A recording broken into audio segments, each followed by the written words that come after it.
Yo, it's Fanatics back into a new video. Today is Friday, July 8th, 2022, with your boy Ryan and the Northwest Sports Fanatics. Make sure you guys subscribe to the channel. Smash that like button either now or on your way out. Donate to your boy if you can. Cash App, $ ORIONNWSF, or the YouTube Super Chat right here. All right, we got Yankees and Red Sox just about to hopefully wrap up here in the next two innings. They're going to have the Dodgers and the Cubs, Mariners and the Blue Jays. And we got a lot of things to go over in the sport world. Got a chance to get some exercise and hang out with Paisley, which was great. And once we get a few more people in the room, hopefully my voice will get a little bit better as the show goes on. You know, anytime you end up streaming for 5-6 hours pretty much every day, sometimes the voice gets a little haggard and whatnot, but I'm excited to go over a little bit of Dame Lillard. We'll talk about questionable decisions by Vince McMahon. We'll talk about the MLB All-Star voting that has ended and who is going to be in and who is going to be out. My Oregon Ducks ended up getting Dante Moore, baby, the number 8 recruit, which is very, very cool to be able to see. Hopefully we can end up doing some big things. I don't know if he's going to turn into like a Justin Herbert type of talent, but we'll get into that as well. So I hope everyone is having a fantastic Friday. Obviously, we're going against the Blue Jays. I wore my Julio jersey yesterday. I got my Ken Griffey Jr. jersey on today for just an extra good luck against the Blue Jays. Anderson is pitching for the Dodgers, so I know we're going to be able to beat the Cubs, but I'm not too sure about the Blue Jays and the Mariners. We'll have to wait and find out, but I hope everyone is having a good day. Definitely need to start drinking beer earlier than later, and hopefully that'll help the voice a little bit. Oh, yeah. Because normally I've been taking my first sip after like 3 or 4 hours in to the stream. So I'm here. I'm ready to go. And I know we're going to have a good show. Bang, bang, bang, bang. My boy Zach in the building. How are you? Hybrid is in the building. What to do? Happy Friday. Odin Son is in the building. How are you? And like I said, usually in the beginning, just to get my voice warmed up and to be able to talk nonstop for 5 hours, it's not easy, and sometimes the voice gets a little phlegmy. I'm not sick or anything, but like I said, I don't think very many people talk that long unless you do like phone sales for a job, which I did do for like 20 years. But we're gonna have a good night tonight, and I got a lot to go over. And I'll also be calling the Dodgers and Cubs as well as the Mariners and the Blue Jays. Let's get it. I mean, who didn't know Vince was full of shit? I think, there has been a lot of cover-ups and there's been a lot of payoffs, right? But now these women are, coming out after they already got paid. So I'm not sure if that means that they spent all the money that Vince gave them already, like $3 million each. But I imagine as more and more information comes out, it's going to be kind of like the Deshaun Watson story. Like, how many females are we talking about? But also the story between Vince is different than Deshaun Watson, because this guy already, him and Linda obviously, weren't really close anymore. They weren't, sleeping together or living together. You got all these beautiful women in WWE. Of course, he's going to try to, with the executives or, interns, or maybe even some of the female wrestlers or the referees, or, you already know that Vince is always he's always been kind of a pervy dude. And he's got millions and millions of dollars. So, but at some point, this is not going to be able to help you. And like I said, Vince should probably sell. We should probably move on from Vince in creative control. And I know, this is something that, it's been coming for quite some time. And we're going to have to kind of wait and see with the Deshaun Watson thing. But like I said, you can be rich, you can be powerful, you can have an ego. But if you break the law or you end up doing questionable acts, eventually the money and the payoffs aren't going to be enough. And we're starting to learn that today, as well as the last few weeks. PM15 is an MLB owner. Patrick Mahomes, of course. The dude, the Kansas City Royals. Your boy already knows. I'm on top of it. Raphael in the building. What to do? How are you? You think Vince is bad? Yeah, I mean, a lot of things are going to be coming out here sooner than later for sure. But it's definitely, But I think the Vince thing is almost different because with Vince, he was having sexual relations with a lot of these people. He paid them to be quiet. And then that was years ago. And now they're coming out, letting everyone know about it, which probably means they ran out of money. With Deshaun Watson, that story's a little bit different. Is now he's playing, these girls to hush hush and be quiet, but the number of females, 66 in 17 months. And I assume it's going to be over 100 when more and more reports come out. And obviously with him, it's him trying to take advantage of the situation and, trying to get happy endings and all this other shit. So it's kind of two different worlds because obviously with Deshaun, we got to see what's going to happen. If he's going to be suspended for a year, 2 years, forever, we're going to eventually see what's going to end up happening. I'm hoping for 2 years or forever. And if it ends up being forever, it's not going to, hurt my feelings. Sometimes they got to make an example of someone, especially if they're going to be breaking the law, like this. And so blatantly, don't even care really what, the consequences are for, so many years. So, I mean, we're going to end up finding out here sooner than later what's going to happen. But yeah, not a good look. Not a good look for Deshaun Watson. And like I said, him and Vince, totally different things because Vince paid millions. Then they spent the money, right? They spent the money, and now they're like, this is what happened. And then maybe they want more money, right? It sounds like that. With Deshaun, it's a little bit more recent, it seems like, with a lot of the accusations, and he's trying to pay like $100,000. And then some of the people are, money's not the issue. It's just to being able to expose him for being like a fucking predator. So obviously we know he's pervy. This guy's a predator. Sad, but, it is what it is. So. But I hope everyone is having a fantastic day, baby. Let's see here.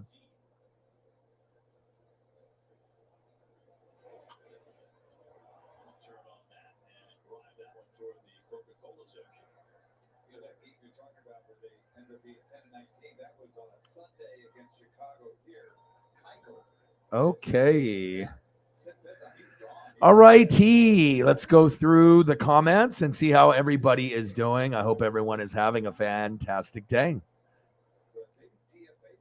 I appreciate that. You know what I mean? Like once you end up finding something that connects with you, I think a lot of people, they're just kind of stuck with maybe their regular routine of their regular shows, their regular YouTuber that they follow. A lot of people don't go looking for something new to watch. I mean, I know some people do, but a lot of times people have their favorites or they come and stumble upon it as a recommendation or they get, maybe a recommendation from a friend. But Zach is definitely my new favorite goat in the building. Like I said, he's going to be trying to get all the ducks in a row, cross the T's, dot the I's, and he's trying to make a difference in the, younger generations to become a social worker. And I don't think that there's anything cooler than that, man. It's awesome to be able to, leave an imprint, especially with a lot of the younger youth. A lot of them are lazy. A lot of them are entitled. A lot of them have the pothead mentality where they think the greatness and all the riches should just fall into their lap. And Zach and obviously myself and a lot of people in the room know you have to work hard if you want something. It's not going to just come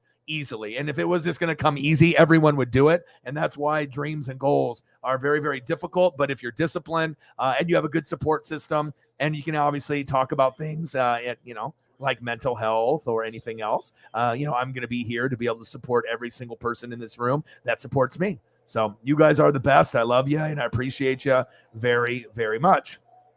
And we'll be talking NFL, MLB, and anyone can talk pretty much about anything while I go over the Dodgers. Let me see if I can get the links to go up.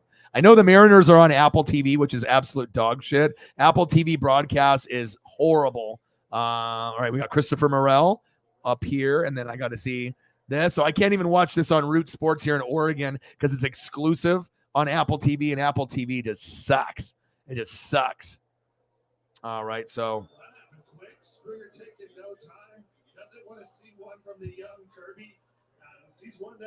Oh, Springer already hit a homer? Fuck. Are you kidding me? I just turned it on, and Springer already has a homer for the Blue Jays. Fuck. Does he? Did he hit a homer?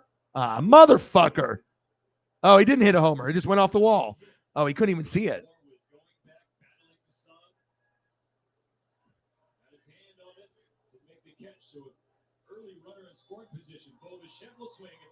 Get his ass.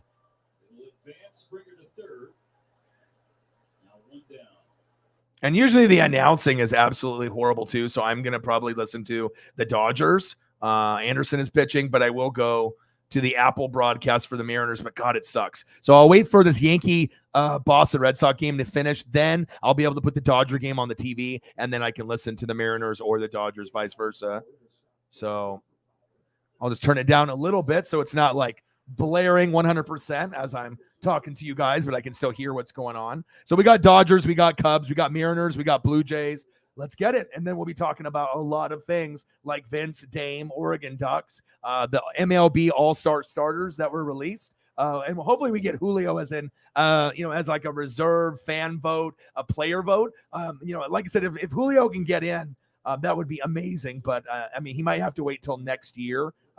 When it's in Seattle to get in. But he is deserving. It's not just me being a homer. Like if you actually look at Julio's numbers for what he has for home runs, stolen bases, the impact that he has had on the Mariners, like I really do think that if Julio was able to make it as a bench guy behind Trout and Judge and Giancarlo Stanton, he doesn't even have to really play. You give him like one at bat, whatever, but just give him the all-star nod in his first year. I think would be great for baseball. You want to have your most popular, great players represented in the game. And if Julio doesn't make it this year, he will make it next year and every year after that. He's that talented. The guy's going to be able to get 30 to 40 stolen bases almost every year, on the low end 20, okay? And he's going to be hitting 20 to 40 homers every single year and robbing homers left and right.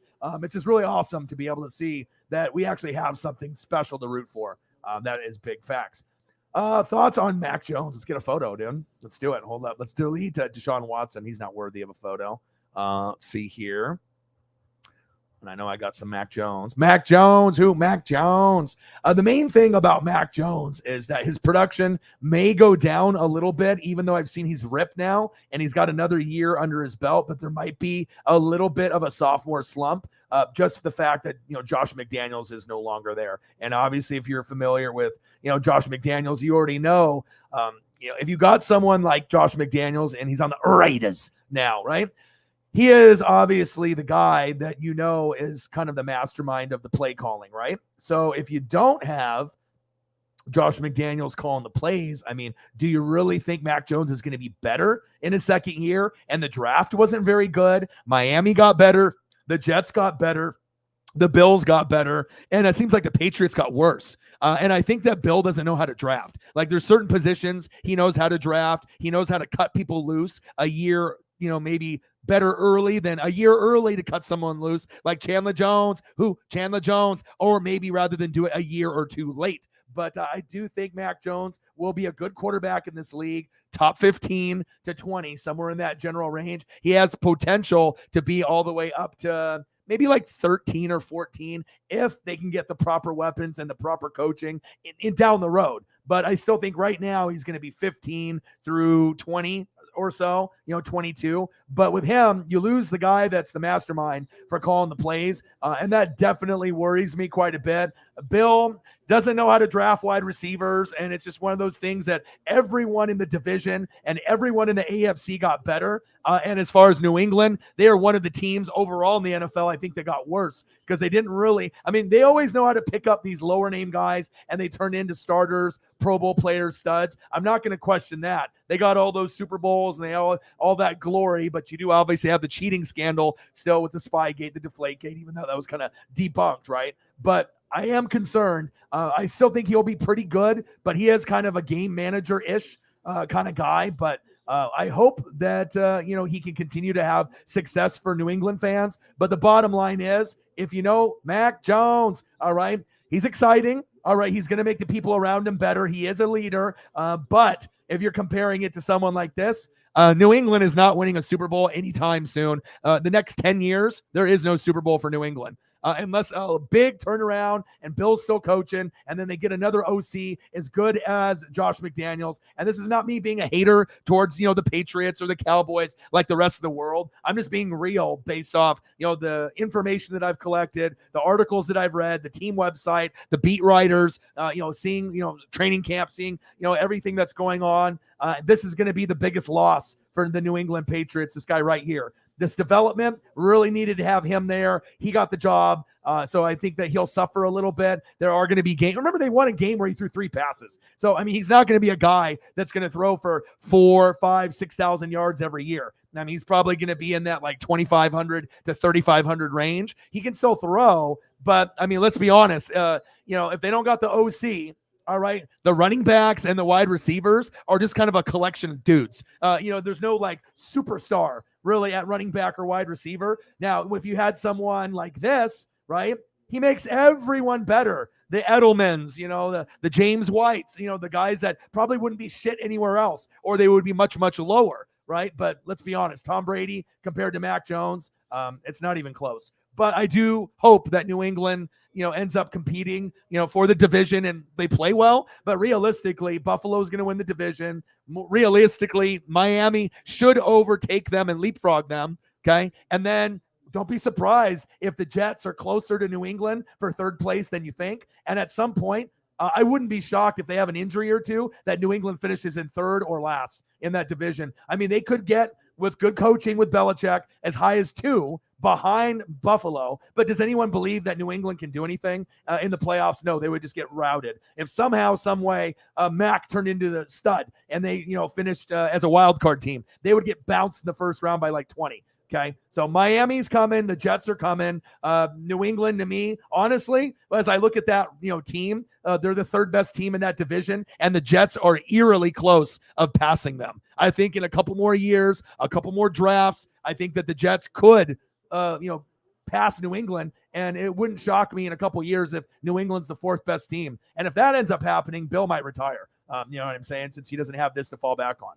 Great question right there by Raphael. I assume that he's a Mac Jones guy, an Alabama guy, or a New England guy. And it's not me talking shit. Remember, I don't talk shit. I just pretty much call it how it is. And a lot of people out there are super biased, but I try to just keep it real and keep it right down the middle. So let me see here. I'm going to scroll down here. Dame Dalla doesn't want to win. He just wanted to get paid. I disagree.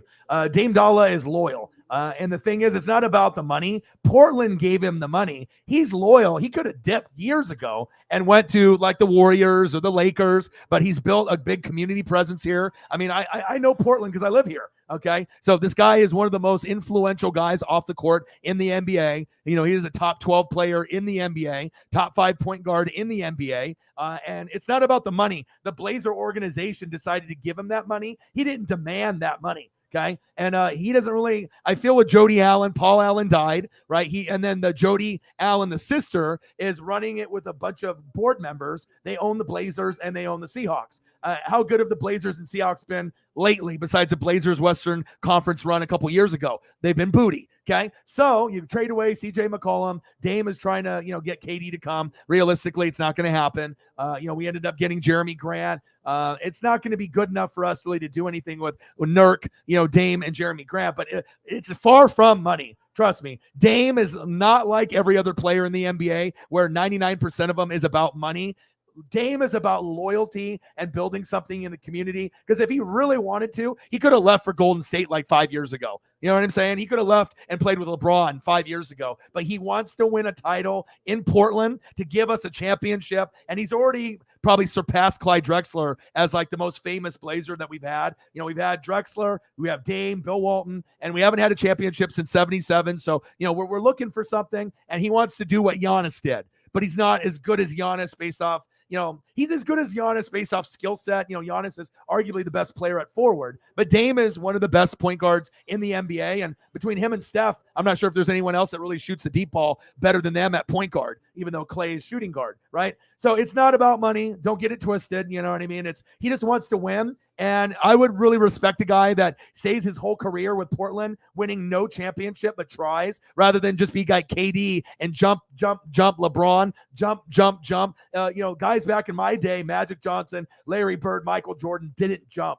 And I can really respect Giannis for creating the platform and creating the path. But we have to get better players than Jeremy Grant and Nurk. We need a KD to be able to compete. So yeah, definitely he got paid a lot of money, but it's never been about the money for Dame. And like I said, I mean, I follow this guy through and through, everything that he pretty much does. And like I said, 99% of the players, they're going to dip like a Tyreek Hill for the money. You know what I mean? Not about legacy, but Dame isn't a type of guy just to, cut a corner, just because it would be convenient for him to do it like everyone else. He's not like everyone else. And that's why I think we really do fucking respect the guy here so much. He's not like everyone else, but getting extended 2 years for $122 million, $61 million a year extension. That's even more than Jordan got when he was getting $50 million a year, towards the end of his career with those 1-year deals.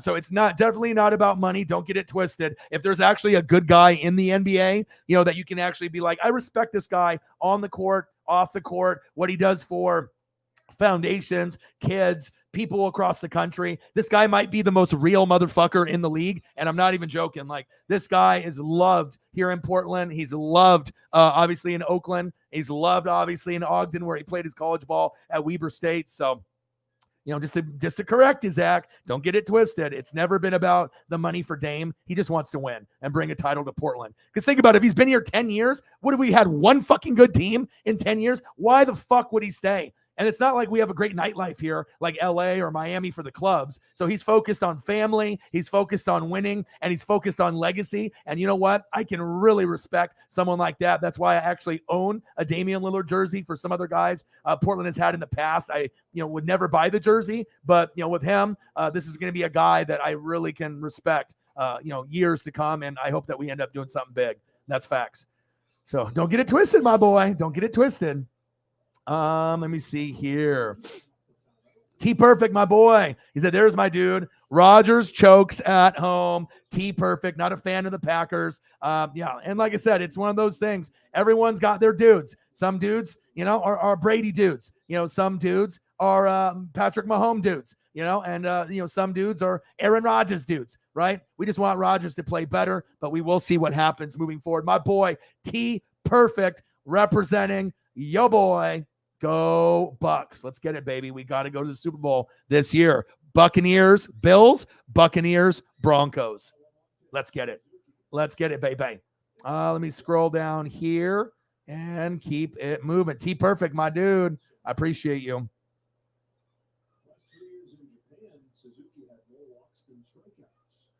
Bang, bang. That's my dude. Appreciate you. $2 holla. Let's get it started, dude. Thank you. I appreciate you. And anyone that thinks like $1 or $2 doesn't matter, you're really kidding yourself. Every dollar counts. And I really do appreciate that, from anything from $1 up to 500. Everything counts. Thank you so much. My boy, T Perfect, getting us on the board. Exactly. Right there. All right, let's get to a hundo and then see where we go from there. Absolutely.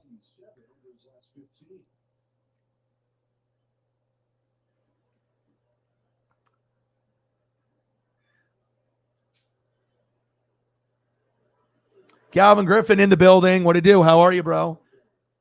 What's good? What's good in anime land? What's good in the Alabama Crimson Tide? What's good with your Astros? What's good with the Saints? What's good in general? I hope that you've been doing well. Haven't seen you in a few weeks, so hopefully things are good. Last time Calvin came in, he dropped a dono after dono after dono. He was having his own dono party here. Calvin always tries to represent when he can, and Alabama Crimson Tide to the fullest. And it's not a bandwagon thing. He actually goes there. So shout out to you, my boy, Calvin Griffin.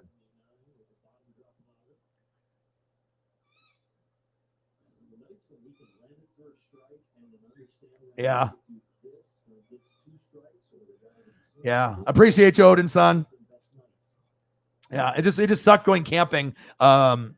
and then just, having water go in the tent. And it's like, I'm trying to do it for mental health. And then to be able to go on a camping trip where you go once a year and you expect to be on the boat and the weather's great and you get to drink, a bunch of beers with the girlfriend on the beach, and Paisley gets her first camping trip. And overall, it could have been much better, but I did get to, hang out with Uncle Rod, and we definitely got to vibe. And Paisley had a good time for the most part. So even though, we didn't really get to have the best time, we are going to try to go to the beach tomorrow during the day, about 2-hour drive. And then I'll still record tonight or tomorrow night, hopefully around 7 to 8 o'clock Pacific time. I'll hopefully get home by that time. And we're just going to go for a few hours, wake up early, enjoy some sun, get Paisley hopefully to run on the beach, have some amazing seafood, and then head back. So I got to make sure I make up for it. I did go on 2 45-minute walks with Paisley today.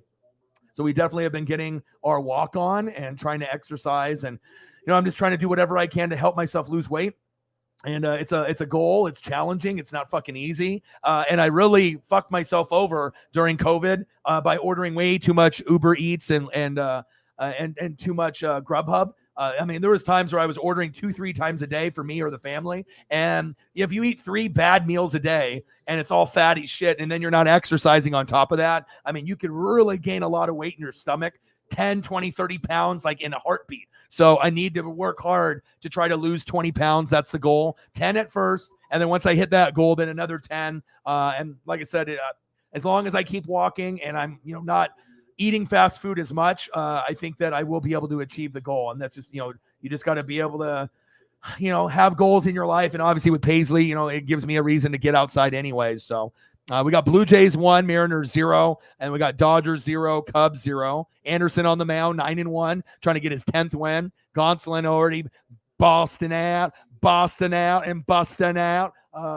When a guy can go, 10-0, 11-0, it's pretty incredible. So I'm just hoping to see he can keep going continuously on and on and on to be able to make shit happen.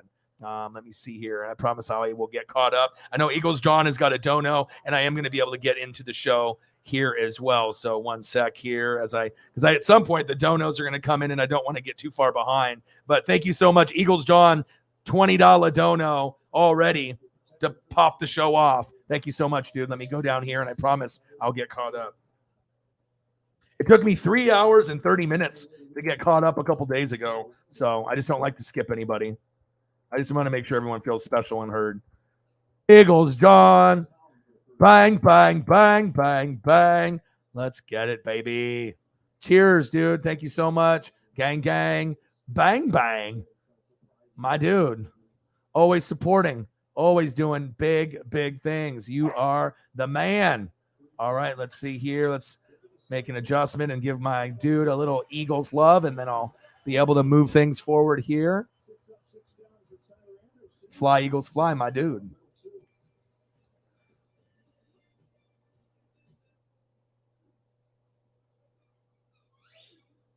And I'll try to give you something different than you've seen. I've tried to post different ones for you. But there's your dude, Jalen Hurts. Big year this year. I'm excited to see the potential of what you're going to be able to get. So obviously we talked about, Damian Lillard and him being able to get his bag, almost like $61 million extension. And like I said, it's not about money. It's never been about money for this guy. We're just trying to win a ring here. And we're going to have to try to bring someone like KD in. Otherwise, we're never going to be able to get it done. I would love to have Draymond in Portland, but I just don't think he's going to leave. And if he does decide to leave, it might be like when he has like 1 year left or 2 years left. And then Draymond will just be a shadow of himself. So, I pretty much assume that Draymond will be in Golden State for his whole career, or pretty much. Vince McMahon obviously is in the news, obviously today here as well. Mr. Williams with another dono here, $22 on the Cash App. Also appreciate you. So let's let's go over that one too. And one sec here. And that way I can update everything and I'll go through all the comments and then I'll go through the show and we can hang out. Thank you, bro. Appreciate you. Let me see here. Where was it? Right there.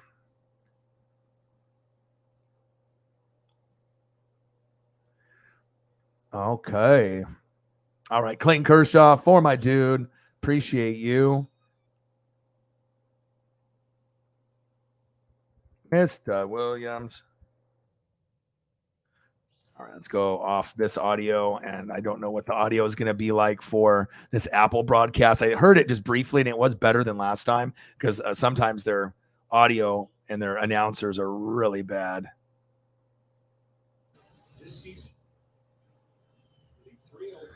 All right, come on, Mariners. Come on, Dodgers. Let's get it done. $22 dono on Cash App for mental health.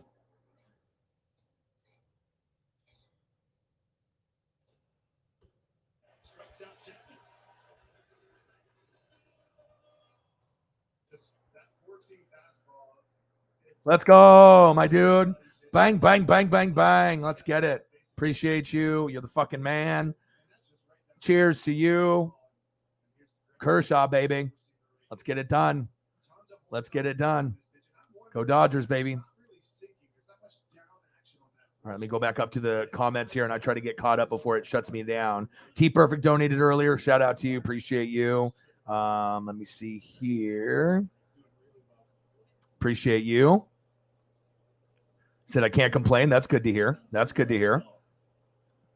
Zach, keep me posted. 3-2 in the 7th. I will be able to put that game on here. I'm just waiting for this fucking Yankee game to get over with. There's routing Boston, and I just want to be able to watch the Dodgers and Cubs on TV so I can have this game here on the computer, and I can kind of space things out a little bit. Mac dropped the cookies and got shredded cheese. Man, he did get shredded, though, right? He's like, I got to stop fucking around with the foods and lift weights, and he looks jacked. Like, you know what I mean? But I am concerned, obviously, with no, Josh McDaniels there to be able to kind of mentor him moving forward. All right, let's see here. WWE was bad. What's new? You're watching AEW. I'll watch that a little bit later. Raphael, ooh, nice photo right there. I love that. And I love those helmets and those jerseys, those red jerseys with the white helmet. Those are one of my favorites of all time.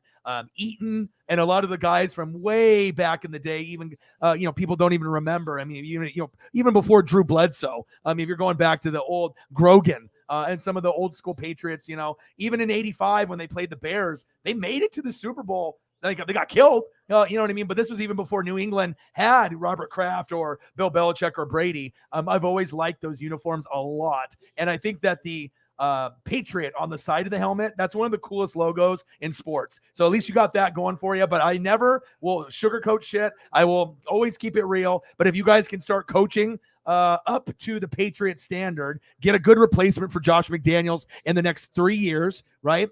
Draft better, get some better free agents to come in. You can get behind Buffalo, but you guys ran that division for, 20 years. Buffalo is running it for a while now. It's going to be Buffalo. As long as Josh Allen's there, it's Buffalo's division, just like it was Tom Brady's division. The best you can hope for now is to beat the Jets, which is pretty easy, but they are getting better, and to beat Miami, who is your biggest competitor. They're coming, and they're going to take your spot. It might even be this year because they drafted really well. They brought in good free agents. They literally made their team 1,000 times better, and you guys didn't really make your team that much better. You guys got some guys that could develop as rookies and free agents, but it wasn't the splash that New England, I think, fans were looking for. So I will always keep it real with you. Let me see here. So I'm biased when it comes to the Raiders.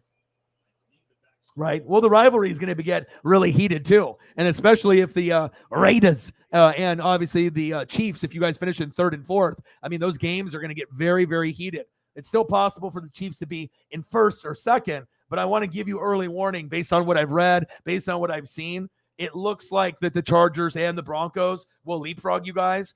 It's still possible that the Raiders and the Chargers, Raiders and the Chiefs, could go to the playoffs. But remember, just because you were good last year doesn't necessarily mean you're going to be as good this year, depending on who you have, who you lost, your draft, and how the other teams in the division stack up. Raiders and the Chiefs made the playoffs last year. And as we know, a lot of people will go from worst to first, 3rd to 1st, and new teams will make the playoffs. So I kind of have a feeling, at least now, that the Broncos and Chargers, seem like they could be there. But the Chiefs, I like them more than the Raiders. But any scenario of those 4 teams, or even 3 teams, Broncos, Chiefs, Chargers, and you get all three of them in, I could definitely see that. Or maybe Raiders steal a spot, maybe from like the Chargers if the Chargers get hurt or something of that nature, because they do have an injury bug, and they definitely have a curse in that injury status, and that's facts. Of course, Dame isn't going to win in Portland. Come on, Zach.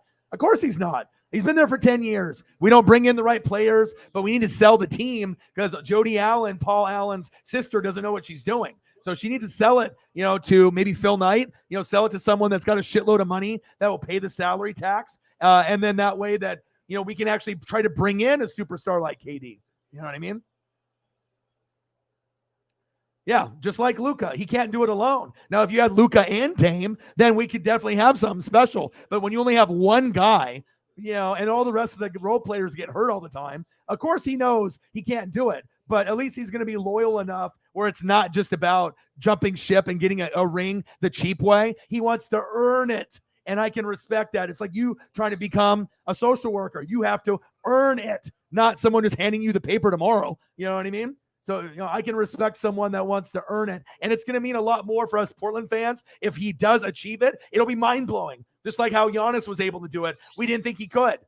So remember, Giannis could have jumped ship to another team, but you would think, okay, he's just like KD or like LeBron, and we lose a little respect. At least us old heads do. We don't have KD and LeBron in the same vision as like Kobe or Jordan or Bird or Magic. Not even close. You know what I mean? Gang, gang. Eagles in the building. Calvin Griffin says KD a bitch. He likes to jump ship. He doesn't want to be able to. He can't lead it. And as good as KD is, arguably the second best player in the NBA almost every single year, or top 5 if you want to be a hater. Luka and Joker, Embiid, and you got all these guys that fluctuate through. Steph Curry. Everyone fluctates through the top 5. But for the longest time, it was LeBron 1, KD 2, or if you want to argue, KD 1, LeBron 2. But the difference is, KD, he can't win it on his own. And then even when you try to have a super team with LaMarcus Aldridge, Kyrie, Harden, it has to be team players and coaching, not me players. Me players is a cancer. KD is a me player. But I will tell you what, though, if he does come to Portland, hey, I'll take it. That smile that Dame has there on the left, that'll be me. Because this is the only way that we could even get to a Western Conference Finals. And even with these two, we probably wouldn't beat the Warriors. That's just me being real, not just me being like, oh, bandwagon. Yeah, we got Durant. We're winning it all, baby. No, it has to be team. And honestly, I don't like Chauncey Billups. I don't really like a lot of the players on our team for the Blazers, honestly. So we traded away CJ McCollum. I do like Anthony Simons. I do like Dame. Nurk I like, but he's injury prone. So it is what it is. But we definitely need this. We need that, right? But we don't really need it. But it would be nice. If I could choose one player to Dame to connect with, it would be Giannis. You know what I mean? But then in that scenario, Dame would probably have to go to him, not Giannis coming to Portland. That's facts. Let me see here. Well, it's because they've already negotiated and called and reached out that they knew that they had 0% chance of getting KD. Because, if someone is willing to give a Herschel Walker trade value, Minnesota, if they wanted KD, it's like, all right, you're going to give us Anthony Edwards, you're going to give us Cat, Karl Anthony Towns, 10 first rounders, the whole team, and they said no. So we already know that we're not in the running. So all we're trying to do is to keep Dame happy. You know what I'm saying? And like I said, Dame could have left years ago. This is just kind of the loyalty of sticking with the team for 10 years. And that's what you do if you're a good organization. You reward guys that are underrated. You reward guys that are slept on. And in reality, I think Dame is a top 3 point guard in this league. A lot of people like Kyrie, a lot of people like Steph Curry, and there's others out there that are great as well. But game in and game out, I bet the Lakers were thinking with LeBron and AD, fuck, we're going to try to get Dame instead of dumbass Russell Westbrook. You know what I mean? So it is what it is. But, it's just rewarding him knowing that we're not going to get Kevin Durant. We already paid money to Jeremy Grant. We got the rookie. We got Nurk and his money. So we already gave money to pretty much everyone. We're just making sure that Dame is happy. And we didn't have to give him that much. But again, he would have been gone if he was like every other player in the NBA like 5-6 years ago. So it's just the loyalty factor of rewarding someone that could have said, fuck you, and left. And he's really, really big here in the community. Like, huge. Like, I don't think you really understand all the foundations and all the things that Dame does. Go and look it up if you haven't done it already. And like I said, you'll be really shocked. Like if they have like a humanitarian man of the year, Dame would be in the top 5 voting every year. He's just always been that guy. He's always been 100. And that's what it's about, is just being real, genuine. And what you say something, you do it. And that's big facts. Do you really think the Oregon Ducks will go to the Big Ten? Rumored. I think it is possible. I hope that they don't, because, when we ended up getting, obviously, you have players like Jalen Hurts and, some of these guys that are newer and younger that are making a name for themselves, right, as new QBs. You got Justin Herbert. We've already know how talented he is, okay? Dante Moore, he's the guy. All right. He commits to University of Oregon, the number 8 recruit. He's the number 3 pocket passer. It's a 5-star recruit. He could be, the guy like a Justin Herbert, a Marcus Mariota-ish kind of player, but we don't even know if he's going to show up. He could say, I'm committing with like a, verbal, but then, coming up to the season, he could go to USC or Michigan. And he's from Michigan. And he said that he decided not to go to Michigan and come to Oregon. So that's pretty big. But regardless if we go to the Big Ten or not, it's just going to give us harder competition. And like I said, as far as Oregon traveling to those locations, that might be a little bit difficult. You're going to have to go to Ohio State, Michigan, Wisconsin. But imagine Oregon playing Wisconsin every year, and it's not a bowl game. Imagine if Oregon played Michigan every year. Oregon played Ohio State every year. That would be awesome. We would have a good chance of losing a lot of games. But what happens if you end up winning them? Then it's going to, maybe we can build a powerhouse conference that maybe one team, Oregon, Ohio State, Michigan, Wisconsin, at one point could be big enough or close to compete with Alabama, Georgia, LSU, and the SEC powerhouse that they have down there. And then you got Arch Manning that's going to be in Texas. So you're going to start to see, obviously Texas doesn't have a really good football team, but if you got Arch Manning, and then people will come, and there will be probably a time before Arch goes to the NFL where he will compete with, Georgia, LSU, Alabama, and we'll see. It probably won't be year one that Arch is playing, but yeah, there is a chance, for obviously Oregon to leave. I hope we don't, though. It's up to us and Washington and Utah to hold it down. USC and UCLA accounted for about 50% of the revenue because UCLA is popular for basketball, baseball, football, everything. And same thing with USC. They're popular more so with, obviously the football side, but they're pretty good, and they're pretty exciting at what they do. And obviously the money and the dollars, it's a lot of USC and a little bit UCLA. And Oregon is the next draw because, obviously we got the uniforms and the look. And getting Dante Moore is exciting. 5-star recruit. I mean, this is the best recruit that Dan Lanning has got. And we just need more Kayvon Thibodeaux, more Dante Moores. We need studs. And this is going to be really exciting to see what he can do. And I hope he stays as a recruit. So that was one of the stories that we will be going over as well. So I think it's possible. We don't need money. We already got Phil Knight. You know what I mean? We already got the best jerseys, the best college football locker room. We got the best cleats. We wear different jersey, helmets, and shoe combinations and glove combinations every game. We got the best gear, the best facilities, the best trainers. Like if you actually go down and look to see what Oregon has at its disposal, we just need better recruits. And hopefully Dan Lanning can come in because regardless if we have the best of the, shoes or the helmets or the jerseys, or some of the, really good pieces surrounding University of Oregon, we can't compete with Alabama or Ohio State. I mean, the schools, they're just better. They just have better 5-star recruits. And so hopefully Dan Lanning can change the culture. I really, really liked Mario Cristobal. I really liked Chip Kelly. So I'm hoping that Dan Lanning will stay for more than 4 years, but it's usually like a 2 to 5 year thing. And then they move on and go somewhere else. So I don't know what's going to happen. So at some point, if like Kirby Smart gets fired and then they're like, Georgia's has a football opening, you don't think Dan Lanning is going to go back and be the head coach of Georgia? Of course he is. It's just a matter of time before Dan Lanning takes over Kirby Smart in like 4 years. And hopefully we can, get to a natty in the next 4 years. Hopefully we get to Rose Bowls and we win Pac-12 championships. That's the goal. That's the standard here now. But we know that, even though USC's gone, Utah's good. Utah is a sleeper. They got good defense. They're physical. They know how to run the football. They know how to tackle. And if you punch Oregon in the mouth, a lot of times, sometimes we can't punch back. Like if you fucking just right there, first quarter, 14-0, we might be fucked. You know what I mean? If you get the uppercut on us like Liu Kang, we might be fucked, and so that's why we need to keep building this program. And every time I think we're going somewhere, Chip Kelly leaves the NFL. All right, boom, Mario Cristobal, I like you. Boom, he went to the U where he played with The Rock, right?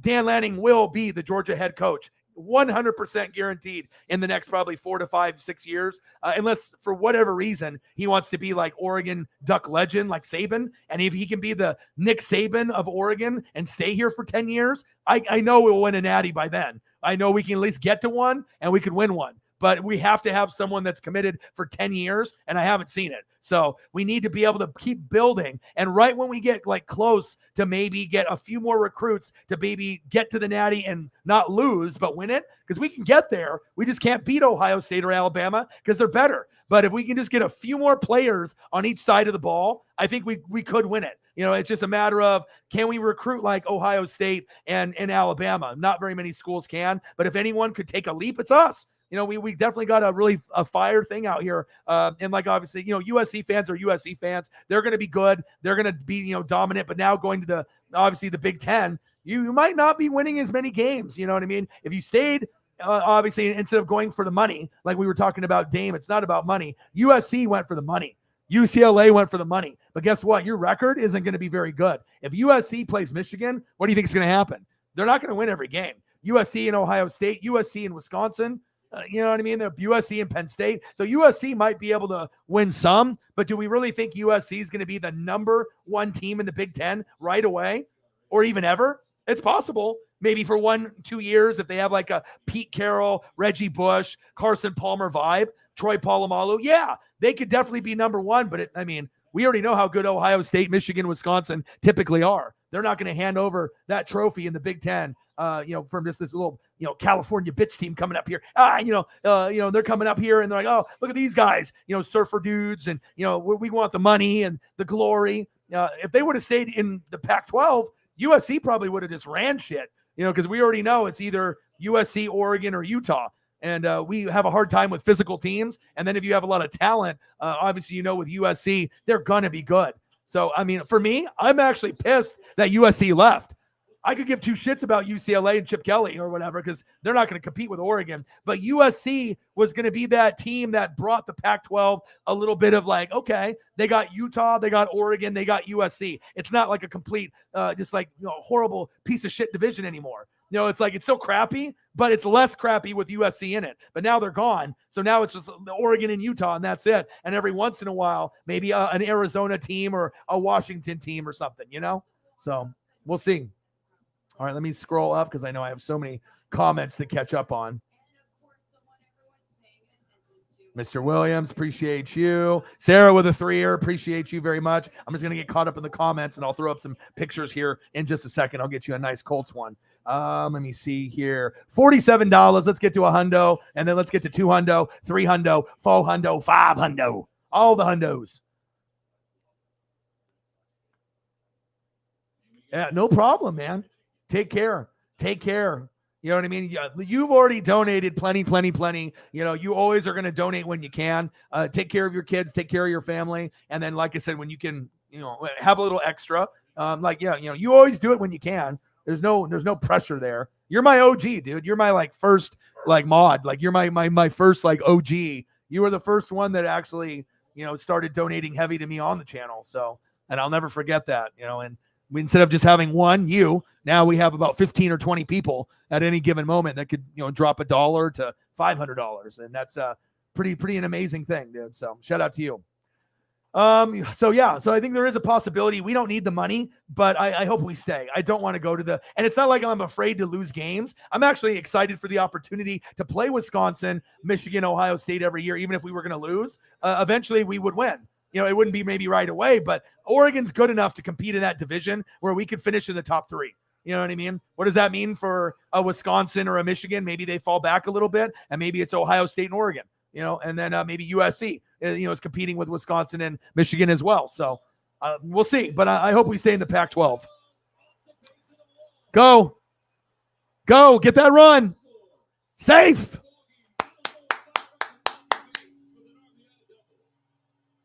One Mariners. More Dylan. Yes.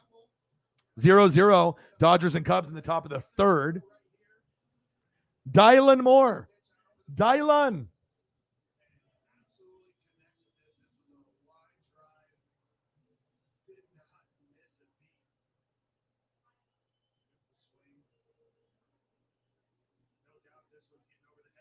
God, can we get this damn Yankee Boston Red Sox game over with? It's been going on for like 20 hours. Hurry up.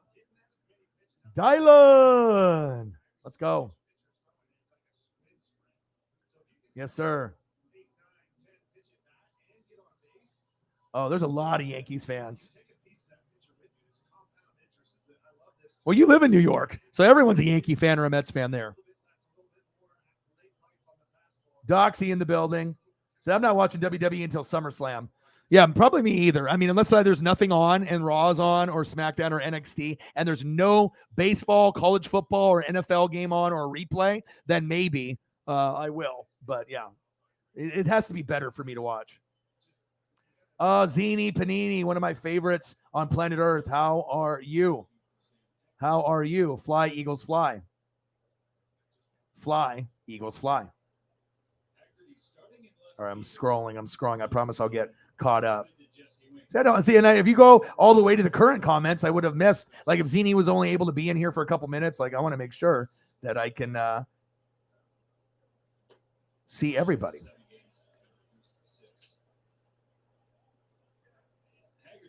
Yeah, absolutely.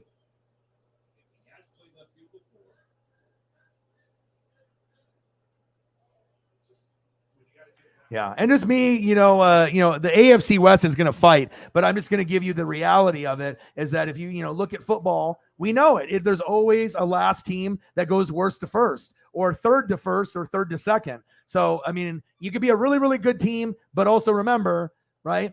Raiders got Davante Adams, but you lost two of the best players in the NFL. So when you lose two of the best players in the NFL, it's really, really hard to be able to be like, okay, we're still going to be great. And I know you are. I still think you're one of the top 5 teams in the NFL, top 6 teams in the NFL. But you got Mahomes, right? And you got Kelsey, and you got Andy Reid. So that's definitely very, very important to have those guys. But losing Tyreek and then obviously losing Honey Badger, I think it'll be a little bit of a transition. And if you guys don't make the playoffs this year, or if you win like 10 games and go 10-7 and get third place, there's nothing wrong with that. You know what I mean? Like, so moving forward, it's going to be tough to be able to win that division with that kind of talent. This division is even better.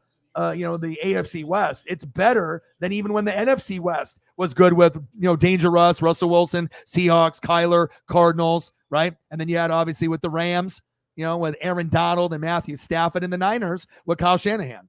So.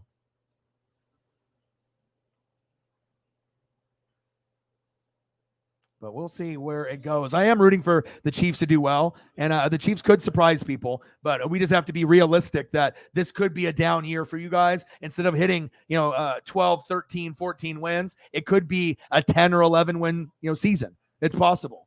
That doesn't mean that you won't get into the playoffs, but there's a chance to finish not in first place. You just have to have those expectations. There is a chance that you can finish in third, and there is a chance that you can finish in fourth, as crazy as it sounds. Injuries, Raiders overachieve, Chargers are rolling, Broncos are Super Bowl, contender.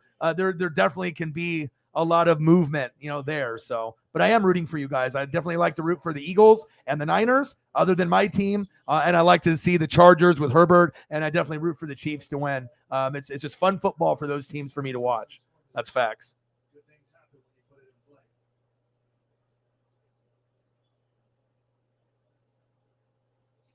The Honey Badger is going to be, the leadership is going to be hard to replace. And the speed and the game-breaking ability. There's no other player in the NFL that's like this, period.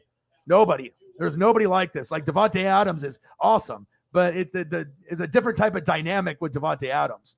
Like Davante Adams is like a football player. Tyreek is like a fucking track star playing football. You know what I mean? Like there's a difference, and he really worked hard on his route running, his jumping ability, to be able to, work on his agility, and he did everything to make himself that ultimate football player. So we'll see. Will there be another Tyreek down the road? Yeah, I mean we had D'Anthony Thomas, but we just he didn't pan out.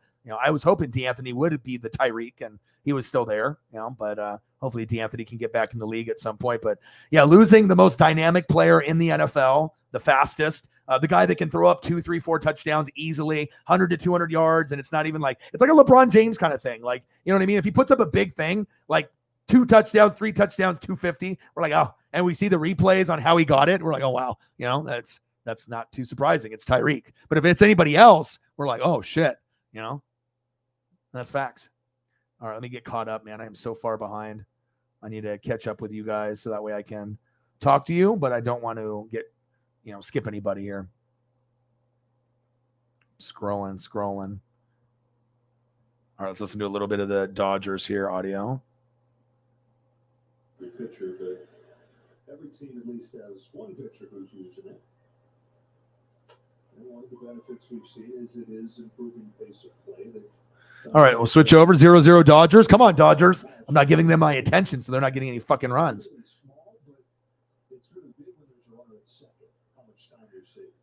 Oh, yes. That sounds awesome. You've gone through a lot of stuff in your life in the last year. Congratulations to you for keeping your head up and, just trying to be able to go through each thing the best that you can. You got a great support system here, with the NWSF. We love you and we appreciate you very, very much.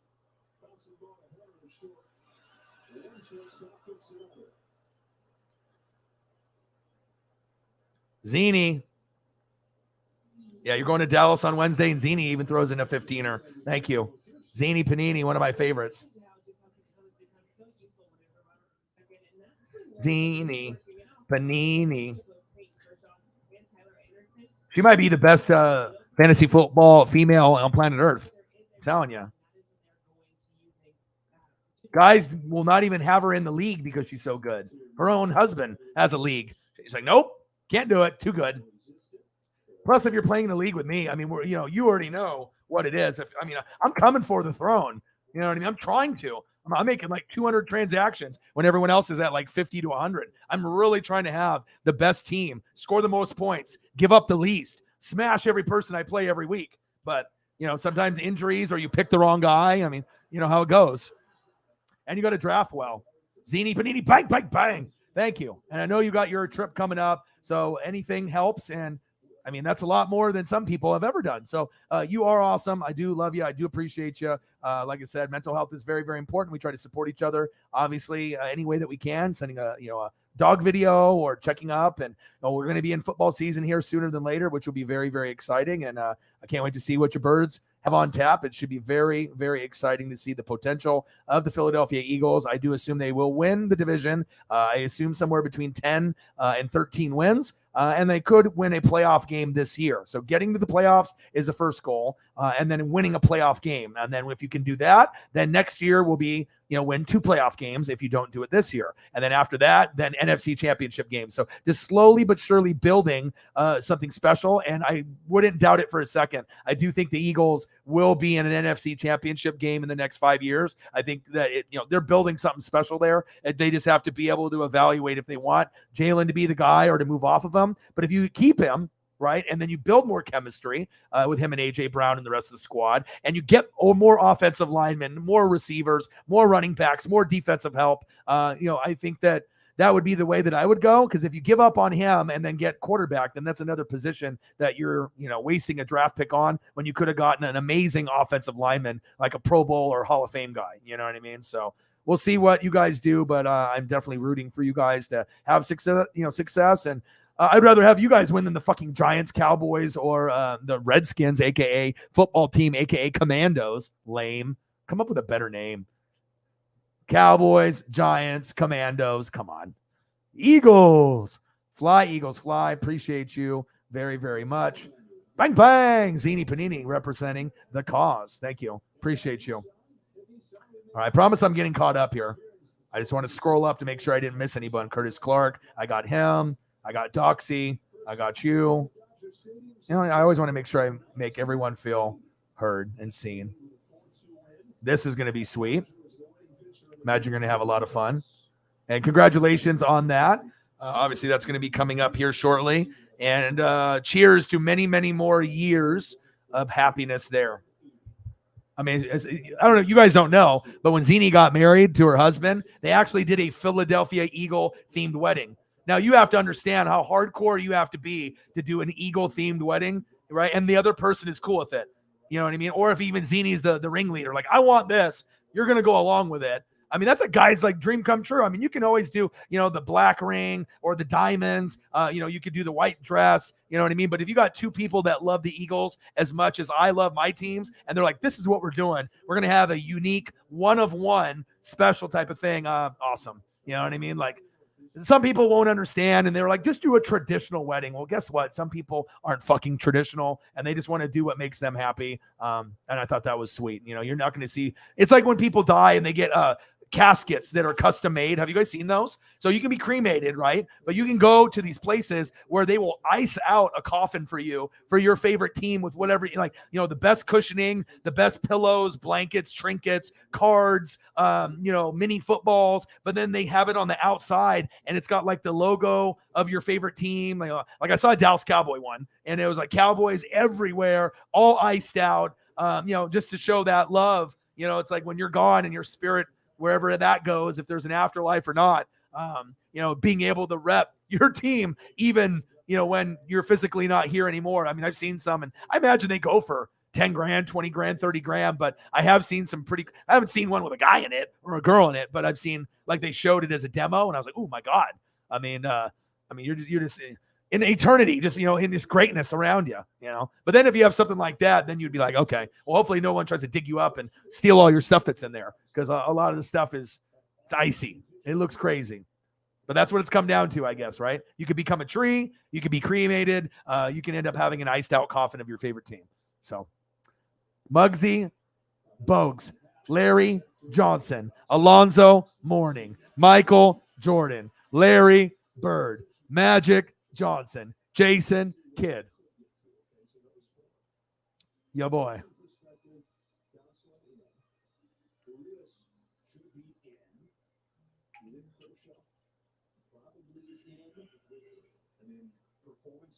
Yeah, for me at this point, I mean, everyone's got, different, predictions on what could happen.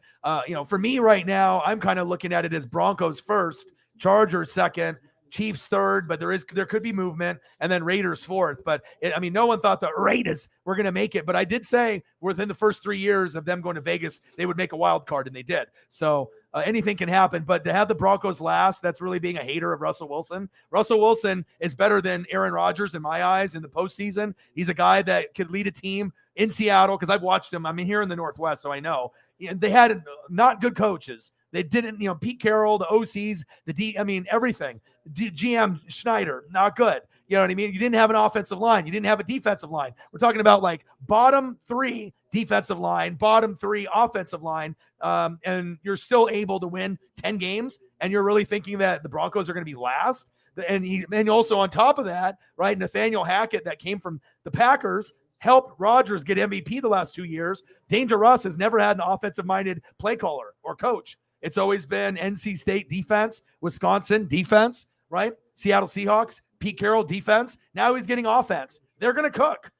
The Broncos have a chance for me to go to the Super Bowl first year. I think it's possible AFC championship game within the first 3 years. But if the Bills slip up at any point in the playoffs, the Broncos to me are the number 2. I really like what they're doing. I mean, things can change. Chiefs, Sky Moore could overachieve. Devontae Adams and Carr could go off, and their O-line and defense steps up, because now you end up having, Chandler Jones, and you got some of those guys over there like Max Crosby. I mean, anything is possible. All I know is that Raiders O-line and defense stinks, but it will maybe be better, right? Chiefs lost Honey Badger and Tyreek, but Sky Moore and McDuffie, they should, be really big and impactful. Herbert, if you look on paper, you could arguably say that the Chargers got the best, roster in football, other than the Buccaneers or the Rams or the Bills. It's right there. The talent is there. Can they just break the curse of the injuries and get good coaching from, their head coach, Staley? I don't know if they can. I'm not really big on him. And then obviously with the Broncos, with the coach, with Russ being motivated, I think that Tom Brady and Russ will be the 2 most motivated quarterbacks coming into this season. So a lot of people like Good Morning Football and a lot of these guys on NFL Network, Apparently they think the Broncos are going to stink. Not going to happen. They will be very, very good. Russ is very, very good. To me, he's still a top 3 player. I would take Russ over Aaron Rodgers. I would take Russ over Josh Allen. I would take Russ over Burrow for today. Maybe not long term, but I think the Broncos are going to win a Super Bowl while he's there. They're going to go to 2, maybe win 1, lose 1, but they could, make an AFC championship game year 1. So anyone that thinks the Broncos are going to be absolutely horrible and dog shit, we'll see. I really do have confidence in the Broncos this year. For me, my pecking order, Rams 1, Buccaneers 2, a tie between Saints, Packers, Eagles, Niners for the 3rd position. Sleeper team, obviously I don't really like the Cardinals. They'll be like the last team in. But I do like the Minnesota Vikings as my favorite up-and-coming sleeper team, Kevin O'Connell. Because me, it's about coaching, O-line, D-line, defense. Those are the things that matter to me. And I know the offensive stuff matters too, but I know what really what it takes to be a winner. And then on the other side, I got the Bills 1, I got Broncos 2, and then after that, you got Bengals, Chiefs, Chargers, Raiders, and then my sleeper team that no one's talking about that should be good and could get more wins than you think are the Colts. Obviously, we know Matty Ice is there and he's old, but they need to get the wide receivers, the Jelani Woods and Alec and these young rookies they brought in really need to step up, and they still need to make a signing for like Julio or someone else. But I think that the Vikings and the Colts will be 2 teams that could get to 10 wins. Obviously, the Vikings more than likely will be second place behind the Packers, but at some point in the next 4 years, I think the Vikings can win the division, even when Aaron is there. I think that once they start figuring out the O-line and the defense, I think they will catch up. I mean, Aaron obviously runs that division, but don't be surprised in the next 3 to 4 years if the Vikings end up winning it 1 year and the Packers get second place. I definitely think it's possible. Obviously when Aaron leaves, the Vikings can run that division unless they get a quarterback that's still good or can compete, but it can't be Jordan Love, and Kurt Benkert got released. So that's how my kind of pecking order goes. I mean, obviously I would go, Bills 1, Broncos 2, and then Chargers, Bengals, Chiefs, kind of just all intermingled together. And then obviously Raiders, Colts, and then the team that we don't really know about yet is Miami. We don't really know if we're going to get to 10 wins with them. Seems like lower than 10, 8 or 9 wins, maybe getting second place in the division, and then maybe the New England Patriots, are in that 7 to 9 win range, and then the Jets hopefully are in that 5 to 7 win range. So it's just going to take time for those. But yeah, I mean, we'll see. I mean, literally, it could end up being what we least expect. Raiders in first place, right? And then maybe Broncos in second, and then Chargers, and then Chiefs finishing in last. I mean, who knows? I mean, we don't really know, and injuries could play a big part of it. But I've heard almost everyone on planet Earth knocking the Broncos, but you have to look to really see what you got going on, with Russell Wilson. I mean, you could argue Russ is right there with Aaron Rodgers and Mahomes for like top 3. And then even some people would put Josh Allen up there, but we probably want to see him win the Super Bowl or get to the AFC Championship before we crown him as the best quarterback or in the conversation of being top 2, because still Mahomes, Rodgers, Wilson run the league, right? Josh Allen, Burrow, and Herbert are coming. They're going to take those guys' spots. It's just a matter of when, and then Mahomes will be the old guy, and it'll be him, Burrow, Herbert, and Josh Allen. So the pecking order for those guys. But I still think Russell Wilson is one of the greats, and he's not done. He will get more Super Bowls than Aaron Rodgers and more Super Bowls than Drew Brees when it's all said and done. Russ should get 2 or 3 when it's all said and done. So, more than likely, I think it'll be 2. So, he'll maybe go to 2 Super Bowls, win 1, lose 1. Maybe it's Bucks, Broncos. Brady beats Russ. Boom, I get my ring. Then the Broncos have a rebuild year. Then 1 year after that, boom, they go to the Super Bowl year 3 with Russ and they win. Something like of that nature. I could definitely see a lot of different things happening, but I really do believe in Russ. I do believe in Nathaniel Hackett. I'm a coaching guy, so I need to be able to see the right combination of coach and personnel, and they got a lot of talent on the running backs, wide receivers, tight ends. Defense needs some work. O-line has been getting better over the years. It still needs work, but they have been drafting pretty well. They just need to make sure their key guys, Cortland Sutton and Jerry Jeudy and, these guys, Javonte, they need to stay healthy. And if you can stay healthy, the Broncos will be a force. And don't be surprised if they have the second best record or third best record in the AFC. It could be Chargers, could be Bills right at the top. Could be, right? Could be Chiefs. But I definitely think the Broncos are in that 10 to 14 win column. Same thing with the Bills, somewhere between 10 and 14.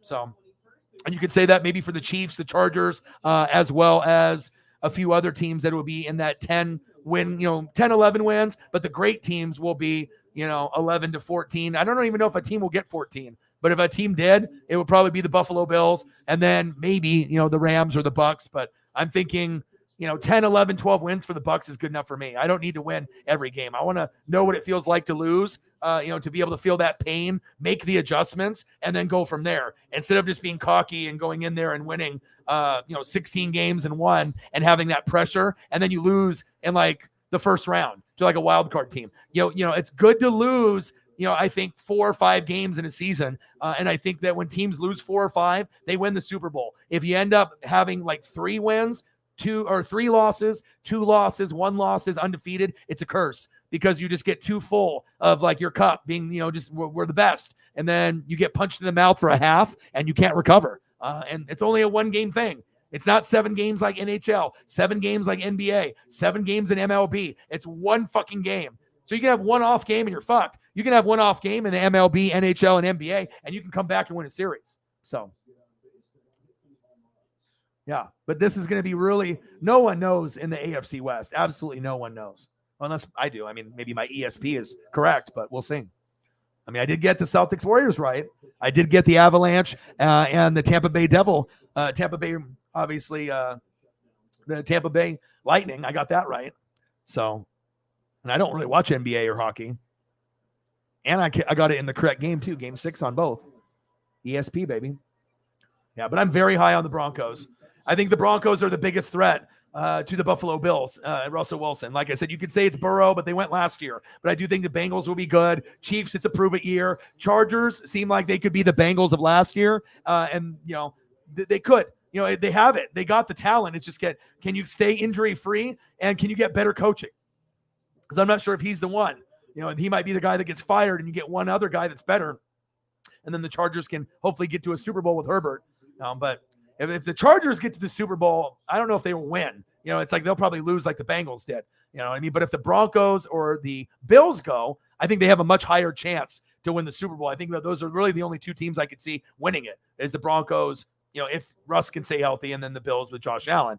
But in reality, as I look at the NFC teams, if it's the Rams or Bucks, I think the Rams or Bucks are better than the Bills and Broncos. So I think that, Tom Brady's last year, potentially, that's the motivation, even though we lost Gronk and, no AB, but maybe, Gronk comes back at week 8, week 9, week 10. But I think that even though no JPP, right, at least not yet, and Sue, it doesn't look like we're going to bring him back, but you never know, right, with everything.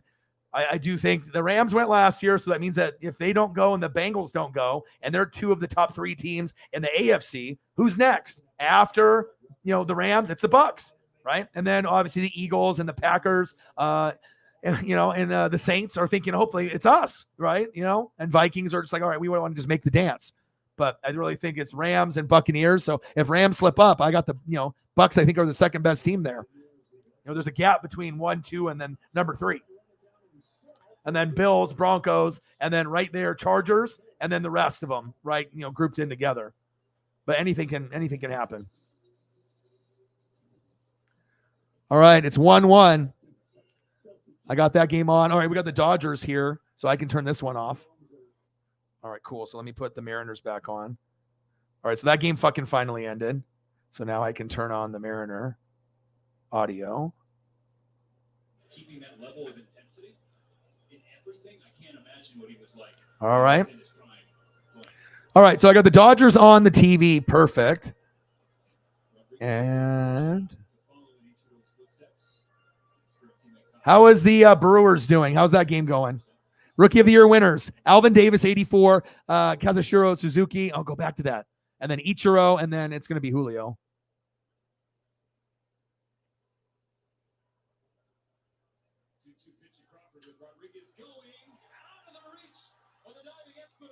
Go. Go, Julio. Go, Julio. Go, Julio. Yeah. First to home.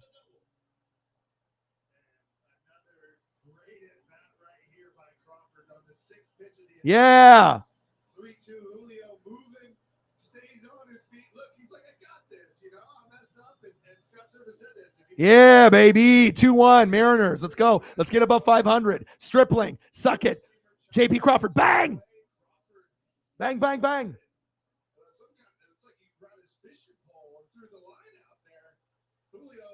Julio from first to home. He is so exciting to watch. Like, he actually makes you want to watch baseball. You know what I mean? There's not very many guys that are like Aaron Judge, Trout, Ohtani. There's not very many guys that are like, okay, I don't care about baseball, but when this guy's up or when this guy's pitching, maybe I'll watch for like 5 minutes. You know what I mean? Like, you don't really get a lot of those guys, and that's exciting to be able to see when you get those kind of guys that come to Major League Baseball and they can actually get you slightly interested, even if you hate baseball, just to see if Ohtani can hit a home run and pitch in the same game, or what Julio's going to do, or Mike Trout, or if Aaron Judge is going to bomb one just like Mike Trout, you know? He's catching his breath next to Justin Upton, who, like Carlos Santana, both new to the Mariners organization, but both, according to 2-1 Mariners, fuck yeah. have instantly taken up the leadership mantle in that clubhouse. JP Crawford with a nice ribby. Let's go, baby.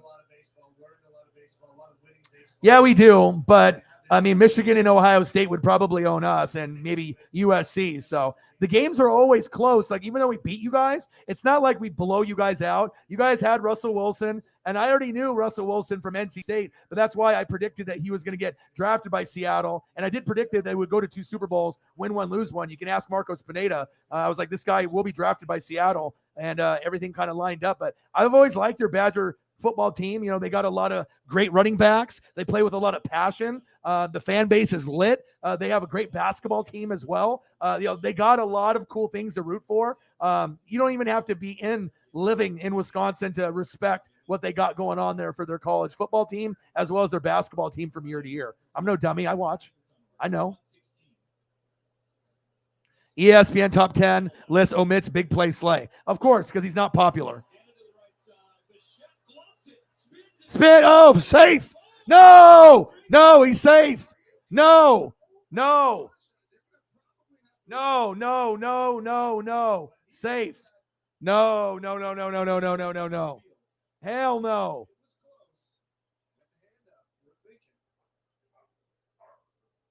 Yes, we all are. And you're awesome. Keep being you. Yeah, I want to be able to have USC and UCLA there so we can get the like the bragging rights. We beat you or they beat us, And I did get that. I appreciate you. You are a goat. Jameis Meza in the building. What to do?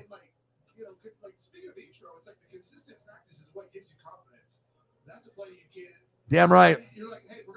I'll go into that here in a second. I just want to get caught up with the comments, and I'll go through everything else in here.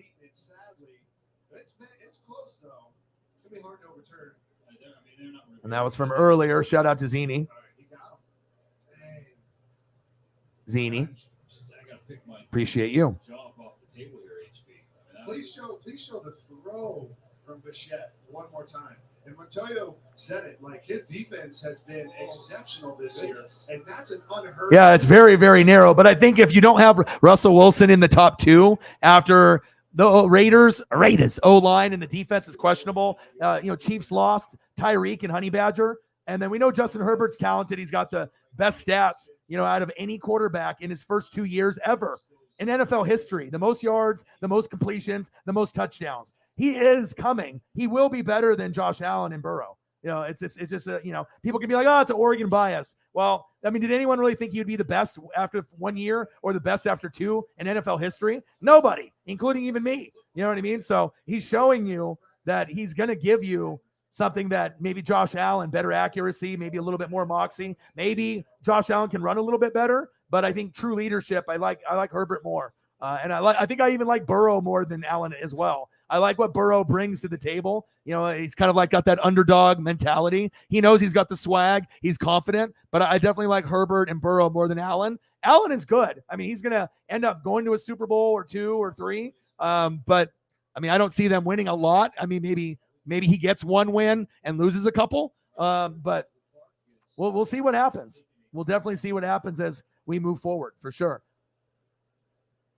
But yeah, obviously with the division, anything can happen in the division. But with Herbert and, obviously Russell Wilson, it's going to be interesting. And also just for the simple fact the Chiefs and the Raiders made it last year. And if the other two teams look like they can make a jump, there's always new teams. You have to look at that factor too. It's not going to be the same teams every year in the playoffs. There's always movement, always, every single year. So, but injuries could definitely counteract some of the moves that were made also too. So, but I just want to make sure that you guys are educated on the point where, anyone that doesn't like Russ or they don't think he's that good, you guys will find out. I mean, how motivated that he really is. I mean, he might be the most corny, quarterback in the NFL, Mr. Unlimited. He's always kind of playing some kind of part on social media.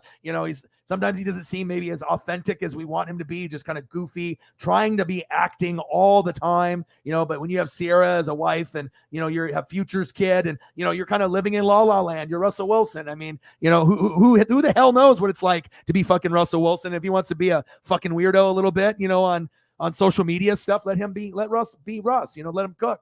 But I honestly like Russ just as much as Mahomes, just as much as Rodgers. Preferably, I like Russ more. And if Rodgers was better in the postseason, then I would say easily Rodgers. But I like Russ and what he was able to do with a very, very shitty team on Seattle with no O-line, no D-line, and still being able to get 10 wins almost on the regular. People seem to forget about that. So I got to get my keyboard, and let's look at Danger Russ.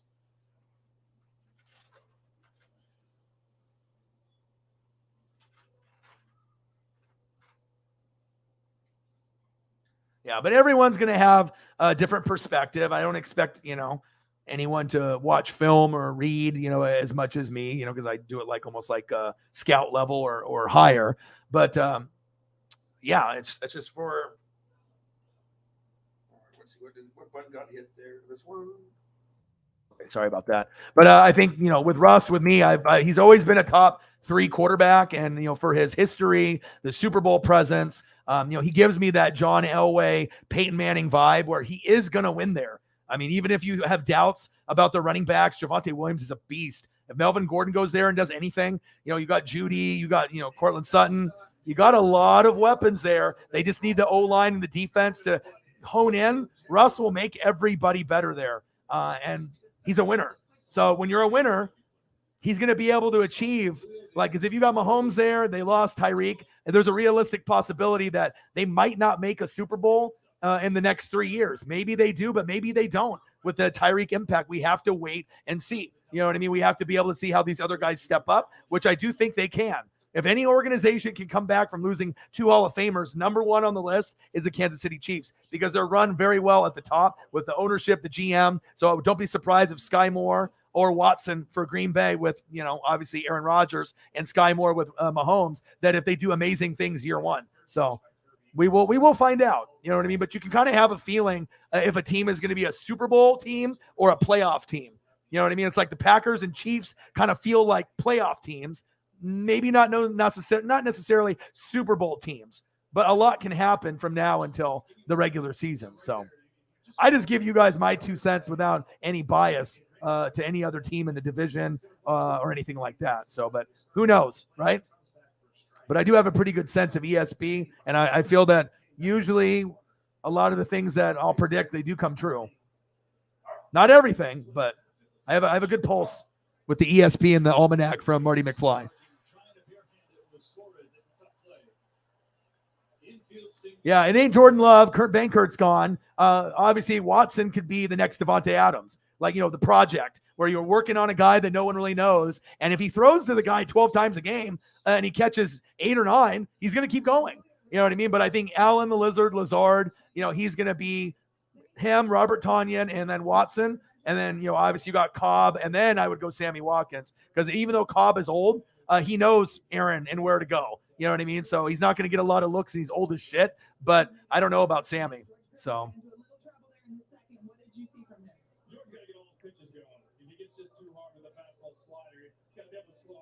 Holly Hundo in the building. How are you? Hope everyone had a great Friday, a fantastic Friday. 2 45-minute walks for me today. with Paisley. Who I think is looked at. Yeah, it's just a disadvantage of being at home. And Rodgers' record at home is like 500. It's horrible. How the hell are you one of the, the most purest NFL passer I've ever seen, or maybe anyone's ever seen in their entire life? He makes it look so effortless. He can gunsling it sidearm like Mahomes. He can thread the needle. He can throw 60-yard dimes. But then the playoffs, he just disappears. And then if you're at home, your obligation is to win. And hold on real quickly, right? The Packers at home have one of the coolest fan bases and home field advantages, you would think, right, with their fan base. How the hell are you 500 with someone like Aaron Rodgers? Doesn't make any sense. It doesn't make any sense that Brett Favre only has one and Rodgers has one, but it does. The team being owned by the people, not good, right? And obviously defense, special teams, those can be a killer. You can score points, but can you defend? And if you can't defend, then that's exactly what happens. The legacy gets tarnished a little bit. We know you're great, but when you're a top quarterback in the league, MVP, or number 2, number 3 with Mahomes and Russell Wilson, and you play like that, that's where we get frustrated in Packer fans. I think some Packer fans know it, but I think some Packer fans are delusional. You know what I mean? Like, we know Aaron's great, all right? But, I mean, we have been watching, over the years, and, I mean, we know Packer fans are very passionate, right? But, to say that Rodgers might be the most overrated quarterback in playoff history, there's some backing to it. Until he can end up proving that he can win, and obviously winning on the road is really hard as it is. And so if he was able to do that, we'd be like, okay, at least he's winning on the road, but he can't win at home. But it's like, you're not really even doing that either. So hopefully we can end up, getting him another Super Bowl before it's said and done. But I got more confidence in Russell Wilson and the Bronco organization based on how it's run. I don't think Green Bay's organization is run very well, personally. You know what I mean? I think there's a lot of holes there. And, hopefully they get better and better. I like the draft that you guys had. I like the pickups that you guys have had in free agency. Safe. Ow, he's out. Wow. We got him, but he injured Suarez, you bastard. Damn it. But hopefully things can get better for the Packers.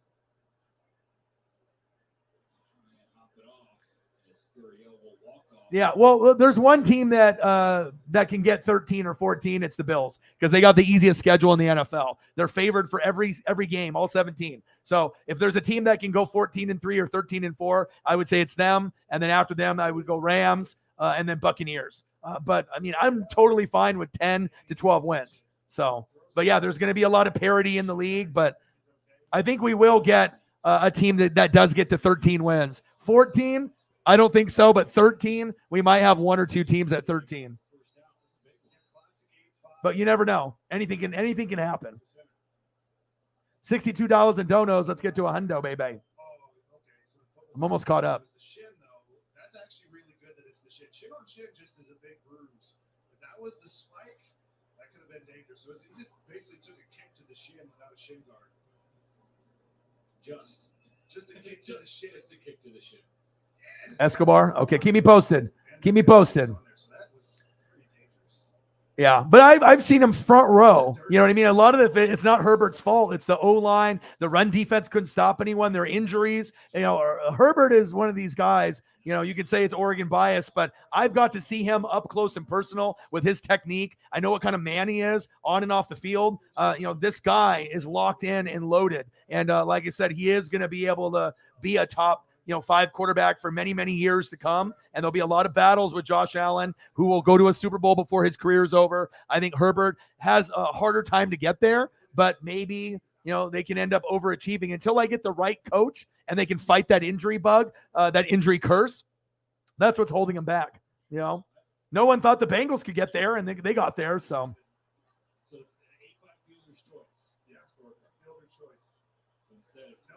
Yeah, I bet. And like Russell Wilson, to me, I mean, for just like one game, if he's healthy, and motivated, you know what I mean? I know that they are like, there's certain things that I know, you know what I mean? It's like, I'm not too sure if the Bucs are going to go to the Super Bowl and win with Brady. I would hope so. All right. Will the Rams win another Super Bowl? It could happen. You know what I mean? But you don't really know. But as long as Stafford's there with Aaron Donald, they could this year or next year. They could, right? Bills, they feel like they're on the cusp, where they could do it, get there, maybe not win right away, but, AFC championship game is no longer the goal. Now it's Super Bowl and then Super Bowl and win, right? But after the Bills, there's a lot of question marks for everyone else. Can the Bengals get there again? We don't know. Maybe they never will. Maybe they will. You know what I mean? Chiefs, will they get to the Super Bowl again? Maybe they will. Maybe they won't. They probably will. You know what I mean? Chargers, can they fight the injury bug and better coaching? Maybe they can get there. Can the Colts overachieve with Matty Ice while he's there and surprise the hell out of everyone like the Titans usually do? Or the Raiders, can they overachieve? So there's a lot of different things, but the number one thing I'm most confident of in football, okay, as long as Nathaniel Hackett is there and Russell Wilson is there, 100% the Broncos will win a Super Bowl with Russell Wilson, and more than likely will go to 2, lose 1, and then they'll win 1. I'm 100% confident of that. So, if they only go to 1, now that's one thing, but I do feel a Seattle Seahawks vibe where they'll go to 2, have a good chance to win both, but, maybe a Rams or a Buccaneers team with Brady or Stafford might clip them. But I definitely feel Russell Wilson. That's the one thing I'm very confident of, because I've looked at their roster, I looked at their cap situation, I looked at their coaching, their legacy, everything. It's going to happen. 100%. May not be this year. First 3 years, they will go to an AFC championship game. But I do think that if there was a team that could rise above the people's expectations, make the AFC championship game year 1 or even Super Bowl year 1, it is the Denver Broncos, and it is Russell Wilson. That's the biggest threat to the Buffalo Bills, in my opinion.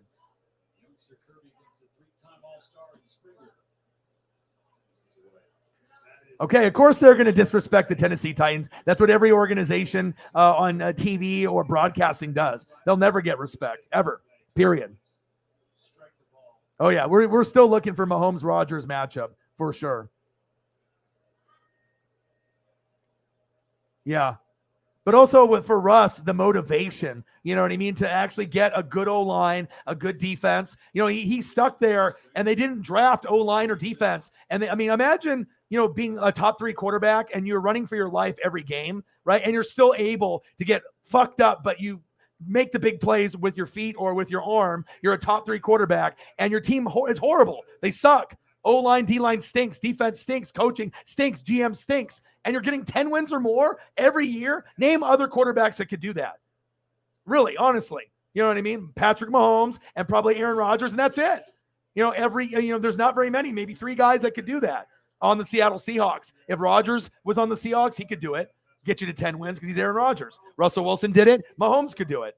You could even argue maybe Burrow, Herbert, and Josh Allen could do it. You know what I'm saying? Brady and Stafford, and got some other guys as well. But I think that people are really sleeping on them. And for all the people that think they're going to finish in 4th, that's almost laughable. You really think the Raiders are going to finish above? Like, if you got the Chiefs and the Chargers at the top, you really think the Raiders are going to beat a motivated Russell and he's going to be last? That's like laughable to me. The only way the Broncos finish last if Russell Wilson gets hurt, period. That's the only way.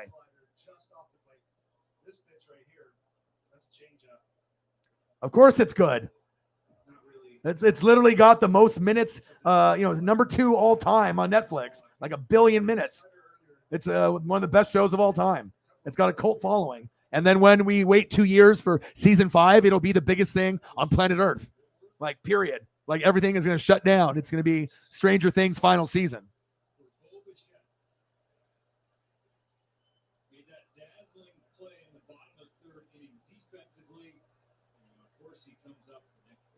Offensively, big spot. Seen this a time or 2 before watching baseball.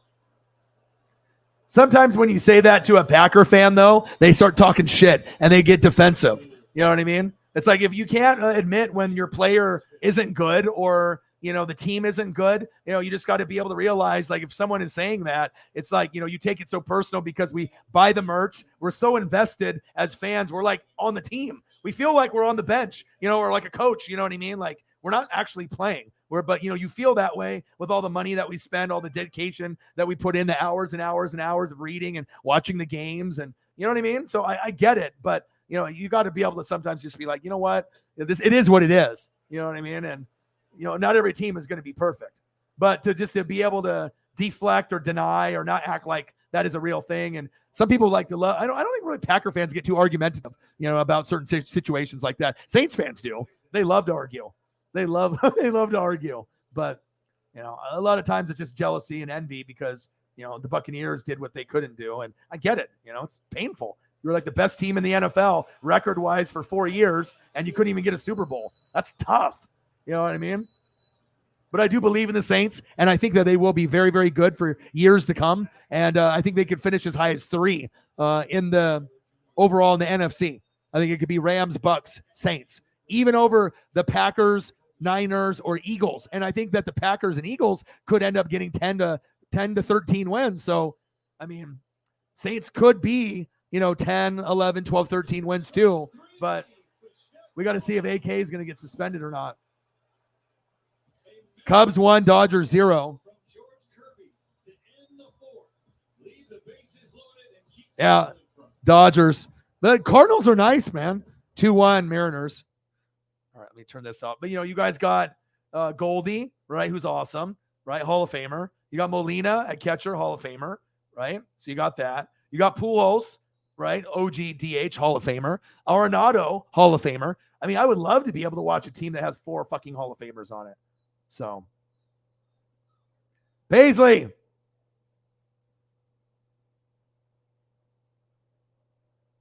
I'm getting caught up, I promise. All right, let me turn on the Dodgers. Let me get some Dodgers audio. I'll look here in a second.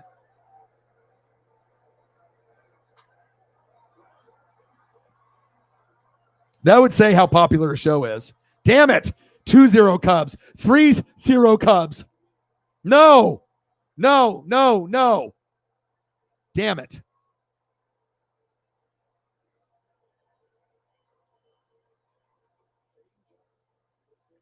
If Raiders get the 3rd seed, who's 4th in your opinion?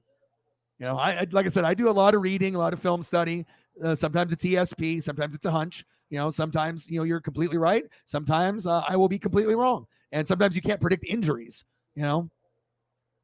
But if things stay injury free, I feel my gauge and thumb on the game is pretty strong. Because, I mean, this is what I do for a living. You know what I mean? And if you look at my track record for predictions and things that I say that come true, I think I got a higher percentage than anyone on TV or podcast or anyone that's out there. 3-0 Cubs. Nice job, Chicago.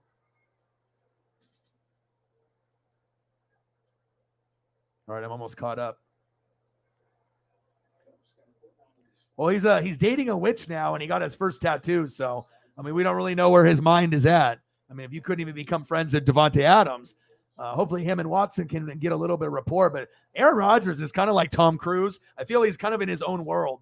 You know what I mean? He's Miles Teller and, just like with Top Gun. Like, he's just like in his own world and his own celebrity friends, McAfee, AJ Hall. You know what I mean? Like, he is just like doing him in his own world. Like, it's like Aaron's world. Like Boy Meets World, but it's like Aaron Rodgers is Corey. It's just him. You know what I mean?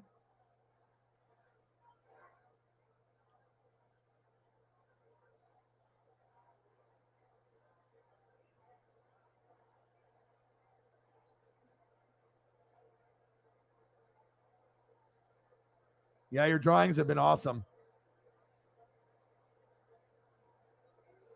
Yeah, Adam Wainwright.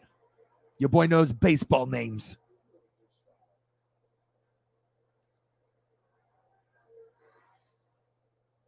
Yes. Dude, that's hey. I love it. It's Dusty Bun. Hey, when you end up watching something, sometimes you end up getting into that dream world, and you'll dream about, maybe people that you went to high school with or college or someone that you haven't seen in a long time. But hey, not weird at all. I think a lot of people would. Did you now when you did that? And do you remember anything that you did in the dream? Probably didn't go in the upside down, because then that would be a very complex dream. Tag him. There we go. You're out. Good thing that guy didn't try to run over Anderson. I would have got pissed. Dusty Bun. Good old Dusty Bun. And Eddie.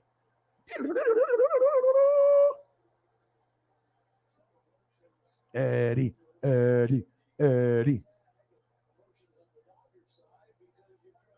Good stuff. I mean, I'll be talking about Stranger Things every day until it comes back in 2 years. I love it. Yeah, he has.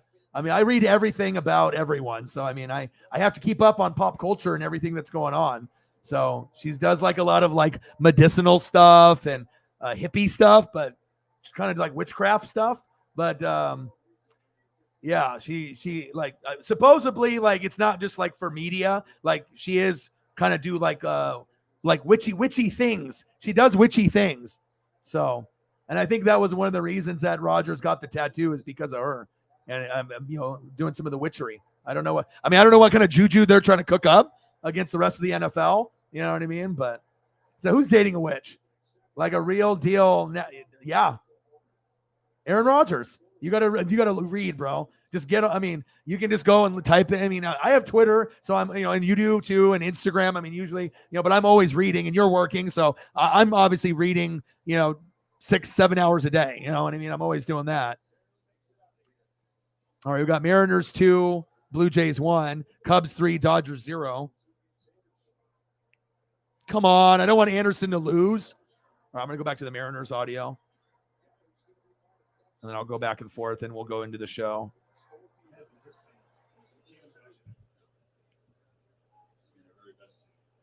Yeah, I was hoping that it was going to, work out with Shailene Woodley, too.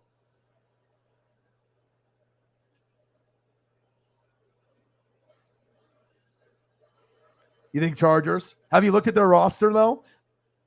I mean, if anyone can break out, like besides the Bills, like the most breakout team, Khalil Mack, J.C. Jackson, I mean, Herbert, everything that they got, they still got Mike Williams. They still got Austin Eckler. They got, they still got Keenan Allen.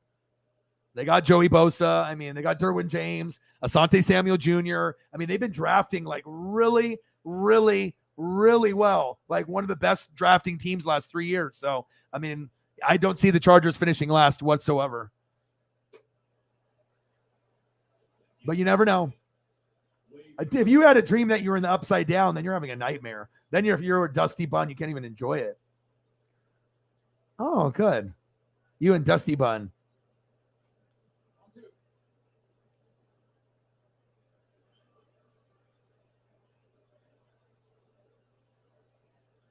Well, I mean, there's people that the Satan stuff and the witchery. I mean, and you got all kinds of different Scientology. You know what I mean? There's a lot of like cult like groups that are out there. You know what I mean? So, and I do think people believe in stuff. It's that people won't really do anything. It's not really taken serious. In this internet era compared to maybe back in the day. All right, I'm finally caught up, y'all. It only took me an hour and 41 minutes. So obviously with the show, let me turn this down. All right. So obviously we talked about Damian Lillard. Okay. And Damian Lillard got a huge extension, right? It's roughly like 61 million, per year. And he's never been about the money. We want to be able to get KD, but realistically, I know that, that's not going to be really an option, for us. So he ended up getting some extra coin. So 2 years for 122 million. He doesn't need that much money. That's just pretty much a thank you for sticking with us for 10 years when you could have dipped and went to the Lakers or Warriors and won a title and been called a sellout, but he's not a sellout. So, but shout out to Dame for sticking around, and hopefully we can get, a Giannis or a KD or a big name to come so we can at least be competitive. But at least we have Damian Lillard. We have at least one guy that is great on the court, and he's an inspiration off the court. He does a lot of charity work. He is the face of Oregon, really. He is the man. And he's probably the best blazer we've ever had, even over Clyde Drexler, my childhood, guy, as well as Bill Walton. But we need to be able to try to win something with them. Getting to the championship game is one thing, but we would have to have like a KD or a Luka or a Giannis, and they would probably be Dame going to them rather than them coming to Dame. Vince McMahon is in the news. Obviously, Vince McMahon paid $12 million to 4 women. Not good. Cover up like Deshaun Watson. They need to sell it. At some point, he needs to have no, creative control. I know your dad, built the business, started it. You built it into this, billionaire conglomerate, crazy company. publicly traded, money. But when you are a dirt bag or a skis bag, and you can just think that, any lady is just going to, pleasure you sexually just because you're fucking Vince McMahon or Deshaun Watson, and then he paid them. And then now this situation is like, okay, if you paid them, are they all broke now? And they're coming for clout and they're coming for more money, or just trying to ruin his name or whatever, but a lot of people are coming out with Deshaun Watson. He's paying like $100,000 to a lot of these women for them to be quiet and hush hush. So that way that he can play football. But both guys, not a good look. Not a good look for Vincent Kennedy McMahon. Okay. Oregon Ducks, Dante Moore. This is very, very big, for our Oregon Ducks. This is the highest 5-star recruit under Dan Lanning that we have got. And I didn't think that we were going to get this guy. He is the number 8 overall recruit in 2023. He is the 3rd best pocket passer in the country. 6'3", 200 pounds from Martin Luther King High School. He's from Michigan, and he could have went to any school really that he wanted. And so even with the USC, UCLA departure, we got to hope that he actually verbally says it, but signs the dotted line. And if we can get Dante Moore to come to Oregon, we might have another Justin Herbert-ish kind of guy. It could be a Mariota, could be a Joey Harrington. I don't really know what we're going to get, but at least this could be a guy that can help us win a Pac-12 championship and maybe win a Rose Bowl. Best case scenario, hopefully get to a natty with someone like this. But you know how college football goes. They can say, oh, I love you guys. And then, a day later, hey, I'm going to go to Michigan because I'm from here and I want to be the hometown hero. And, but maybe he believes more in Dan Lanning than, Harbaugh. It took Harbaugh, 10 years to finally beat Ohio State. So maybe he's like, I like Oregon, the uniforms, the swag, a chance to be able to showcase his talents, follow in Herbert's footsteps. I love it. Dante Moore commits to the O. Love it. All right. And then we're going to go into baseball. And I wanted to get into this so we can obviously go into the starters. And most of you guys already know what's going on. To be a player. Oh, Julio's up. Hold on. If Julio's up, everything freezes, in time. Come on, baby. I got to get this Mike Trout off the screen. It's bad juju, bad luck. All right, here we go. And Julio might be able to get voted in, but they ended up making their starters, and I'll go over those here in a second. And I'm going to drink some beer while I watch Julio.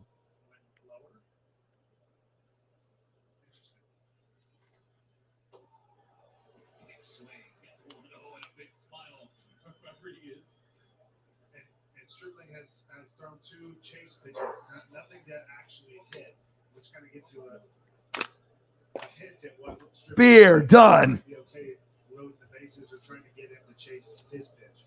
That was good. Good thing I have more. Julio. Damn it. On the wall.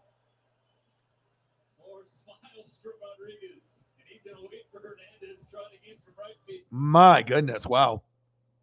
All right. So let's go over. Come on, Dodgers. That one's going to go to a commercial. Fuck. That could have been a homer. All right. Let's go over the baseball news. Let me turn this baseball down so we can just go over this at least one time. So people, when they watch the replay, I'm not going to skip any news here. We're going to go over everything. So in the American League, catcher Alejandro, because people have no idea who the fuck that guy is. And he's actually on the Blue Jays. First selection, 74% over Jose Trevino, 74 to 26%. So he's going to be the starting catcher. First base, Vlad Jr. Guess who? Blue Jays. So I'll take Trout off of there. We can just go over it that way. So Vlad Jr., Blue Jays, second selection. First selection for Alejandro Kirk. He's at first base, and he got it over Ty France on the Mariners. Ty France has been deserving, but Vlad is popular, so it makes sense. I'm not mad like, oh my God, Seattle got ripped off. I'd rather have Julio in there than Ty France, but Ty France's stats have been through the roof. It's been a big part of the Mariners actually staying afloat because of Ty France. Second base, the cheater, Jose Altuve from the Astros, his 8th selection. 57% over 43% from Santiago Espinal. Okay. Shortstop Tim Anderson. That guy's a stud. All right. White Sox, second selection over Bo Bichette, 55% to 45%. Another guy that's a stud, Rafael Devers, cranked one against Cole last night. Red Sox, second selection at third base, 60% over Jose Ramirez, who's good as well. Outfield, you already know what it's going to be. Mike Trout is a stud. Okay. 10th selection. He's the Mickey Mantle, right? Willie Mays of our generation, the most famous baseball player really out there, maybe besides this globally, because obviously this guy's got a lot of, Asian support and a lot of support, for a guy that can pitch and hit. But Mike Trout, all right, 10th selection, all right. And you also have who else? Let's take a look here. Giancarlo Stanton, 5th selection. And we also have Aaron Judge in that mix as well. DH is going to be Shohei Ohtani. No surprise. I already know he was going to get that over Yordan Alvarez. But Yordan Alvarez needs to be in this as well. So it's going to end up being Trout. And then we're going to have Giancarlo Stanton, the teammate. And then we also have the dude, Aaron Judge. And I definitely got to throw up an Aaron Judge photo. So, I mean, American League is fucking stacked. It is fucking stacked. So let me go through all that information again. So it'll just be, I won't do the backups, or I'll just do the starters, then the backups, and then we'll, go to the National League. So that way you can hear it clearly instead of me saying first place and then the guy that didn't get voted in. All right. So let's do the backups first. Catcher, backup, Jose Trevino. First base, Ty France. Second base, Santiago Espinal. Shortstop, Bo Bichette. Third base, Jose Ramirez. And then George Springer and Lourdes Gurriel Jr., Yordan Alvarez, for those guys in the outfield and DH. Those are the backups that didn't get the selection. The starters, Alejandro Kirk, catcher, Blue Jays. First base, Vladimir Guerrero Jr., Blue Jays, first base. Second base, Jose Altuve, Astros. Shortstop, Tim Anderson, White Sox. Third base, Rafael Devers, Red Sox. Outfield, Aaron Judge. Outfield, Mike Trout. Outfield, Giancarlo Stanton. And DH, Shohei Ohtani. Okay? They're good. Okay. National League. All right, let's get into that. We got Wilson Contreras. I'll go over all the starters. So catcher, Wilson Contreras. First base, Paul Goldschmidt. Goldie's been arguably the MVP of the league this year. All right, second base, Jazz Chisholm Jr. from the Marlins. Come to Seattle. I think you're disgruntled there. Come on over to Seattle. Shortstop, Trey Turner, Dodgers. Third base, Manny Machado, Padres. Outfield, Ronald Acuna Jr., automatic starter for being the lead vote getter in the National League. And the leading vote getter was Aaron Judge. We already know Aaron Judge is, we're talking about the homers and everything he's doing. He's been the best player this year other than Goldie. But if you had to choose one guy, you're probably going Aaron Judge with just the way that he's been so dominant. Outfield, Mookie Betts, let's go. And then we also have Jock Peterson, who was on the Braves and the Dodgers, now on the Giants. And then you're going to have those two.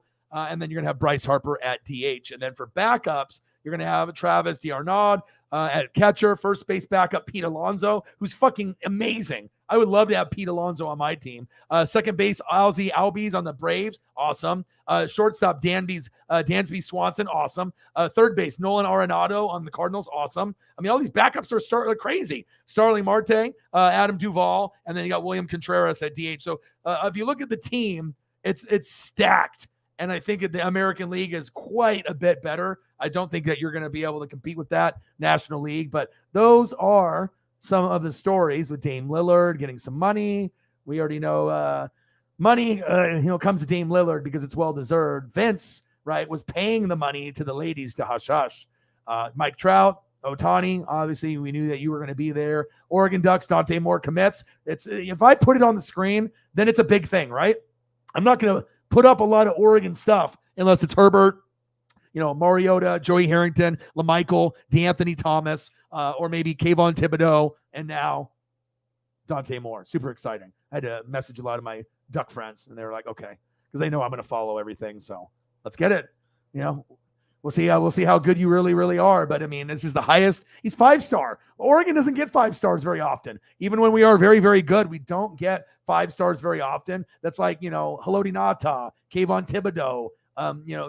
Some of these guys, I just hope that they stick around. But that doesn't mean a guy that's 1-star, 2-star, 3-star could be better than him, because I've seen it happen before. It's just about, the competition factor and what's going to happen. And that's facts.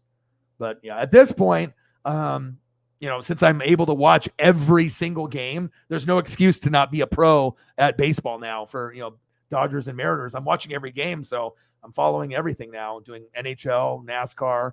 I know we'll be doing a NASCAR stream. It starts at noon on Sunday. I'm really excited about it too. Let's see here. Let's go back to the Mariners audio, and I'll get caught up in the comments. I'll take a look at the Cash App, and I'll keep slamming some beers, and we'll have a great time, baby. Hello from the booth. Hunter Pence, I love Notre Dame. Dude, if Notre Dame goes to the Big Ten, that could actually be awesome. You know, you might lose some games just like if Oregon went, but I think it would be really good for Notre Dame to join a conference.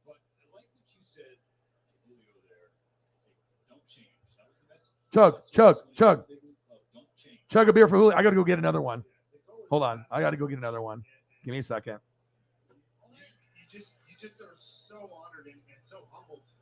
A, to his talent, but B, to watch how he goes about it, watching him play with joy, play with love, and that's the tradition of baseball, in school baseball. You know, you play hard, you set an example, and some kid watches you. Someone's watching you now, Julio. It's your turn because you're going to see some kid 10, 20 years down the road when you're still playing. And they're going to say, I remember when you fell at third base and then you scored from first while you were still sprinting. And all, you know, so it just, what Service said as well is he loves the game. He has a smile. He plays with passion. He wants to get better. And man, it is awesome to watch the new youth of baseball and the youth movement and how they're going about it. And Junior, the tying run on third base with one out. Hernandez rips one into center field, and we are tied. And look, most underrated, just does his thing, goes to work every day, hits homers, plays defense, drives in runs, clutch at bats, slider out over the plate. It's a good swing on it, drives him home. Yeah. Now, I want to say also, we didn't get a chance because we got a lot of stories going on. But Alejandro Kirk, another runner at second with nobody out, hits a ground out to the second baseman. That's the second time we've seen this Blue Jays offense do that. And it doesn't give you anything in the stats. You don't get any OPS, but you just helped your team. And you just put Teoscar Hernandez in an RBI situation, brought the infield in. That might be the reason he got that hit. But these are team at-bats. And that, to me, in my opinion, is the kind of things that get you back in the games, get you out of ruts, get you into the playoffs when you're doing those little things right. Because I promise you that whole dugout and the whole offense is giving taps. It's Alejandro Kirk, it's Bo Bichette when they got that guy over. And I know Charlie Montoyo loves to see a team like that because those are the guys who go down the way. And those little, especially for a lineup that just has not hit its fullest stride consistently. Right? Teoscar's, by the way, was 109 off of that, 108.9. So he crushed that ball. And a big topic for the Blue Jays has been production with runners in scoring position. Woeful, dreadful to start the year. Back to form the second half of this first half of the year. The Blue Jays offense, by the way, is the highest hard hit percentage in the MLB. So if the numbers aren't there, it's not because they're not doing the things right. Hard hit percentage is 44.6. They're crushing the ball. Yeah. Lourdes Gurriel drove in the first run for Toronto. Fouls off, strike two.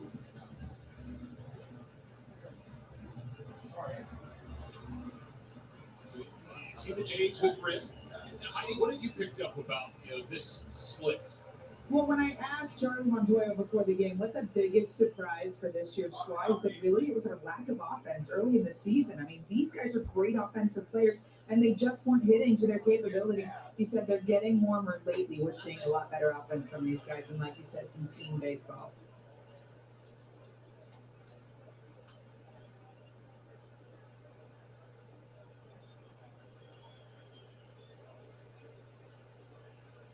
As an old school guy, as a fan of just doing the little things right, that just gets me all fired up.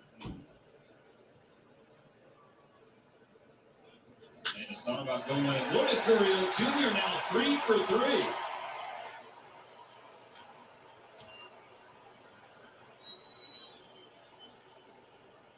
And here, another off-speed pitch. And Toronto seems to be seeing the off-speed a little bit better than they're seeing Kirby's fastball. Curveball stays on it. All right, to get a little Mariner good luck, we're going to go from paradise in Hawaii. We're going to go to the ballpark. And hopefully the ballpark will help help the teams get some dubs.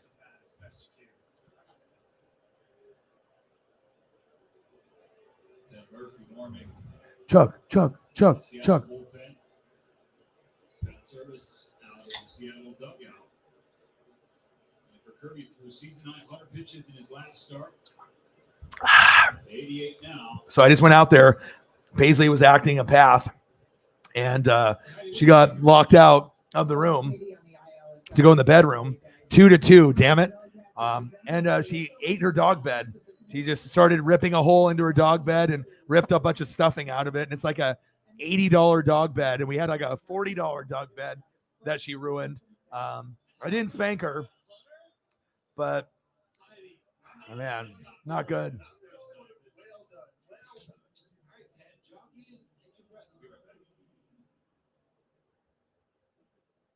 Yeah, not good.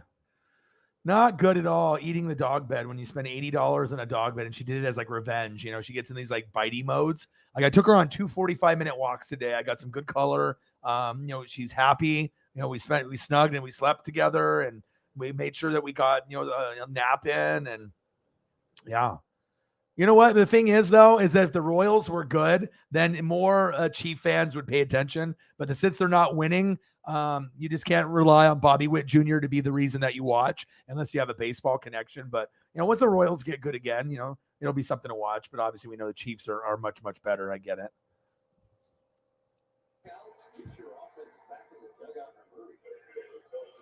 I got some Dodgers on here. Come on, Anderson. 3-1. Let's go, dude.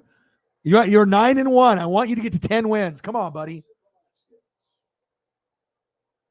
Oh, dude, it's one of the hardest positions to play in baseball, for sure. The All-Star game in baseball is the best. Yeah, it is. That's number 1. NHL number 2. NBA number 3. NFL number 1 billion because it's horrible. That doesn't even count. I say baseball is by far the best, and I think hockey is second. NBA, they don't have the best guys in the dunk contest or the three-point contest or the skills competition. They don't play defense until the third or fourth quarter. It's all dunks, no defense, lame. I want guys that actually are playing like it's a real game, and the only one that feels like a real game to me is baseball. Hockey feels like 75% of a game. NBA, it's like a simulation. What's up? What? 437 or 438 or something. It's like when you go to the box, it's like in the middle. So try like 437, 438, one of those two. I'm pretty sure that's what it is. Yeah, Pro Bowl is the worst. I understand Will Smith have done a nice job recognizing that the changeup is not as effective lately because they'll run a lot more cutters in and fastballs up.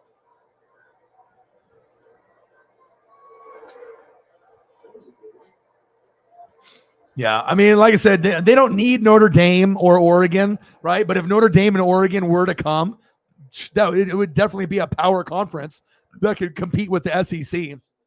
I mean, like I said, we know the SEC is the best, but at least we would have, more quality teams like USC and Oregon and Notre Dame added on to the already awesome Ohio State, Michigan, Penn State, Wisconsin, and Iowa and what they got there. You know what I mean? Because if you could add Notre Dame, Oregon, and USC, I mean, let's be honest, you add any of those 3 teams to a conference, it's going to be pretty special. I don't want to leave, though. I have too much heart and soul in Pac-10 football and Pac-12 football. I want us to be the face of the franchise. If USC doesn't love us and doesn't love the Pac-10 and the Pac-12 history and they want money, fuck them. Let them go do that. You ain't going to fucking win the division anyways.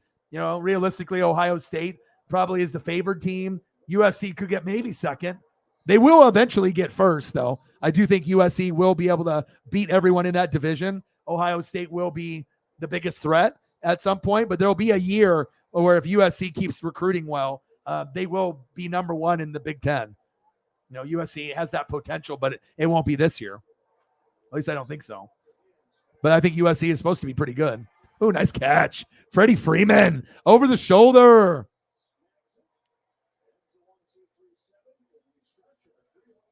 3-1 game. Come on, Cubs are up 3-1. Now it's 2-2 Mariners. Let's go. Hopefully this background will get a little bit of good luck, and we'll bounce around wherever I feel. We'll get into an NFL conversation, and then maybe we'll go to Kansas City. Maybe we'll go there. Maybe we'll go to the NFL studio, when I do my grind, during the NFL season. Maybe we'll be here. Got the hardwood floors, so fresh and so clean. Okay. Maybe we'll be there. Maybe we need to go to Paradise later, and just put our feet up and enjoy ourselves. It just depends on the vibe. Actually, I haven't been here in a little while, and this one always makes me feel good.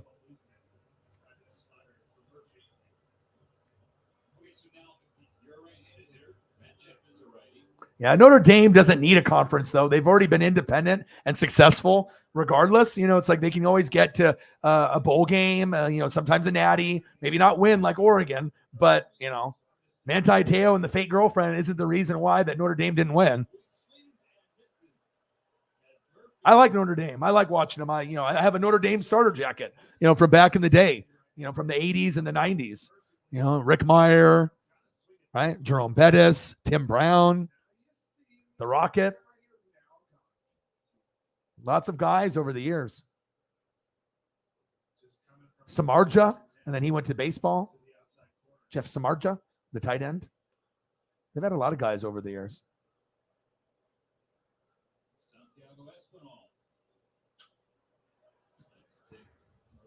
Yeah, you hate that he ran away. He was good for you guys. Yeah, it's all good. 2-2. This broadcast actually is a little bit better than the other ones. Seems like the audio, everything is working a little bit smoother. The announcers that they have aren't like just guys off the street. It's a little bit better. I do like how they have the hit probability in the bottom right corner. That's something that you don't see on any other broadcast. So I just like to be able to have, different things. I would love to be able to see the announcers on the screen at all times. I think that's one thing that sports is missing when they're calling games. You can have the announcers that are calling the game. You can see their reaction. And it's like Pat McAfee. It's like, you can have someone call a match, but wouldn't you be more interested if Michael Cole and Pat McAfee had their own box in the corner? And then when the matches, they're calling it, if they get excited or they react or if they get punched or whatever, you can see it at the same time as the match. It's only going to be a little picture in picture. I don't know why wrestling companies like AEW and WWE or MLB, NBA, or NFL haven't done this idea, because probably I'm the idea guy, but I would do it just the same way as someone is doing like Twitch on video games, where you can see the guy in the corner or the girl, and then a majority of the picture is the action. It would make the broadcast more interactive to see what announcers are important. You know what I mean? You want to be able to not just hear them. I want to see them. And showcase their talents, especially if they're really good. You know what I mean? To be able to see like how they react to the games and everything. NFL executives, MLB, NBA, college football, wrestling, AEW, WWE. My line is open for ideas. I know how to get more ratings. Okay. But that's one thing I would like to see in sports, is to be able to have that picture-in-picture box for every announced team that is doing anything. Wrestling, baseball, basketball, football. It's just one other camera, one little other piece that you have with your graphic design. Wouldn't be that hard, and it would improve the broadcast tenfold, in my opinion, on every little thing that you did.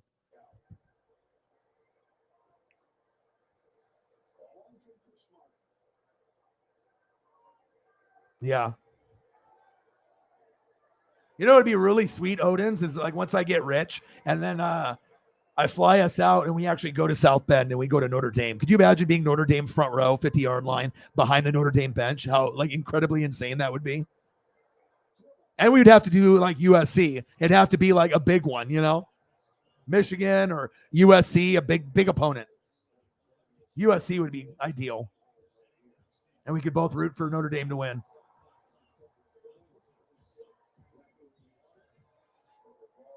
Yeah, I definitely think Milwaukee, Boston, they definitely are going to be in that conversation.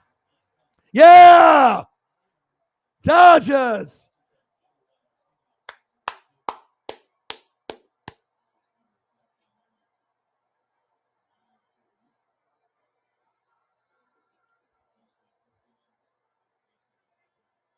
Fuck yeah. 3-2 Dodgers.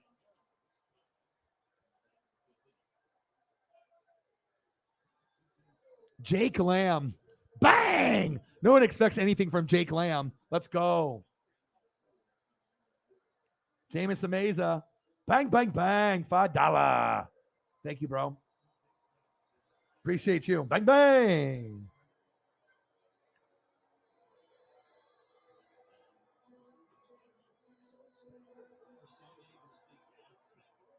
Oh, nice. No, it doesn't have to be sport related. A lot of the stuff that we talk on this channel isn't even sport related, so no worries there. What did you, Jake? Let's go. 2-2. Let's win this shit.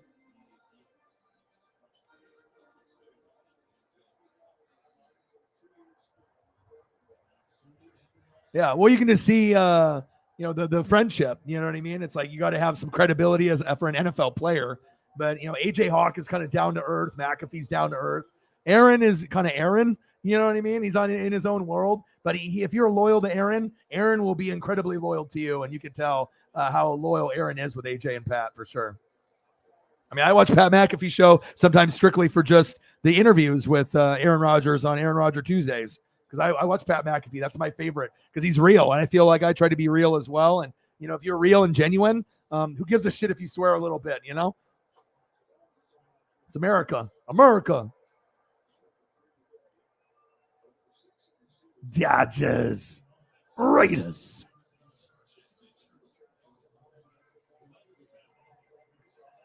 Yeah. I don't know if anyone's beating the Yankees, though. They look so good.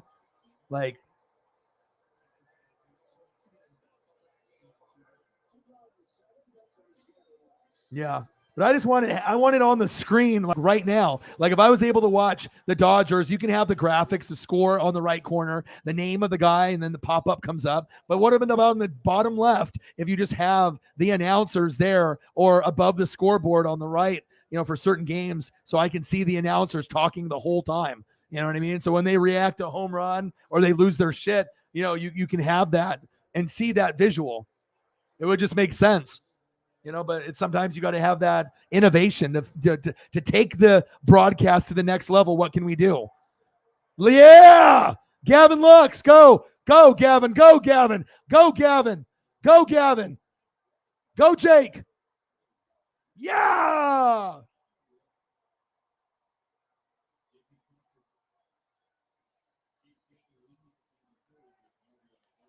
Yes, sir.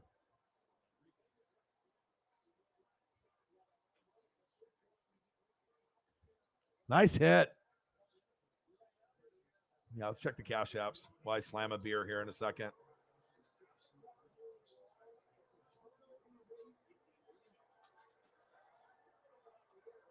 No, nothing new on the cash app side, but shout out to Eagles John, Mr. Williams, and Zini Panini, as well as the rest of the people on the super chat. I'm caught up. It didn't take me 2-3 hours.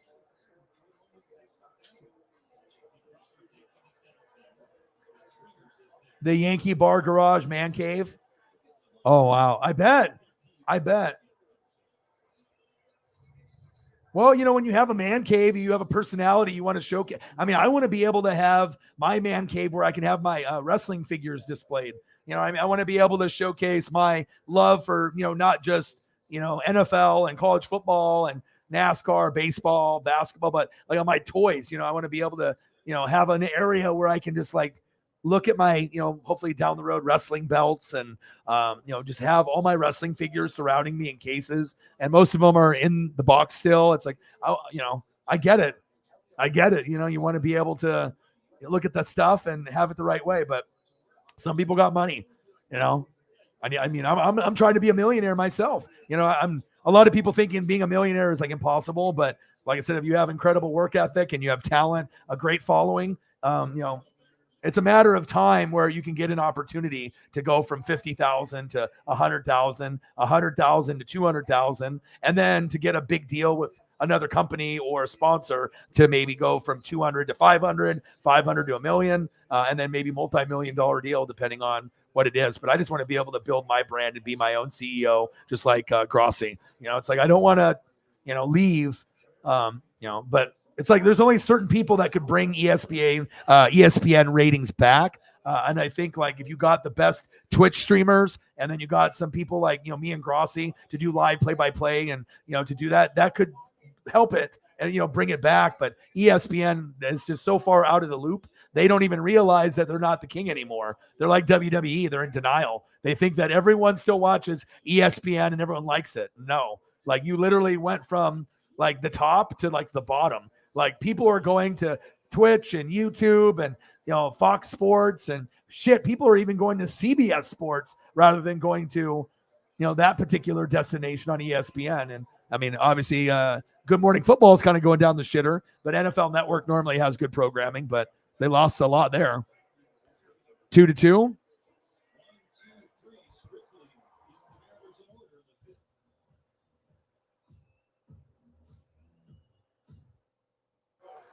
All right, Mookie Betts is up.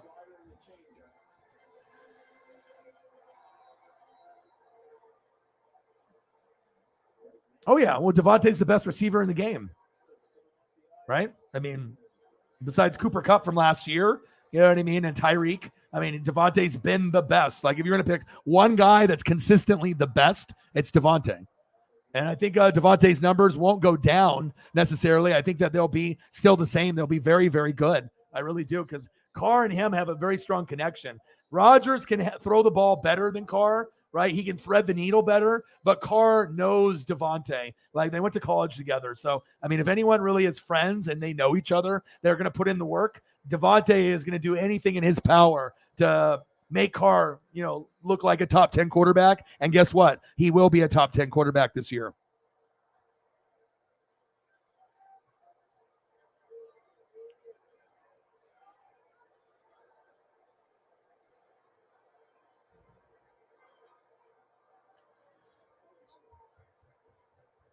Damn, I can't believe that Paisley ate the dog bed. Just started chewing a hole into it and just ripping out all the stuffing. It's like an $80 dog bed.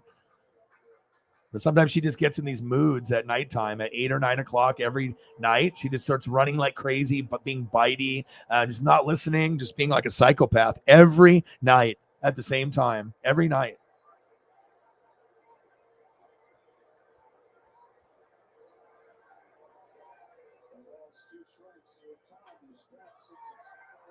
Foul. All right, time to drink beer. Let's get it.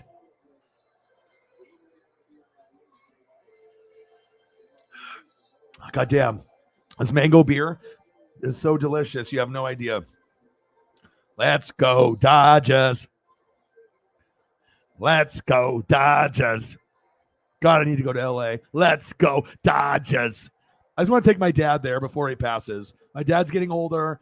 I need to take my dad front row to a Dodger game, get a picture with the Koufax statue, and sit off first base, off the dugout of the Dodgers. Get a foul ball. I mean, I already got a Dodger foul ball already. Kike Hernandez when they came to Seattle, but I want to go to LA. Bad. And me and Mr. Williams can link up. He actually works only like 10 minutes away from Dodger Stadium. I'm like, oh my God, I could like come to your house and stay with you and not have to get a hotel if I didn't want to, and just do that. It's got a tough task here against Munoz. Walked one and struck out 3 over 1 2/3. It's got some cheddar. Okay, come on, baby. Maybe this baseball background will give me a little good luck. 2-2, top of the 6th. Come on, Dodgers. Come on, Mariners. Yeah, but besides the Lillard money, he got it. Well deserved. Vince, gosh, man, be better. You gave way too much money, and now the ladies are coming for more. Mike Trout, Ohtani, all the rest of the GOATs. All-Star game is sweet. Hopefully, I can get Julio to get in voted by the players, because if he can get in, it'd be great for baseball. I mean, he's already leading the league in stolen bases. He can hit for power. He's great at defense. I mean, he's an all-around player like Ken Griffey Jr. Ichiro is just a singles hitter, but one of the best single hitters of all time, like Pete Rose and Tony Gwynn. But a player like this, I mean, the swag that he has and the energy that he brings, it's just like we actually have someone we can be proud of in the Northwest. Again, Griffey, Randy Johnson, Edgar Martinez, Ichiro, now Julio. Fuck A-Rod. A-Rod is being erased by J-Rod. I mean, look at that. He's got his own bat, the shades, the Oakleys, the hat. I need this fit. And even the hoodie that he's got on. I mean, he's greatness. I mean, think about it. Do you think I really would have bought a jersey from a guy that just came into the league if I didn't believe in him? Of course, I would have just waited a couple years and seen how it went. But, I mean, I've been following his career for a while. And when they hype up a guy like that, I mean, he started off a little slow, with just getting used to the strike zone, and the umps were against him. But, yeah, he's on fire now. He's lit. Just like this kitty. Fucking astronaut kitty. Lit. Lit like these ribs. Lit like the steak. Cheers. Yeah, but Paisley, like I said, I wish I could have gave her more of an experience. The rain, it just rained for fucking 3 days. And we had a hole in the tent and got fucking water. I've never had water in a tent while I was camping. That was a first. It was like almost like one of the worst experiences as far as like, having water in the tent. Like, luckily my back didn't get wet, but it was calming to hear rain hit a tent. And when it rains hard for like, 5, 6, 7 hours straight. The worst part is when you drink too much and you have to wake up and take a piss, and then you have to get up and put shoes on or slides, and then it's cold and you're gonna, don't want to wake anyone else up. It's like, yeah. But I like I said, I got to hang out with Uncle Rod, so that was good. And Paisley had a good time, so I have to keep a perspective on it. And I'm going to be going to the beach tomorrow for a couple hours, so, and I'll be back later on at night and be able to get her to the beach. They have an arcade there, great seafood. Hopefully, it's not going to be too hot there, but should still be nice. Dame, we need you, KD. Vince, sell the company. Mike Trout, go to the National League so Julio can be the starter forever. Shohei, the greatest two-way player we've ever seen, like the Babe Ruth of this generation.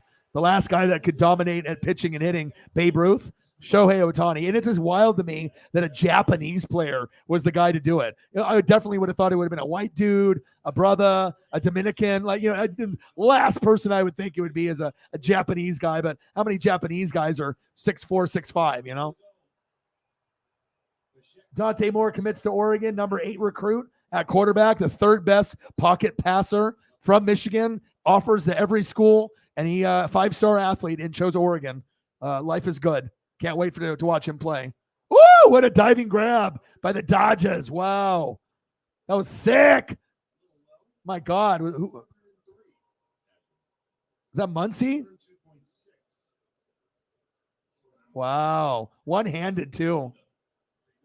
The Muncie or Lux? Muncie. Wow. Muncie with the grab. That was sick.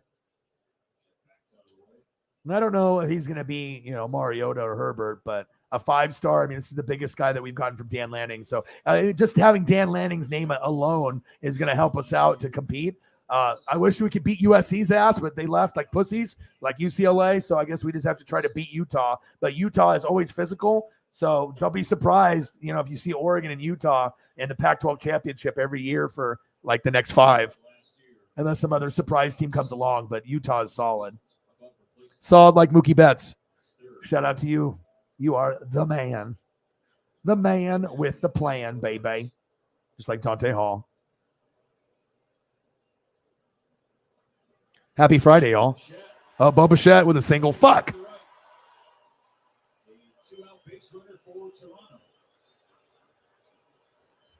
Damn it. This is the 11th hit of the night. We got 10 hits off of Kirby, the most he's given up. And you're definitely a little surprised. They easily could have 12 hits. We forget the J-Rod decal, the classic 8-5 ground out. But man, 101, Bo Bichette. He's got the fast hands. extends his hit streak. $67. Let's get to a hundo, baby. Kid can play. He's 91 hits. One of the best in Ooh. baseball. And I went to my favorite taqueria today. Uh-oh. Vladimir Guerrero Jr. tried to send one to the moon, but So I got some carnitas. Now, this is a matchup. The pork. Oh my gosh, so good. To watch. Power v. Power. All right, man. Have a great rest of your day. I'll be back tomorrow night. He was not trying to go the other way with that. Yeah. Tough to I mean, we got to see what Jameson Williams can do off the injury, but he was very talented. He would have been the first receiver picked in the draft if he didn't tear his ACL in the championship game against Georgia. And obviously in Michigan, you have Aiden Hutchinson, and hopefully they can do something. I mean, when the Lions are good, I'm rooting for them. Lions, Jags, Jets, teams that suck. I'm not really rooting for the Texans. I could give two shits about them. But the Jets, the Jags, and the Lions especially, I always root for them. I was there. I was Tampa Bay. I used to be shitty from 08 to 2019 for 11 or 12 years. We were only winning 5 games or less. It wasn't good. No playoff appearances from 08 to 2019. So it's not like, oh, we got Tom Brady and we've been good for 10 years. Like our team sucked. We were like the worst team in the NFL forever. in 4 of those contests, they have 10 plus hits. That would be nice. They're hitting the ball well. They've had a lot of injuries. I think getting Gosman. Yeah, Dante Bichette. That's Bo Bichette. Yep. Vlad Jr. and even Craig Biggio's son is on their team too. Third strikeout of the 6th. It remains tied at 2. All right, 2-2. Come on, Mariners. I got the Griffey jersey on today because I knew it was going to be tough. All right, let's go to the Dodgers.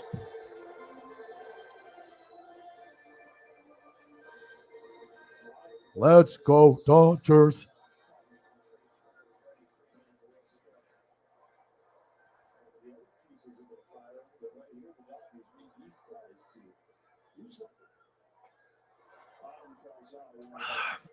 Oh, that's good. 3-2 Cubs. Bottom of the 8th. Come on, Dodgers. I need a Dodgers win and a Mariners win. I love it when they play at 7 o'clock so I can watch it like while I stream. It's like perfect. They just need to have the Dodgers and the Mariners on every night. It's always nice to have something to watch while you're grinding it out.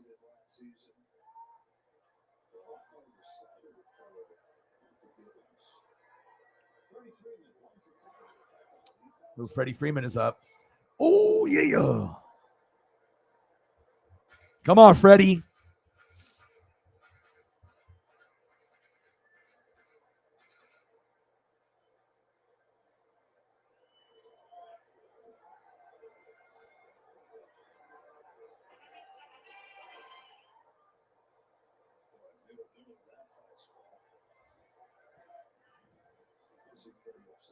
Come on, baby. Come on, Freddie.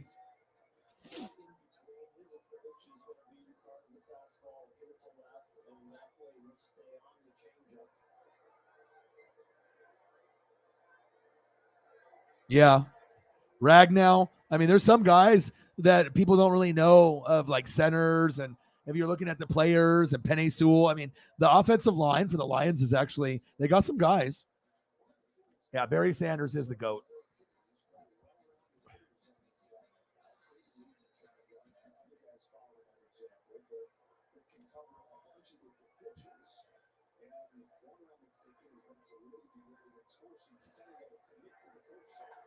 I mean, I know they're doing Pujols and Miguel Cabrera, but Julio is deserving. You know what I mean? Like Pujols is older. Cabrera, I know it might be their last one, but Julio is more deserving than those two. Like, unless you're a Pujols guy or a Cabrera guy, But Julio, you could actually put in the lineup and could do some damage. It would be good for the sport to put out the rookie of the year and, give more popularity to the sport. You need more Mike Trouts. You need more Shohei Ohtanis. You need more Julio Rodriguez's out there. You know what I'm saying? More Mookie Betts. Come on, Freddie. 3-2. Come on.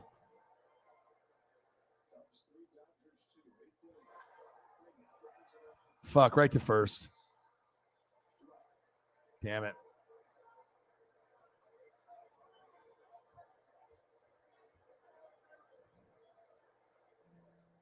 JT in the building. What to do?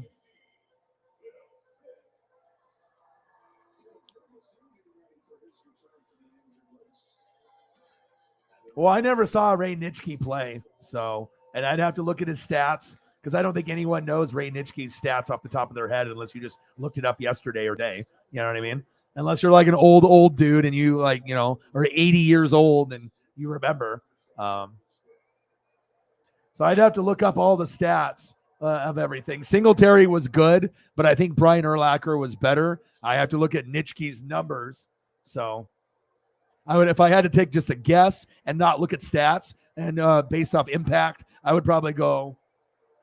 I mean, I don't know. Well, obviously, Nitschke played when the Packers were winning championships before they were called Super Bowls. And then once they were becoming Super Bowls, it's possible that Nitschke's stats are better than Urlacher, and you can be Nitschke, Urlacher, Singletary. But if you're just like, you don't know Nitschke's stats, then you're probably going Urlacher, Nitschke, Singletary. You know what I mean? I have to look at the stats, and I didn't watch Nitschke, so that's what I would do. You know what I mean? I have to look to see when Ray played, if it was, during, obviously the Bart Starr era, and how many games he played, what the tackles, and obviously it's 3 different eras. It's like Urlacher, within the last 20 years, Singletary, 85 Bears, Da Bears with Richard Dent, right? Jim McMahon with the headband, right? Walter Payton, or Nitschke on the Packers. So I don't think most people don't even know who the fuck Ray Nitschke is. Let's be honest.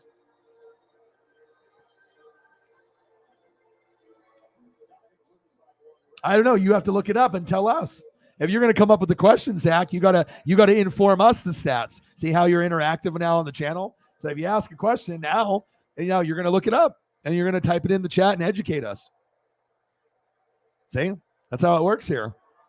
Everyone's involved, because not only would you be educating yourself, you would be giving me that one new fact that I didn't know going into tomorrow. I want to learn something new every day. That's the goal. One new thing that I didn't know. And you have an opportunity to do that now.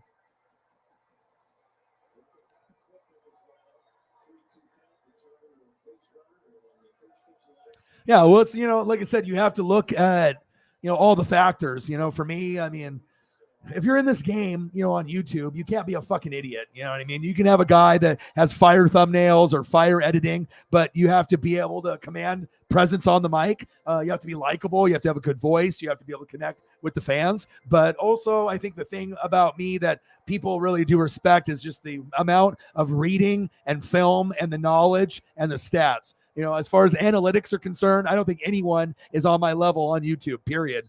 I feel, I just do more. You can put out videos and uploads, you know what I mean? But I don't see people doing 5-hour streams every day. So I definitely got the commitment. But when I'm not streaming, I'm reading and I'm doing film study. Most YouTubers are not doing that. You know what I mean? If you want to watch a game and a pop-up comes up on the TV and you read it, that doesn't make you smart. You know what I mean? All it shows is that you can read, but what are you doing in preparation prior to the show, to be able to go over things and make an educated opinion? So that's really the difference, and not being biased. That's my thing that I'm known for. The information, the stats, not being biased, calling it how it is, no matter what other people think. And I say what other people are thinking, but they're afraid to say, and just keeping it real. I don't need to scream and yell to get subs and views and to get a reaction. That's why Stephen A is the worst human on planet Earth. All you do is scream and yell. You don't even have any backbone to anything you talk about, and you're fucking wrong all the time, and you're getting like 8 million a year. Shit, give me 100,000 a year, and I don't need to scream and yell. Because that's where the sports talk is shifting. It's no longer the arguing, and the hot takes.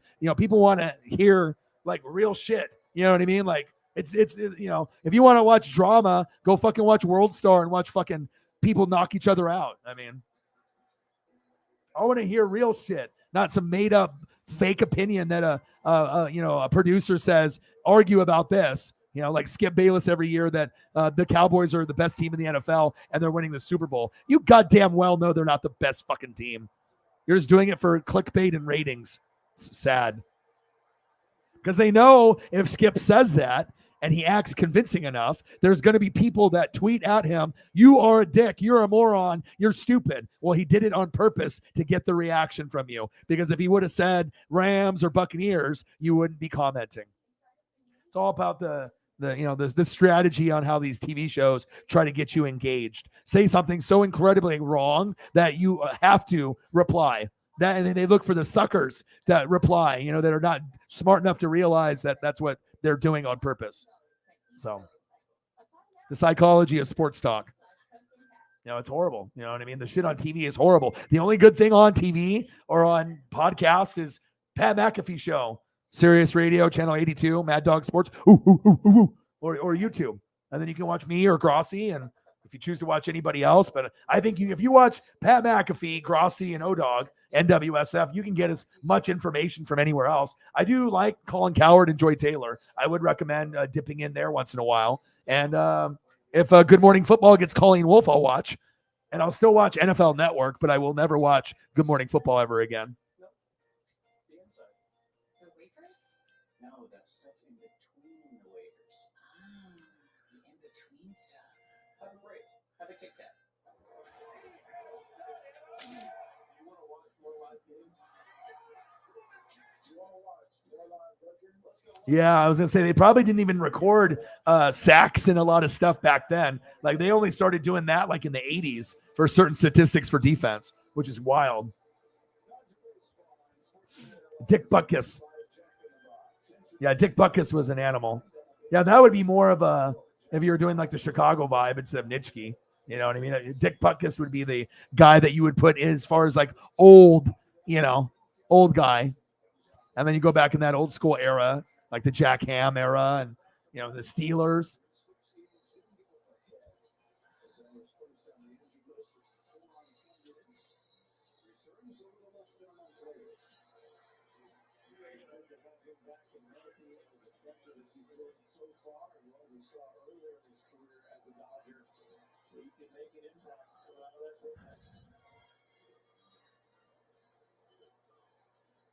All right, my keyboard died. My keyboard died, so I had to plug it in.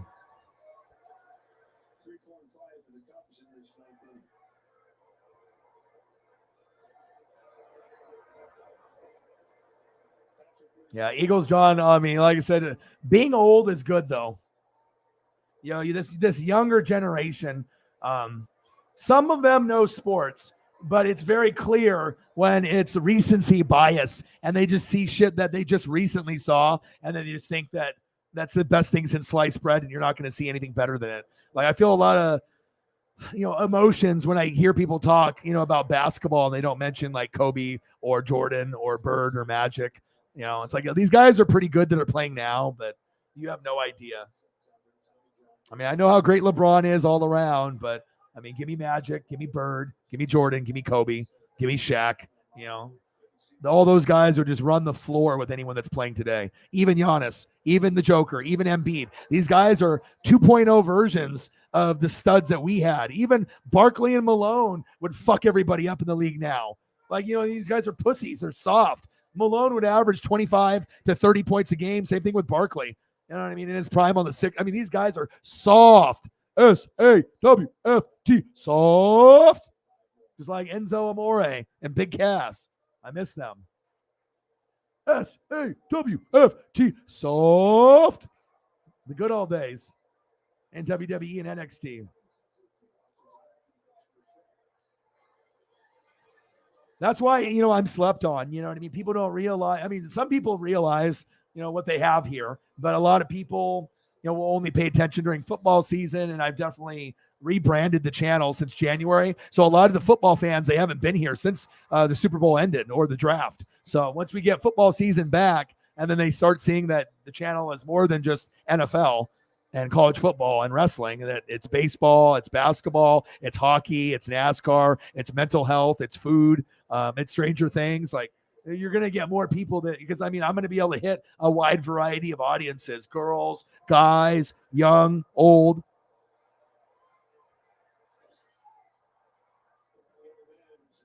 Yeah, if you listen to this channel, I guarantee you'll learn more here than any other channel on YouTube for sports, period. Just because, like I said, this is my life. This is like, I put everything, into this channel, you know what I mean? And so that way you guys can see my personality and I can give you guys great visuals. And then you can learn something too. So if you're not too familiar with certain stats and certain things, we can educate and we can have fun. And, if you're not familiar with certain things like Stranger Things or didn't think it was worth it, we definitely have great recommendations here in TV shows and food and anything else, just to kind of give you a gauge where you don't have to know NASCAR, but if you ever talk to someone that is into NASCAR, you can be like, all right, Chase Elliott, yeah, Napa, know how. I remember Orion talking about him. This is kind of the face of NASCAR now. So it's just, learning and keeping up with what's going on. You don't have to follow NASCAR, but if you know Chase Elliott, Bill Elliott's son, is really the face of NASCAR right now, it might, be one of those things that you come into contact with someone and you can have a little conversation, if you're on this show and, based on what I've taught you or what other people in the room have taught you. That's what it's about. That's what it's about. GOAT status, always learning. And then for me, I'm Northwest Sports Fanatics, but I'll tell you what, being able to do this full time since January, I can really take this knowledge to another level because I already felt like I was one of the, top 3 as far as intelligence and stats and everything, but now since I've been going in it full time, I'm not really sure if anyone follows as much as me on a daily basis. It's a lot of work, but I do enjoy it. And when you can be knowledgeable on like all the teams in Major League Baseball, all the teams in NFL, all the teams in NBA, a lot of the teams in college football, WWE, AEW, some of NHL, NASCAR, World Cup. When does it end? And then we're doing mental health and food and shows and movies. Literally, there's nothing that we can't talk about here.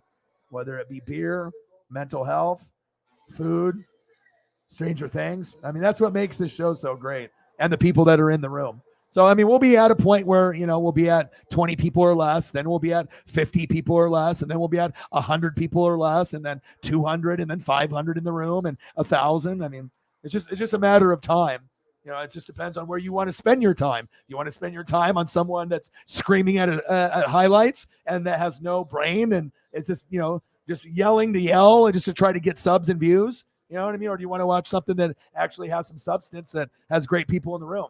There's a lot of people out there that are amazing at editing and have great thumbnails, but their content is dog shit. You know what I'm saying? Or their content is fire, or they have horrible thumbnails and, horrible, graphics, and they don't know what they're doing. It's very rare to be able to have a channel that's got shit in line. And, sometimes you just got to be able to, put in that hard work. And if you got people that support you, it doesn't matter how many you have. I've already proven that with less than 20 people on every given night, I can still do this full time. And I don't think there's any other channel on YouTube that can say the same. Even Twitch. You got to have a lot of people. You know what I mean? It's very rare to have 20 people in the room or less, but 10 out of the 20 might donate $5 to $100 at any given moment. That's pretty rare. You get people that really support you and love you. So as long as I can help people with mental health and, we can, vibe and talk about things like this or this or this. That's what makes me happy, having a wide variety of a number of topics and just making sure that everyone is okay, in this world that is very unfair and brutal. You want to make sure that at least you go to bed happy every night. And that's my ultimate goal, to give you great visuals, great room, great vibe, and only the best. I'm not striving to be second best. I am, trying to be the best. My legacy, what I'm trying to do, not only on YouTube, but to open up my own YouTube studio to help other people's dreams come true. That's important to me. Northwest Sports Fanatics Bar and Grill, no chairs, only couches, video games, all the games, MLB, NBA, NHL, NFL Sunday Ticket, Southern food, a different type of vibe. Everyone's different, you know what I mean? But I feel like we're often imitated, never duplicated. You're always going to have people that are haters. You're going to have people that try to copy. like Peter Schrager on Good Morning Football, EA Sports, and Madden, but there's only one NWSF. That's facts.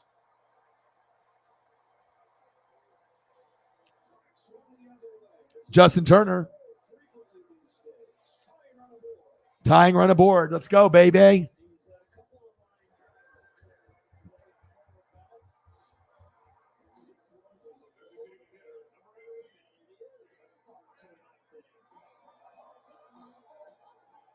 But obviously the amount of time of reading and film, I mean, predictions being correct, I don't really give a shit about that much. You know, it's just nice for credibility if I say something and then it comes true instead of me saying shit and nothing ever comes true. I don't want to be the Stephen A. Smith of fucking YouTube. Okay, I actually want to do the research, do the time, and then usually you can get a gauge of what's going to happen. You're never going to predict injuries, you know, unless you're Marty McFly and you have the, you know, the Guinness Book of World Records and you have time travel machine, you know, but I think being non-biased, being genuine, being real, saying things that people that won't, and obviously being very intelligent with the analytics. And when you can predict things and they do come true, how many people can say that on TV or YouTube or Twitch or anything that's out there? I mean, there's not very many people that I think that are great on YouTube. There's a lot of people that are good and that are doing YouTube, but I don't think there's a lot of people that are great. You know, a lot of people, they just kind of ride the coattails based off thumbnails or, you know, graphic design, but the content is lacking because these people don't want to put in the work. If you want to be the best and you want to put in the work, you got to be able to watch. You got to do the film. You got to watch live. You got to read, you know, and if you're not reading, you know, 4, 5, 6, 7, 8 hours a day and you're doing this job, you're not going to compete. You're not going to be on the same level. I will outwork you. 3-2 Cubs. Bottom of the 9th. Let's go. 2-2. Bottom of the 7th. Blue Jays and Mariners. Come on, Dodgers. And that's why I want to inspire you guys to realize, like, look how hard I'm working. You know what I mean? And it's not like I'm getting pushed by YouTube at all. 4 years. I've got pushed the first 2 years. I haven't been pushed in 4 years. You know, instead of gaining subs, sometimes I'm losing subs. You know what I mean? But with all that being said, you're not going to see me, you know, bitch and cry and moan about it or not record or quit. You know, you keep pushing, you know. But one thing that I can say that I'm doing that no one else is that I'm able to make a living with less than 20 people in the room, and I don't see anyone else doing that. So that's a big accomplishment based off the fans that know what they're going to get with this channel. Only the fucking best, period. And it's all about connection too. I feel my connection with people is 1,000 times deeper than any other channel. You can have people that you like as mods and you know what I mean, but how many YouTube channels or people on Twitch actually give back to their fans? Like they say they do, but do they really? You know what I mean? There's a lot of people that say it on the stream, but do they actually do it? You know, do they really care? Do they actually talk to people outside the stream? Or are you just so, you know, in your own world that you just assume that you deserve money and you deserve, because you have the fans and the popularity, that everything should just come to you? You know, I'll never be that way. I will always show gratitude now, or even when we have, you know, 100,000 subs or more. I'm always going to be very, very thankful for $1 to $500. It doesn't matter. And just people that are supporting, sharing the channel, helping us grow, and just building something special as far as a group to show positivity for mental health as well as pets. That's what it's about. Dogs, cats. All right, mental health. We got to be able to stick together. You know, there's so many haters out there. You know, support your friends, support your, you know, your family. And if you know someone is going after something that's special, you know, instead of sliding past it on Facebook, fucking hit the heart button, hit the thumb up button. It takes fucking 3 seconds. Shoot them a comment. You know, fucking send them an instant message. You know, sometimes people are so fucking lazy that, you know, they're so in their own head. Well, you know, it's okay if you don't have, you know, your dream set up now. I didn't even start my dream until 29, 30 years old, and I'm 40 now, you know. But if you can, you know, show some gratitude, you know, but I think a lot of it comes down to people are like, I don't mind if you do good, but not better than me. That's the mentality of a lot of the younger youth now, and just people in general. Oh, I see that they're doing podcast or YouTube. Good for fucking O-Dog. Good for fucking him. He sucks. I can do what he does. That's stupid. I don't give a shit. You know, you just get people that, you know, they just don't like what's going on in their own life, and, you know, they won't slide me a comment or share my shit and hope that I fail. You know what I mean? But you don't get anywhere in life being negative. You root for your friends to win. You root for your friends to accomplish shit. You know what I mean? And obviously with Zach, trying to get, degrees to become a social worker. I think that's one of the coolest things I've ever heard on this channel, because we need more of that. And he's only 22. So he's going to be really shaping the youth, and hopefully changing the narrative of social workers not caring as much because they have too much on their plate. Facts. Yeah. My life, I feel, is going to be better after 40 as well. I mean, it just feels really good, to be able to talk to like-minded people. And I'm not saying if, you're going to have people that have different levels of intelligence. Some people will have it on NFL, some politics, some with, whatever field that they're in, based off Holly Hundo, like being a vet. Everyone's going to be an expert in something. But it's always nice to be able to talk to like-minded people that are in the loop of things other than just sports. Life is more than just sports, even though I am like the biggest sport fan on planet Earth. But, I like to be, you have to understand like sports and athletes and wrestling. There's certain things that kind of go hand in hand, like PB&J. But, what happens when your sport team isn't on? You got to make sure that you're looking out for yourself and reading, right? Exercising, spending time with your pets, finding ways that in the meantime, while you're waiting for your games to come on, that you can have good mental health. You got to have a good support system nowadays. Okay? It's big facts.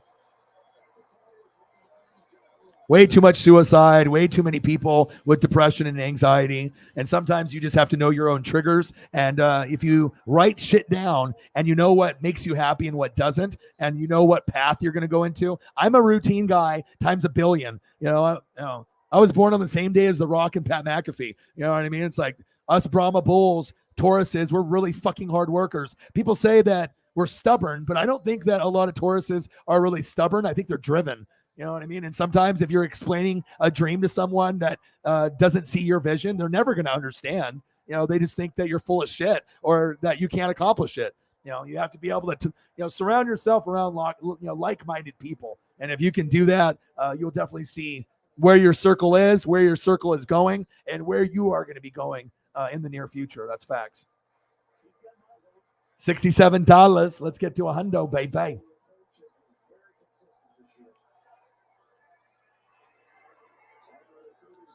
And I think a big part of the channel too that's evolved, it's like you'll get a little Dr. O from me too. As a social worker, for Zach, he's trying to go into that field, but it's like I don't have a PhD. I might not be a doctor. I might not be a psychologist or a therapist, Boys and Girls Club, counselor, mentor, you know what I mean? But I know people. I know people deeper than most people on planet Earth. Do that empathy, that sympathy, and you just need to be able to read the room and be able to, connect with people. And sometimes it's just a compliment. Sometimes it's just listening. Sometimes it's just rooting for someone to believe in themselves because you believe in them. Simple as that. I mean, what's more powerful than being able to have 50 people that all support each other? That's why I want to be able to open up my own YouTube studio here in Oregon for all the people that can't afford it. So instead of, doing gangs and drugs and drinking, people are going to do that shit no matter what. I mean, you want to do that, that's fine. Okay. If that's totally up to you and, how everything's going around your surroundings. But if you want to come and be able to perform, rap, sing, country, rap, YouTube, Twitch, Instagram, social media, TikTok, and go somewhere where you can be motivated and be somewhere where you can, be supported by people that have the same like-minded dreams. I mean, 50 people in a building, all supporting each other. I mean, the possibilities are limitless, and that's what I want to be able to do for my legacy. Not only here and being CEO of NWSF, but that, and obviously the NWSF, the Northwest Sports Fanatics Bar and Grill. That'll be down the road, but I definitely want to do the studio. That's very, very important to me, so I can make my friend Brooks his dream come true, because I just don't know if he's going to be able to do it. If we end up having a building and I can be in the building with him every night, I can push him, to be able to go that next step of commitment, because I want to be able to see him win. The last thing I want to do is know that someone has millionaire talent and they settle to, be a construction worker or, do regular jobs when they could actually, make a difference in not only their lives, but because I know he wants to pay off his mortgage of his parents' house. That's a big thing. And he wants to prove that he's not the fuck up in the family, because his sister is really smart. And she's always been like the golden child. He's the one that's, did drugs and drank and partied and was irresponsible and fucked up. But he's actually the most talented one in the family based off his music, piano, and making beats. Like his talent level, I feel is like on my level. Like as far as like success, I feel that if he just committed himself, that he could be where I'm at today, and and have a very, very bright future. So I mean, shit, Busta Rhymes, the famous rapper, reached out to him on SoundCloud. I mean, if that's not a sign, I don't know what the fuck is, but you got to keep up with it. And he's starting to now, but it took him like 5 years, to really start buckling down. And they stopped doing drugs and drinking as much. And now he's losing weight. He's running half marathons. He's eating better. He's lost like 50 pounds. He's not depressed anymore and drinking and doing drugs because he's sad or depressed about his life. You know what I mean? I just try to set a good example for him. And he always sends me beats. And I mean, if you can't get motivated on what the fuck I'm doing, you're not going to get motivated by anything. You know what I'm saying? Like, you got to be able to, just buckle down if you want it bad enough. I can't make your dream happen for you. You got to make sure you go after it. Bases loaded. 0-2 count. Mookie Betts is up. Oh, my God. Bases loaded. 0 for 4. Mookie had 2 homers last night.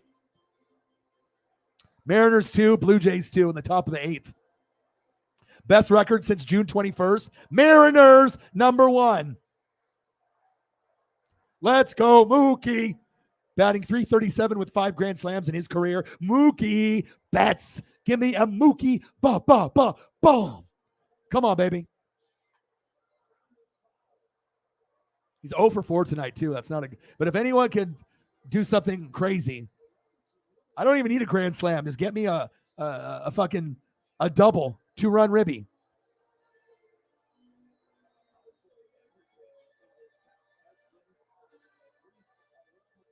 Oh, wow. Yeah, people are still doing that.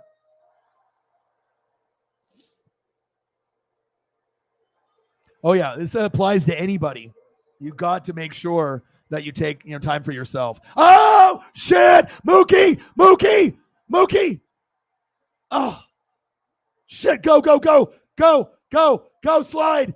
Yes. Woo!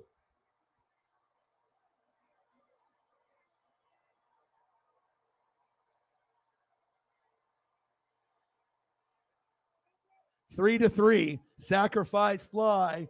Mookie Betts. Let's go.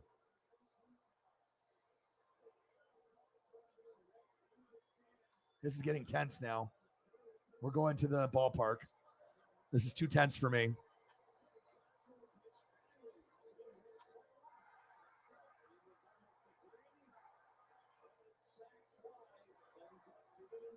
Hey, us Tauruses, it's a special breed. David Beckham, grinder.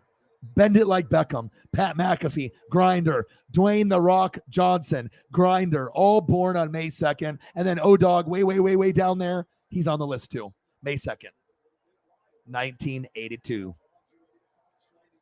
It's kind of crazy to have that many famous people that have the same birthday. All right, 3 to 3. At least we tied it in the bottom of the 9th. Yeah. And I like it because it's work ethic. It's not just because Dwayne Johnson's famous, and it's not that Pat McAfee is famous. I like it that I have the same birthday as them because we're grinders and we work really fucking hard. That's the thing that I take from that. It's not, oh my God, The Rock, Dwayne Johnson. I like his work ethic because I think he's the hardest working man in Hollywood, right? And Pat McAfee is the hardest working grinder on podcasting that's in the business right now. There's no one that's more genuine. Sometimes you can swear like I do as well. But I mean, it's just about being authentic. And there's a reason why Pat got obviously an extension with WWE because he's fucking genuine. He's passionate. He's really good. He's smart. He's not as dumb as he looks, as some people would say. Just because he went to West Virginia doesn't make him a fucking hick that's an idiot. He's actually really intelligent, and he really knows, what's going on in the world. He's very in tune with a lot of different types of people. So love me some Pat. Gang, Elliot. Still hustling those washing machines, I see. How you doing, bro? The Mariners pitcher went out. God damn it. All right, time to slam some fucking beers. When you have technology that's easier to control, Yeah, you do. If you look at the last couple of pitches thrown, Taurus, Brahma Bulls, baby. Yeah, he's been sick for a while.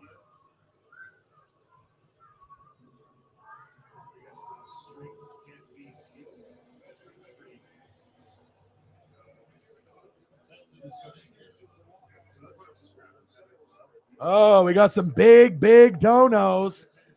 Wow. You know what's crazy? Holly Hundo and Cyberpunk are the biggest people on the channel, right? As far as like consistent support, right? This is creepy. All right, hold on. This is going all on mute. Okay. So we know Holly Hundo and Cyberpunk, right? They are the most committed to, you know, showing the love, showing the donation support, right? At exactly the same time and at exactly the same donation amount. They both donated exactly at the same time, the same dollar amount too. $33 from Holly Hundo at $9.59, $33 from Cyberpunk at $9.59. Look at you two. My goodness, you guys are great. Gang, you guys are great. I think we're going to Kansas City now. It's time to go to Kansas City by the GOATs. You got to reward the GOATs. See that? No other channel shows the love like the GOATs. I've seen it happen, but not like that. But I mean, you know, there's something in the air tonight.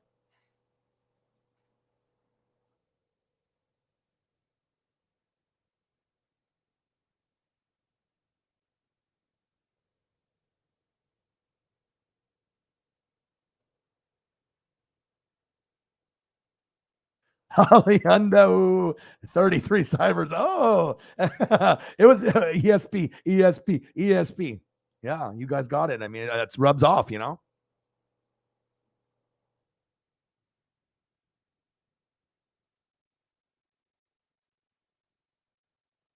All our brain waves and our brain lengths, you know, interconnecting with each other. It's like we're in the matrix. We're in a simulation. We just have to find a way to work together to maximize our profits and maximize the winning in life in the simulation. Okay. Red pill or blue pill. You know what I'm saying?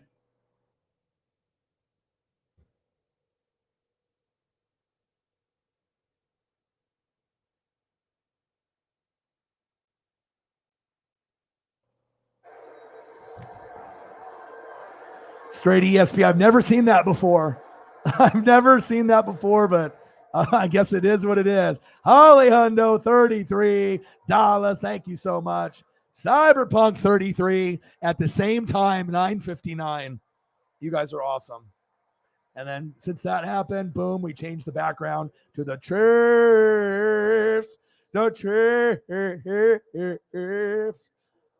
Appreciate you, Cyberpunk. Appreciate you, Holly Hundo. Appreciate you, Cyberpunk. Living your goat lives. Tommy Winch says thank you. Derek Thomas says thank you. Andy Reid says thank you. Travis Kelce says thank you. Mahomes says thank you. Chiefs.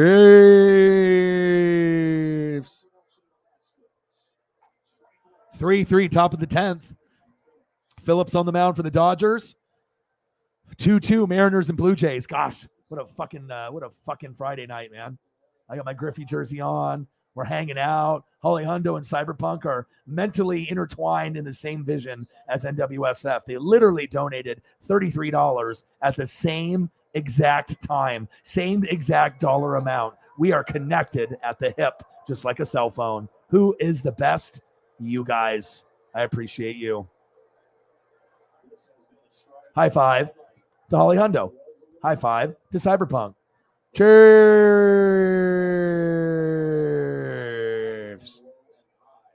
Shout out to you guys. Thank you so much. The grind is real.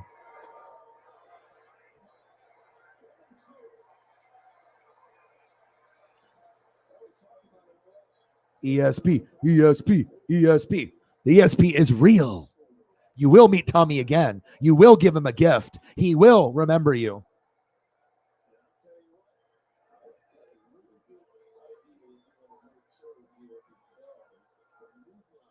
Yeah, great minds definitely think alike. Yes.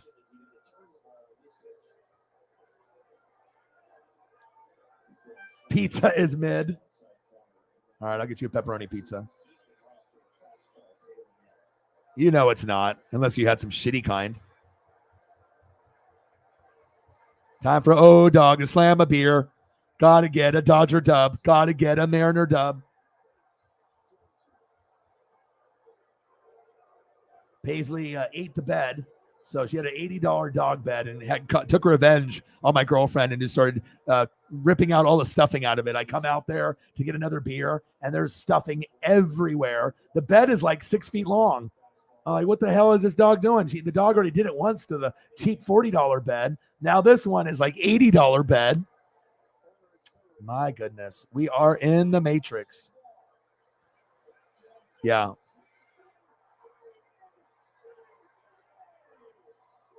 Wow. Freddie Freeman, are you fucking kidding me? Oh my God, that was insane. A bounce, shitty throw. Freeman. He might have been safe there. Yeah, he was safe.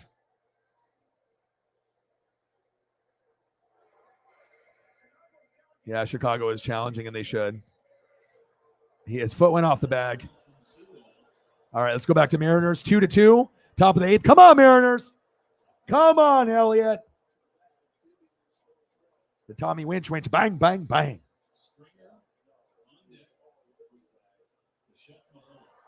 Yeah, I just like the support that we have in the room. It doesn't matter if I'm in here by myself or with one person or if we have 20 or 40 or 50. It's always great conversation when you have goats in the room. It's like I'd rather be in the room with 4 or 5 goats than 40 or 50 people that are just causing trouble. They have nothing to add to the room.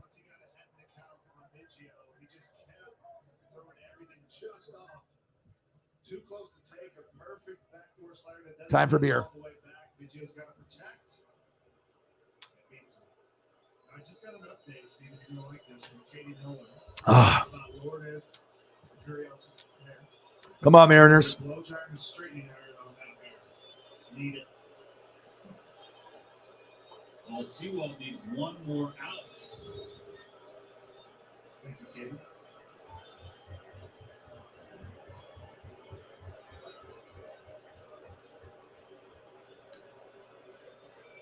Springer in. Espinal on second base. Sewell will peek at him and deliver. Stripped and foul. On Milwaukee's well. First base side.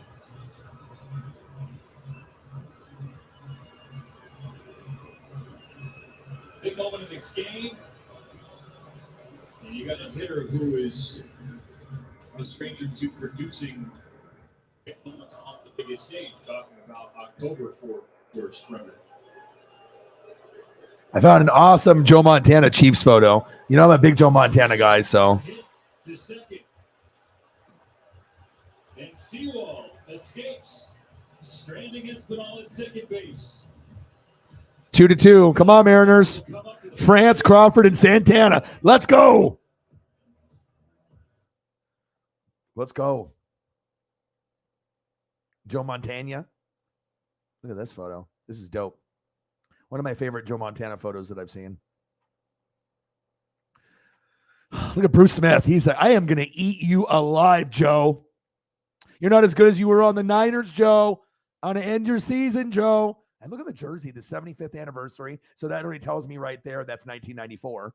And then he's got the other patch on the other side. Is that like 35 years of Chief football or something like that? I don't know what that. I got to look at closer at that patch. But double patch on the Montana? My goodness. Bruce Smith with the red helmets. They need to bring those red helmets back to the Bills. That's what I would do. That's just that unique look. But those 75th anniversary jerseys are so fire. They did Barry Sanders. They did Dion on the Niners. They have a very iconic players that wear the 75th anniversary. And if you can find Mitchell and Ness 94 jerseys that have that 75th anniversary patch, it's actually one of the coolest patches they've ever done. Fire. Fire. Fire. I was in a Joe Montana mood.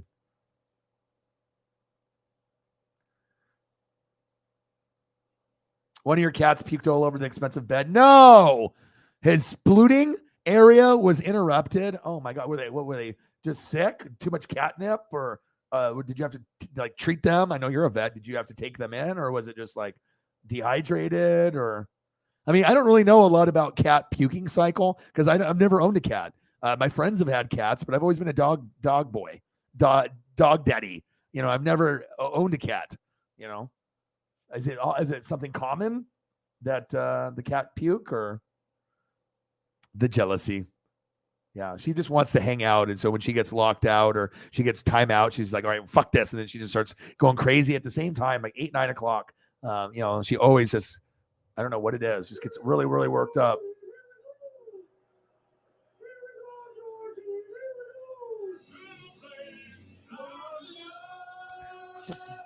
It's fine. They got the Mariners and the Blue Jays mic'd up. 133 in Donos. It's an awesome game right now. It's 2-2. Cubs and Dodgers is 3-3. Bottom of the 8th.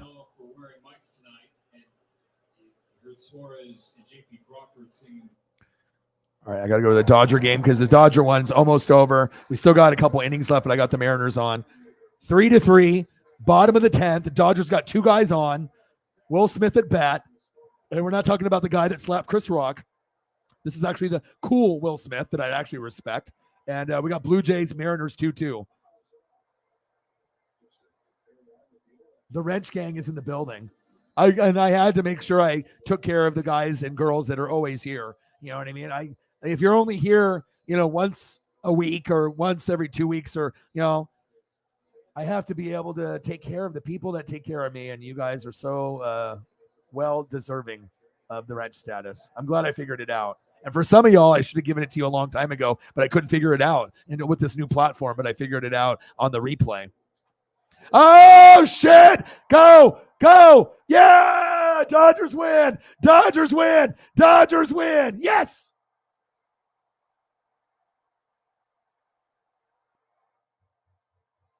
Will Smith with the winning RBI.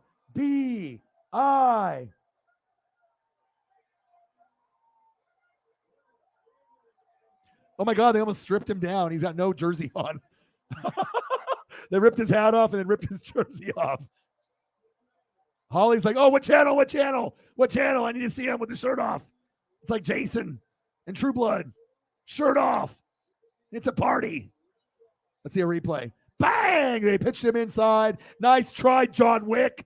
It ain't happening today. Right over the third baseman. And then he tried to field it, and he bobbled it, and it was over. Glorious. Dodgers win. Dodgers win. They strip him down. Freddie Freeman gives him the first big hug with Mookie Betts. Let's go. Fuck yeah. My dad's happy. I should call him right now. Fuck yeah. Anderson. Does Anderson get the dub? Final in the 10th inning. 54-29 Dodgers, 34-50 Cubs. I mean, it's the Cubs. We should be able to win that. So, okay, awesome. Now I got to go back to the Mariners since that's the only one I'm watching now. I got AEW Rampage that's on the DVR that I'll watch. I know. It's just crazy to think. Like how long ago. I still have memories, from that. I mean, at that point, I'm 1994. I'm 12. But I remember very, very clearly. Very, very clearly.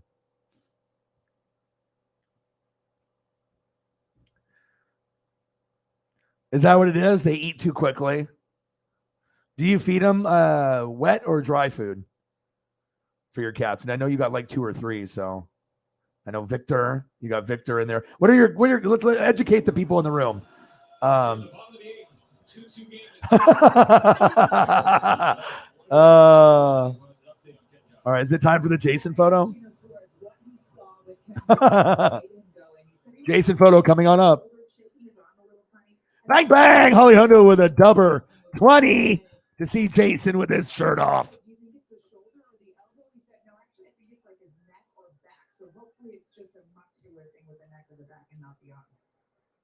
Thank you, Heidi. Like that conversation with Neo scores, whatever it is, you hope it's minor. Had to leave the game. Paul Sewall came in. He was able to pitch out in the 8th inning. Tim Meza out of the Toronto bullpen. 2-0 on the year, 2.86 ERA. Left-hander is J.P. Crawford. Carlos Santana working on deck. You're going to see a lot of sinkers from Meza. He's got crazy movement on this pitch as he throws a slider. But on the season, about 89% of his pitches have been sinkers, 20% sliders.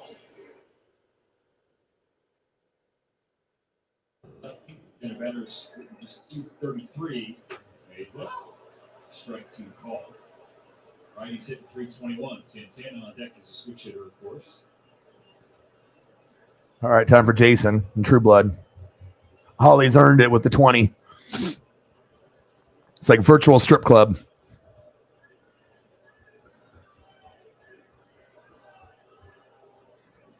Nothing looking like, she said, there's nothing like looking like a man with his shirt off on a Friday night with a glass of wine. I literally looked up too, Jason True Blood shirt off with the size dimension of the photo. She's like, oh, it's covered. You can't see him. The pecs are hidden. And then the pecs will be disappeared. And then the 8-pack will form. Jason will try to get me to work out a little bit more. Ah, Jason from True Blood.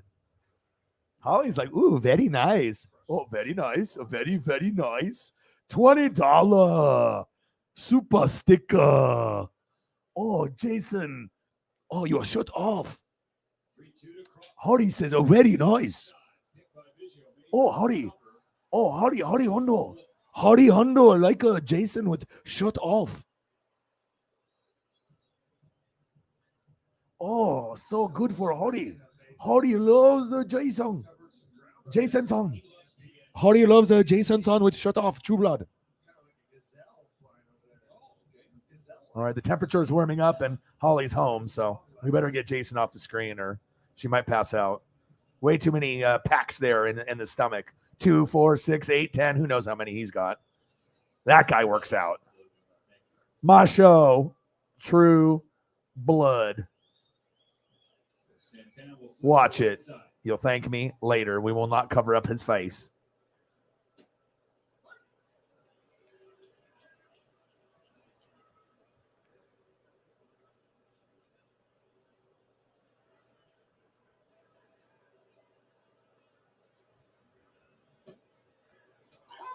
Sarah's like, yeah, Holly needs Jason.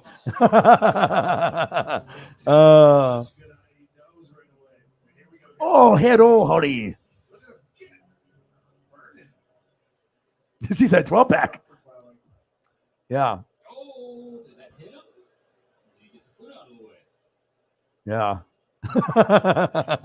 Yeah. Always a good time in the NWSF, you know? It's got to be. She's like, oh, very nice. Appreciate you, Holly. But besides Jason, I mean, that could be part of it there. Oh, yes. She's like, can't cover up the body, though. What are you doing, dog? There you go. For your viewing pleasure. And Joe Montana. Bang, bang. $20 Hara. 21s from Holly. Just like that. Just to see Jason. Thank you very, very, very much. Kitty. Astronaut Kitty says, thank you. Says, I appreciate you. Just like Dante Hall, the human joystick. Can't wait to see that picture. That is going to be awesome. Ooh, baby. And I can't believe I have to wait 2 years to see this. This is crazy. I mean, just the hype factor. I mean, this is going to be the biggest finale out of any show, like, period. I mean, 2 years from now, and it's already breaking all the records already. I mean, can you imagine what it's going to be like 2 years from now when Stranger Things 5 finally is ready? I mean, I don't know. I mean, it started with Will, and it's going to end with Will. That is Big Fox. That is Big Fox. 153. You do wet. Which ones do they prefer? Do you do expensive stuff? Do you have like special stuff that you do lamb or something rather than like beef or chicken? I want to be educated on the cat diet and the vomit pattern. No protest. Yeah, I know. I think anyone could look at Jason. I mean, we could admire to have a body like that. One day, maybe for me. I mean, if I can really start working out and eating less, but I don't want to be miserable either, But you did have a dream that you were with Dusty Bun. So, I mean, that's a win, right? That's definitely a win. Good old Dusty Bun. Good old Dusty Bun. And then we got Chase Elliott in NASCAR on Sunday, so I'll be doing that and going to the beach tomorrow. I'm going to be looking at this for a few hours. We'll leave and, probably morning sometime, stay for a couple hours, come home, and then get Paisley out there and eat some good food, maybe stop into the arcade for a little bit, and then come home and I'll stream and I'll tell you about it. Welcome back to Friday Night Baseball on Apple TV Plus, presented by Q Health. Oh, yeah. All ready for the ninth inning. Appreciate you. Hurry, Hundo. It seems like Blue Jays are loosened up for it as well. It's called Bradley Hitter. Gurriel Jr.'s got it. Okay, straightening iron and a blow dryer. Tommy Winch. Whatever it takes. Sure, the Mariners are doing the same. It is 2, 3, and 4 in the Toronto order. Bichette, Guerrero Jr., and Kirk.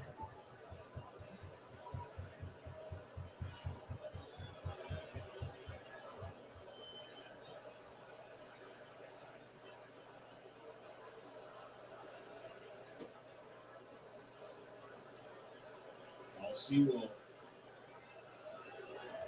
More action for him. Into the eighth.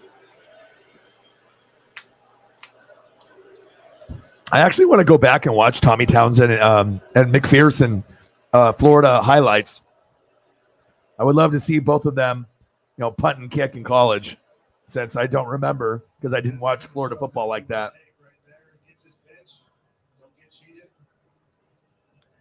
I know. Well, they got to film it.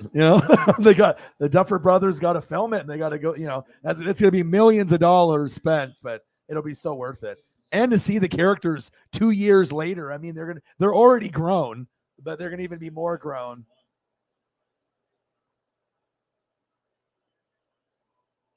Yeah, Eddie Lacy. That's a name for you. What about Amon Green? Any no love for Amon Green? Napa know-how. Hey, I love Napa know-how. I'm going tomorrow to Napa. I was going to go today, but I did actually find some autograph stuff that I think that I might invest in. I'll show you.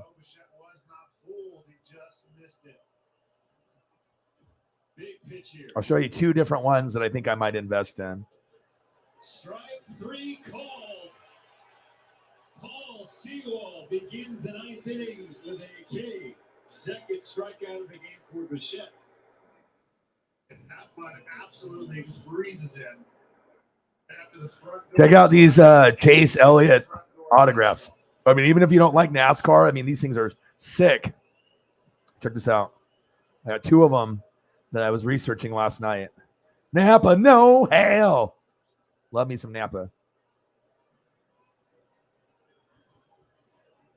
Now Guerrero Jr. First one's got the best autograph that I've seen out of all his signatures. Actually has his number on it too, and I've never seen another one with his number. And it's a very young photo of him, like really, really young, where he's like 12, 13, 14 years old. Look at this one. This is like what, 11 years ago? Look at this. 2011. Look at the Chase Elliott autograph. Look at him. He looks like he's 10. It's got a mint 9 with an autograph of a 10, and he's got his number there, number 9. I need that. I think it's like they want like 400 or 500 for it, so that's a pass. You know what I mean? But that's a very cool thing. And then the other one that's really cool, that's more of my wheelhouse, will be this one. This is the one that I want. This one they're asking $230. It's probably worth like 100 or 150, but they're just seeing if somebody will be a sucker to buy it. But this one is cool. Since June 21st, the Mariners bullpen has had a 1.37 ERA. This one's got his autograph, and it's got a piece of his Napa No Hal racing suit in it. Kind of like how they do football, a piece of the jersey. This one's piece of the racing suit. Look at this one. The other one I like is because he's young, and the autograph, it got the number 9 on it. You know, but 500, no way. I mean, the thing's probably only worth like 100 to 150, but they're just looking for someone to, bite. And I'm not gonna. I mean, if I'm gonna buy one, I'm gonna buy one for 200 or less. But I'm gonna find the best one I can get. I'm not gonna just be like, oh, look at this, because shit, if I'm gonna spend $500, I might as well go get that AEW championship belt for 800. But this one is pretty sweet. Autograph is not as good as the other one, but this one, look at this. So you get Chase Elliott, Napa, no how, right? And then you get the piece of his racing suit, and you got the autograph. And it's a near mint 8, and the autograph is a 10. That's pretty cool. $230 is overpriced though. It's probably only worth like 100 to 150, and I don't even think it's serial numbered either. So probably like $100, 100 to 150 bucks. But they're trying to get some extra coin. But I like it, though. It looks fire. I like this one because he looks young. Collectible dog. That's what you look for. You have to do the research, dog. Don't overpay, dog, or you'll get ripped off, dog. Don't get ripped off. That's Astronaut Kitty. He's letting you know. Don't get ripped off on things. Do the research. Chase Elliott. Napa, no how.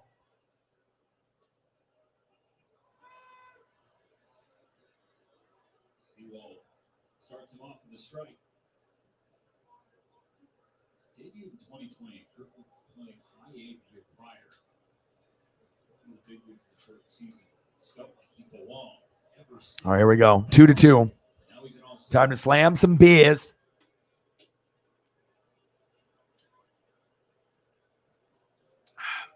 Anything else going on news-wise?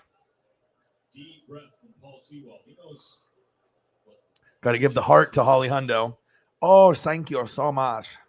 And then Cyber too. That's just creepy. At the same exact time, the same exact dollar amount, because they were thinking the exact same thing at the exact same time. Talk about chief goats in the building. Okay. I got a piece in the bottom of the zone. Borderline pitch. All right, the Buccaneers apparently want to trade for Jimmy Garoppolo to be Brady's backup. Someone who spoke to Garoppolo's agent. I'll take him. I don't want to overpay, though. Guerrero Jr. will go for a second. Kirk swinging. Popped in the air. Crawford will drift into left field. SummerSlam, Liv versus Ronda. 2 down.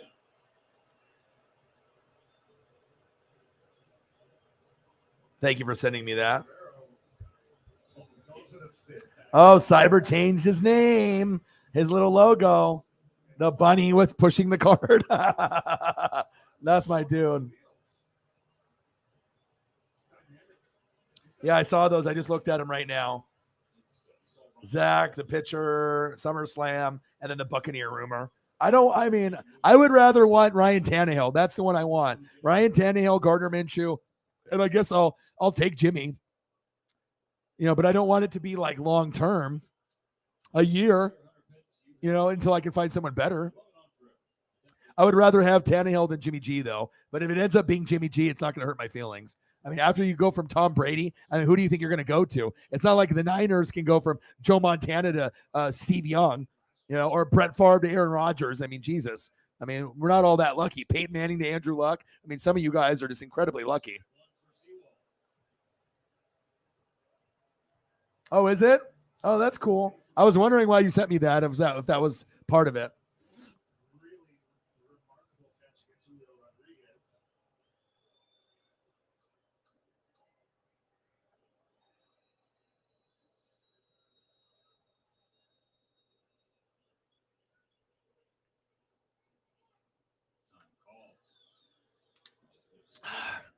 All right, 2-2. I need to have the proper background. I'm not watching Oregon Ducks right now. Seattle Mariners are still playing. Where it's 2-2. Come on, baby. Now I got to look to see. I know NFL doesn't have any games, stupid. Football Life, but who are they? John Randall. That's not bad. Defense. Warren Moon. Sweet. Then Wes Welker. And then James Harrison. And then Drew Pearson. And then something else after that. Top of the ninth. Come on, Mariners. See what he goes with here on the 0-2. Come on, Mariners. Let's go. It's on Apple TV. Swing! Yeah! EK's Bichette to start the ninth. Hernandez to end it. Still stuck with twos. Mariners have a chance to walk it off when we come back. That's what I'm talking about. Let's go. All right, we got a chance to win now. We got a chance to win, baby. Let's go. Your boy got excited, just like I get excited when I see this picture. Or this one. Or maybe this one. I mean, Holly had a dream of being Dusty Bun's, girlfriend. It's a pretty good dream. Pretty good dream. Come on, Julio. We gotta get a Mariner dub here.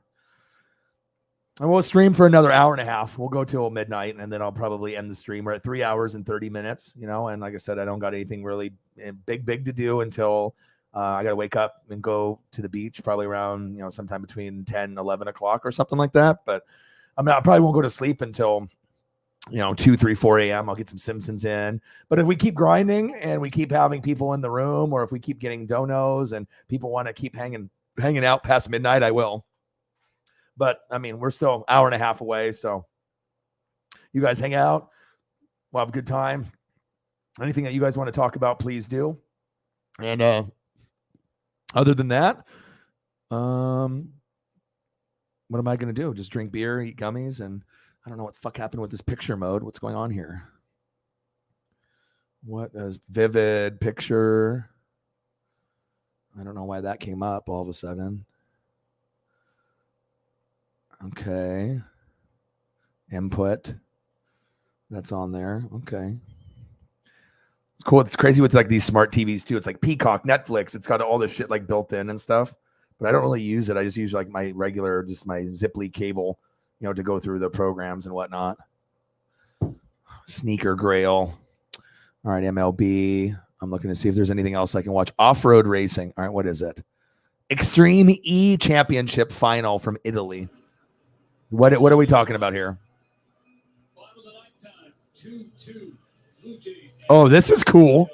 This is like fucking PlayStation or Xbox, like a video game. So they got these like fucking Gran Turismo crazy looking cars, and it's all on dirt in Italy. Oh my God, this is dope. Oh my God, I'm watching this after the Mariner game is over. This is cool. They look like a bunch of fucking Hot Wheels just going around this crazy dirt track. What channel is this on? FS1. If you turn on FS1 right now, they have the final from Italy. It's awesome. There's ships in the background. There's water. They're all in some crazy ass dirt track. It's got awesome graphics. Oh my God, this is sweet. Every once in a while I'll watch like dirt biking and like, stuff like that where they have the championships, in Washington. But this is like watching Hot Wheels on TV. Oh, they're drifting. I don't even know what kind of vehicles these are, but they look like Hot Wheels. Like they're kind of like hybrid truck, hybrid SUV race car type thing. Oh, they even got chicks in it too. They got girls in here dominating. Okay. Oh, they're switching out the driver. Oh, and they even open up like Lamborghini doors. Wow, that's cool. All right, Suarez is up.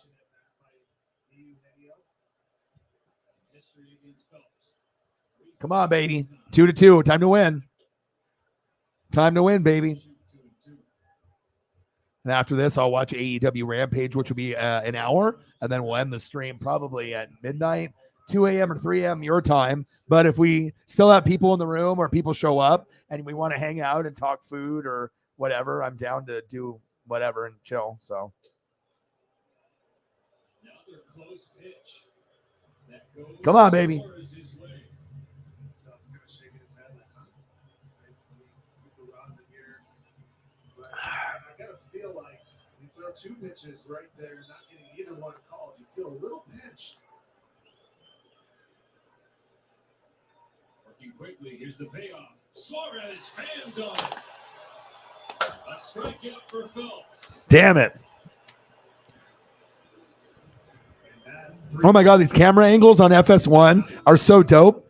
They're like inside and they have like this like torque thing, and it's like a little circle that's got like a radar gun behind the car behind them.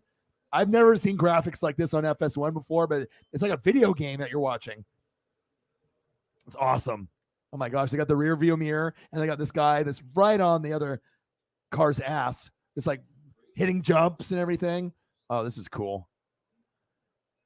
I could watch this all day for sure. Something about cars and racing. But this off-road shit is insane.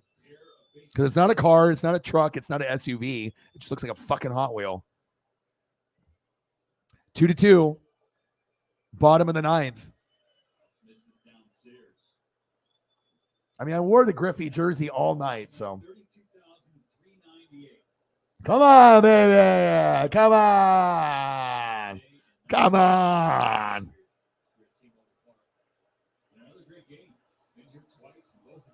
Oh, I see it now. I'm just distracted because the Mariners might win. Depends on personnel. Usually 4-3 defense is easier to be successful at. 4 guys up front, 3 linebackers, 2 corners, and 2 safeties. But if you do 3-4, you got 3 hog mollies up front, a nose tackle, only 1 instead of 2 D tackles. You got a big guy that's like 350 up front, right? Like a Haloti Ngata, and then 2 pass rushers on the outside, like a Joey Bosa, Nick Bosa. So if you have like a big beefy guy like Donald up front, and then you got 2 guys on the outside, 3-4 can work.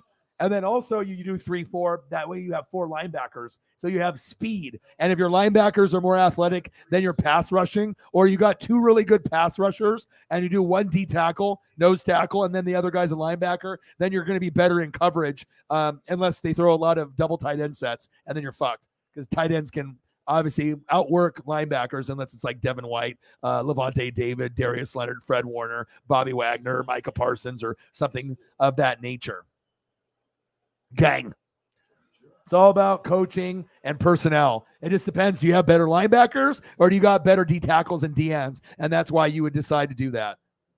But most people in the NFL do 4-3, and then they end up doing like, nickel, dime, quarters, prevent, you know what I mean? Zone coverage, some man-to-man. It just depends on if they want to move guys around. But 3-4 defense can work and can be elite if you have the personnel. Did that answer your question? That is a good question. Zach is all about the questions. You know what I mean? If no one else is going to say something about a question or a comment, boom, we can count on Zach to keep the conversation moving. That's why you're a part of the NWSF family. Took you 3 days and you're already in. It's like you already got the VIP already. You've already impressed us already. But I'm just impressed that you want to be a social worker. That's the coolest thing ever. Popped up. And we got a lot of interesting people in the room. It's like Cyberpunk does artwork on pizza boxes, beer cans, and Coca-Cola cans. Holly's a vet, but is an amazing artist that could get paid for her work. Like literally. I mean, are you kidding me? Are you kidding me? My goodness. Beautiful. Beautiful, Holly Hundo. Inside and out. And that's really what it's about, You just want to be able to just have really good, kind-hearted people.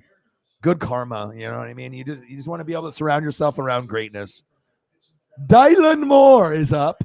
He's batting 192. He's got 5 home runs. Come on, baby. We have a chance to win this. Come on. Home run probability 6%. So they say you fucking suck. 2-0 count. 2 balls, no strikes. Come on, 2 outs. Dylan. Come on, Dylan.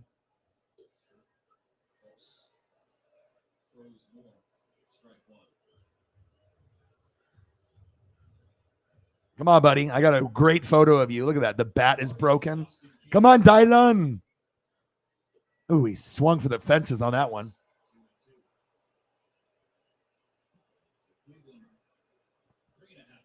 Oh, I got to.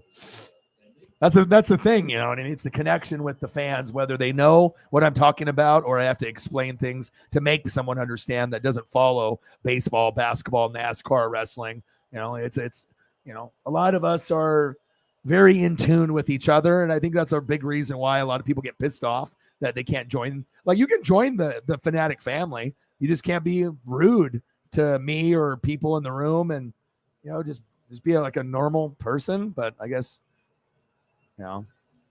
some people can't be normal. 153 Daras, 47 Daras to 200 to the goal. We have a Discord. You want to join it? Someone dropped the link for me. Yeah, we have one. Started it about 3-4 months ago. And we'll post jerseys, sports cards, art, just whatever.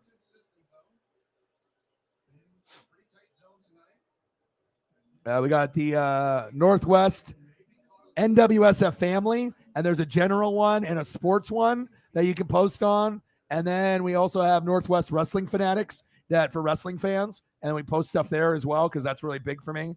So if someone wants to drop the link for the Discord for NWSF family one with the Derek Brooks on there, Kenny Omega I have as the Northwest Wrestling Fanatics, and then we can yes, they are. But you can always join, and we can also sometimes we'll post things on the Discord while I'm streaming, so that way we can have another avenue of communicating with each other on here.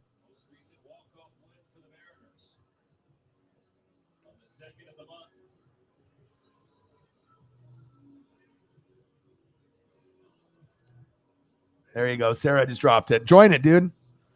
Yeah, do the Discord. You can do the wrestling one if you like wrestling. If not, you can just do the NWSF family one. I think we have 20 people on the NWSF family one, and then the wrestling one we have 5. It's like me, Holly, and then a few others. Will, Odins, Sarah. But most people will post on the general one or on the sports part of it. So there you go.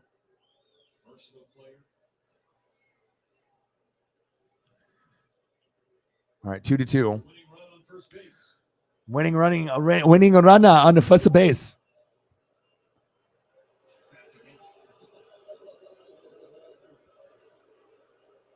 Oh, Mariner fans are giving it to him.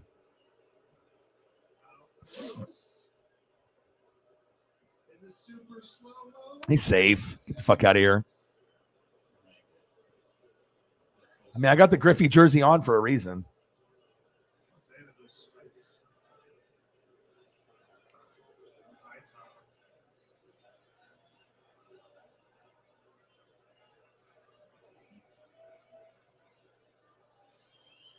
Waiting for a pitch. He gets one. He takes a strike.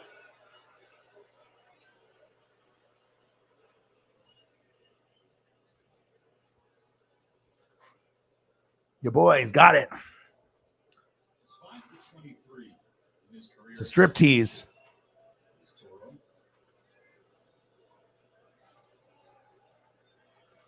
A native of Montreal.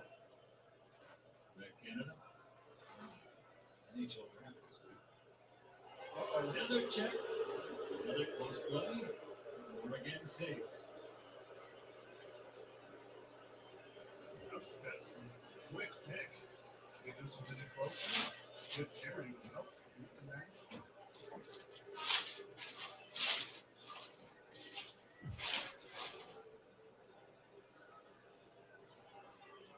Got 10 bags this year. That's one.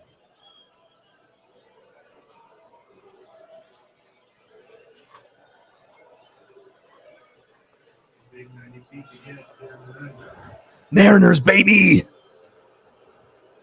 Oh, Mariner fans are pissed. This motherfucker keeps throwing to first base over and over and over again.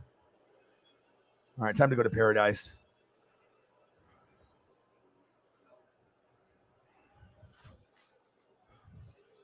Time to get another beer too, but I can't leave yet.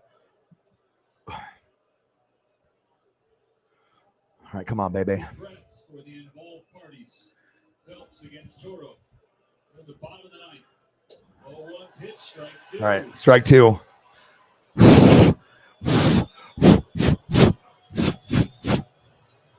Come on, Mariners.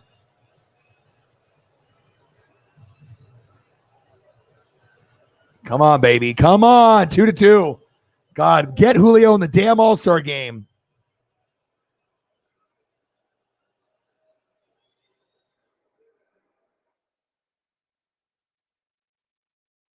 My boy Zach. All right, so you got the Mario and Luigi. Love Nintendo. I mean, at some point, I might end up doing a Twitch for video games, or, you know, Dr. O for therapy. I mean, or I could open up, you know, basketball, baseball, and football cards, or show you guys my toy collection. I mean, there's a lot of different avenues that this channel can go, or another channel that could be created at some point. My boy Zach, Mother Macho Man, Randy Savage.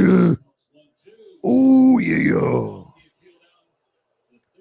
I need to go grab a beer, but I don't want to miss anything.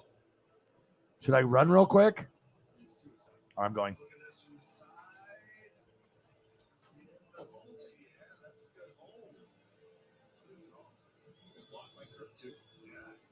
Big 90 feet right there.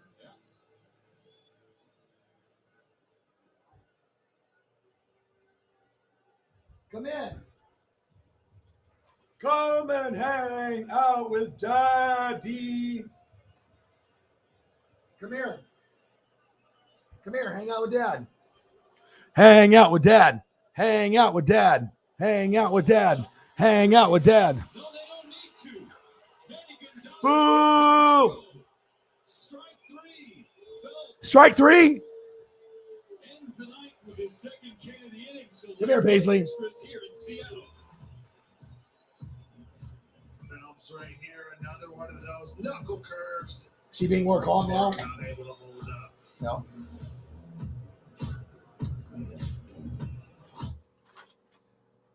Yeah, she doesn't remember. Here, baby.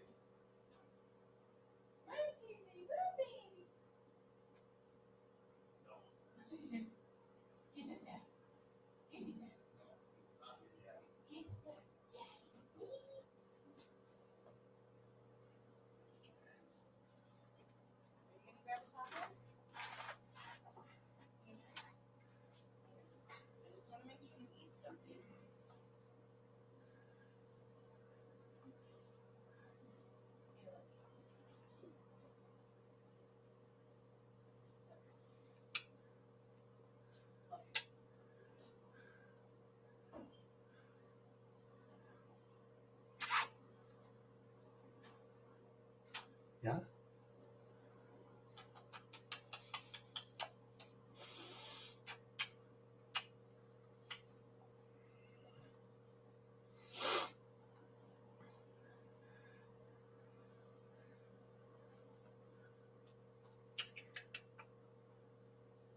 Yeah. Okay. That is the Paisley puppy. She's a beautiful pup. A beautiful pup. Are you back? Hi. Are you back for round two already? Hi. You cannot eat Ken Griffey Jr. jersey. No. I got to put this away. Hold on. She wants to eat Ken Griffey Jr. It's not happening.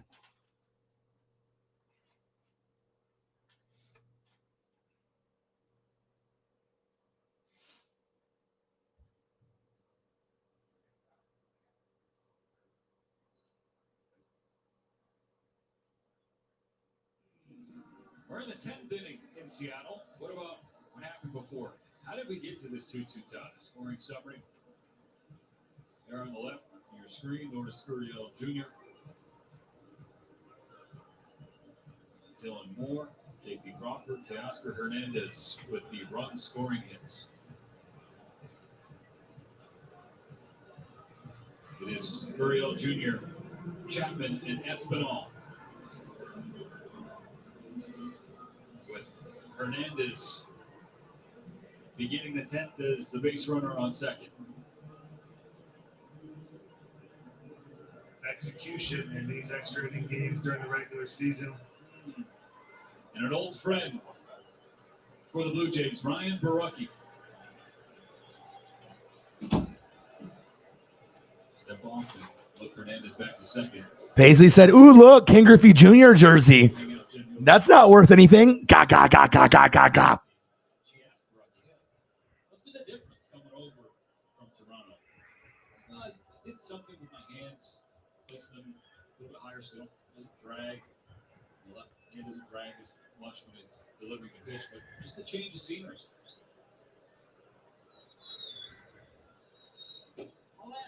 This is inside against Gurriel.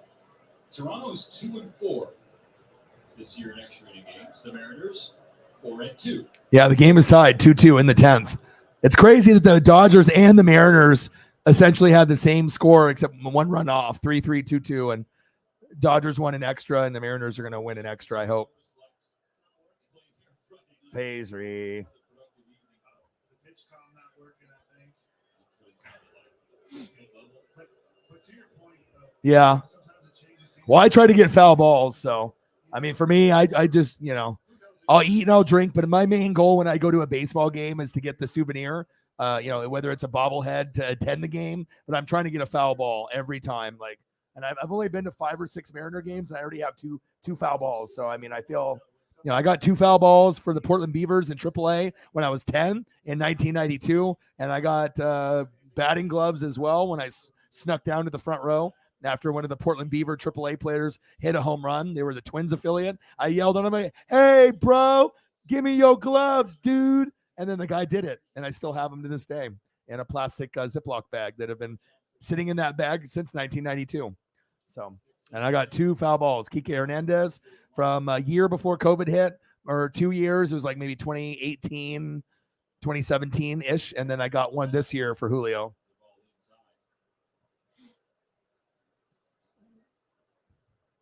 Got my finger on a ball in the 3rd inning that was thrown into the crowd, and I got a Julio foul ball in the 9th inning. There was only 1 foul ball in our section the whole game, and I got it. So I would say that's lucky, or is that just ESP, baby? Now, on the flip side, that was a rosier lens for us having that conversation. On the flip side, there are probably some folks on the internet right now being like, And the Julio stuff is going to be worth a lot of money. I mean, like I said, this is the biggest thing since Mike Trout, or like a King Griffey Jr. type status. So, You gotta crush an old team. yo boy, so fresh and so clean. sword from Gurriel Jr.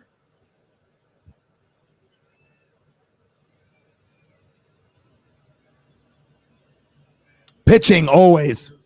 Pitching is like defense in football. You have to have O-line, D-line, defense, and coaching. And pitching is the number one way you win in baseball. If you have 2 great pitchers that can go 7 games and can pitch 2 or 3 times, that's what's going to get you a championship in baseball.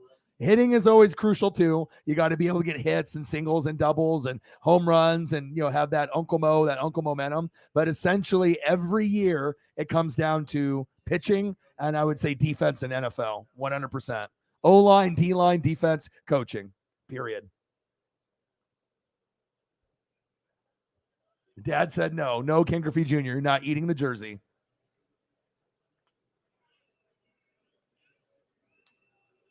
I'm excited. Going to be going to the beach tomorrow, Lincoln City. I haven't been there in a year. Gurriel popped up. Top of the 10th. Man on second. Oh, Julio had to come in. Jeez. Come on, Mariners. They got 3 guys in there, and Julio had to come in from center field. Whoa. My God. I'm looking at my last look up. Jason Trueblood, shirt off, was the the search. J-Rod has to run for this ball and then also call everyone off. Out of there. Get out of there. Good communication. JP Duncan will get hit.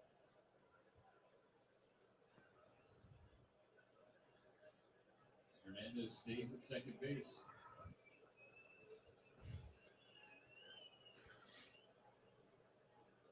And the funny thing is the thing that I like about Julio the most isn't what everyone else loves him for. Everyone loves him for his hitting, his home run power. I actually love him for his defense. It reminds me of Griffey. I don't know. I'm just different. I'm built different. Defense, O-line, like Holly Hundo, special teams, O-line, defense. Like, we just like things that a lot of people don't appreciate, being the underdog. I want to be able to shed some light on YouTube and on social media to you don't have to be like everyone else and buy a quarterback or a running back or wide receiver or tight end jersey. Like, honestly, if you came to me and you had an O-lineman jersey on, that would be way more impactful of a moment for me than whatever, running back, wide receiver, tight end, quarterback jersey you had on, or a kicker or punter. Yeah! Woo! Double play. JP Crawford. Fuck yeah.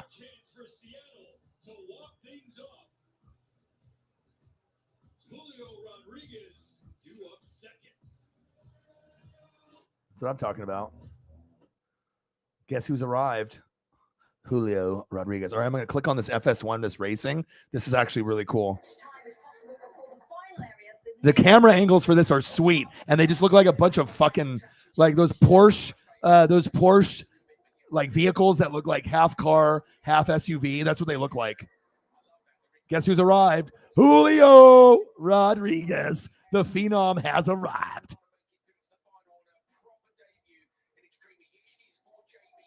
For JBXE. He's going over the bumps. Oh my gosh. This is so cool. This would be a cool event to be in person in Italy. They got girls and guys in it too. This girl is ripping it. And they have teams after you get to a certain point, and then they have to switch. Slingshot it. I want to drive in one of these things. This is dope. I got to go to Daytona. I need to go to a lot of different things, but F-150. Ooh. F1. Oh. RXR. Wow. So much dust.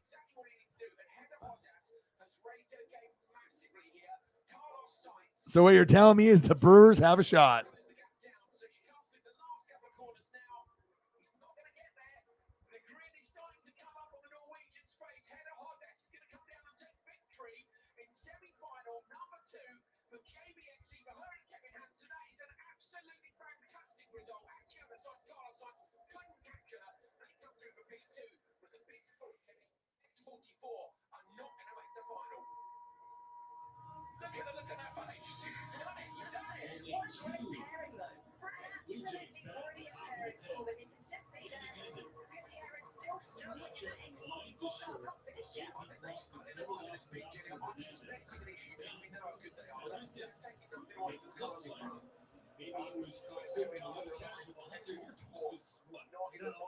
You want to score here. We got 1 out. This is 102. You're supposed to freeze or take a step back. And that's not sleeping because you saw there he froze. The actual thing is take a step back. And he didn't. Come on, Mariners. Because, 10th inning, you got to score if that does get by him. Because if he takes a step back, there's no way you score. A little bit of a risk, didn't get rewarded. Jordan Romano So for the Blue Jays. what you're telling me, my Brewers have a shot. Out of the ninth, he's on second base. Cal Raleigh. Catcher came into the game as a pinch hitter in the 7th. 9 batter in the order. Swing. The ball is Down and down. He's down 0-2. And Romano is really good at getting strikeouts, which is what the Jays need right here. All right, guys, we got 2 more minutes to get to 4 hours, and then we'll go to the 5-hour mark. If anyone's got to leave prior to that, totally okay. I'm just trying to grind it out and put in that hard work like I do every day. So 5 hours minimum. So 2 to 2. And after this game is over, I'll watch AEW Rampage for an hour, and then I'll call the stream off unless we get on some incredible dono train. But I just want to go for the 5-hour mark, and we'll go from there.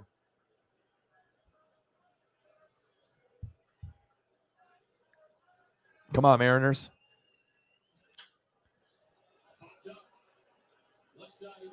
Popped up. Fuck. Come on, baby. That'd be crazy to be like watching a baseball game if you guys live in the East Coast. It's like 2 a.m. and the game's still going. They got Warren Moon on A Football Life. I'll have that in the background. I love those Oilers uniforms. God damn. Love the helmet.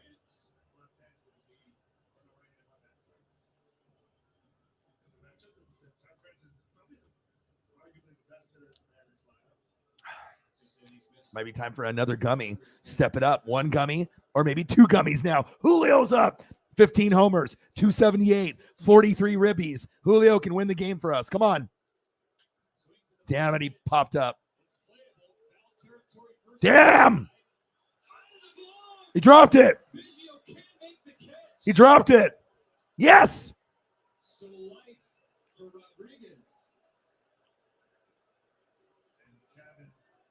Upset with himself right here.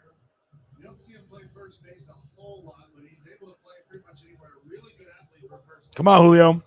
The net's right there, running over your head. This is a very challenging play, in and out of the glove.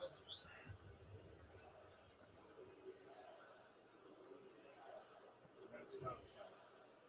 Now it's time to pick him up. You're the Blue Jays. Julio. Dude, how the guy could have easily got that pop up and ended it. Don't swing on the first pitch, young man. 0-1 count. Come on, Julio. 0-2 count. The game is 2-2, bottom of the 10th. Runner on the second. Runner on second. We got Julio Rodriguez, the phenom, in the Batasucca.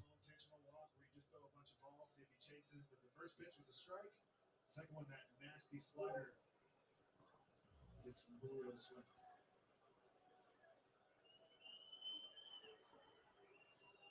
Come on, baby.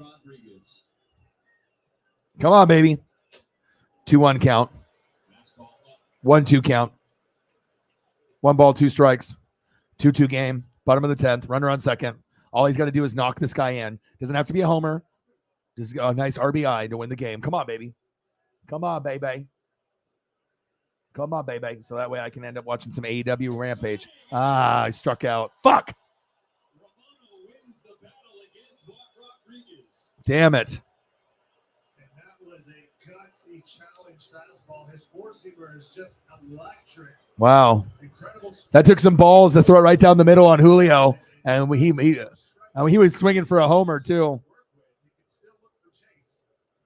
Ooh, fuck. Great pitch. Right down the middle, too. Julio is just a split second behind. Damn it.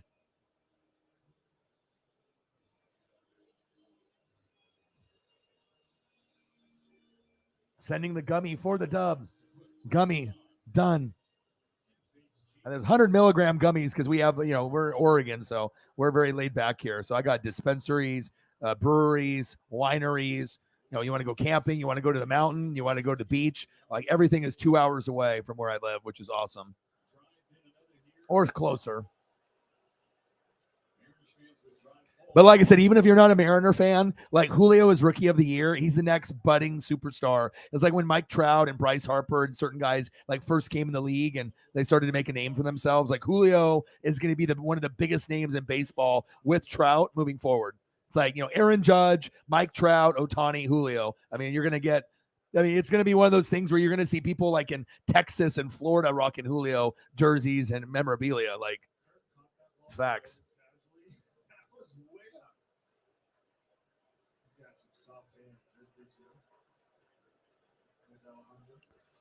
Come on, baby. 1-1 to Crawford.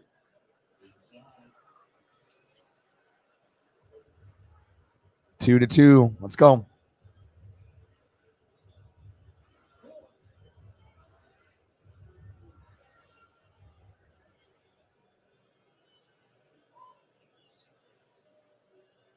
Shout out to everybody hanging out with your boy. I appreciate you guys very much. Oh, shit. Yes. Yes. Go, go, go. Oh, he's out. Damn it. They went for the win, and he was too slow. Toro was too slow. Damn it. 11th. What a bullet. One hopper. That wasn't even close.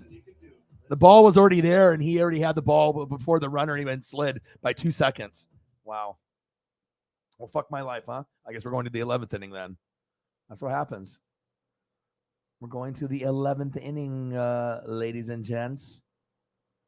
Where do we want to go? Do we want to go here? Oh, look at O-Dog. He's so fancy. Look at my piano in the background. I'm so fancy. Call me Alicia Keys. No, we will not. My NFL studio. The Chiefs' Kingdom at Arrowhead. The studio, the rap studio, the Beat Machine studio. This is where we've made the most donos. Thursday night, and in this particular location. This is where we broke the record, $1,320 in a 4-hour stream. We've hit 500 here. We've hit 800 here. We've hit 1,000 here. We've even hit 1,320 in 4 hours. Goats are so goats.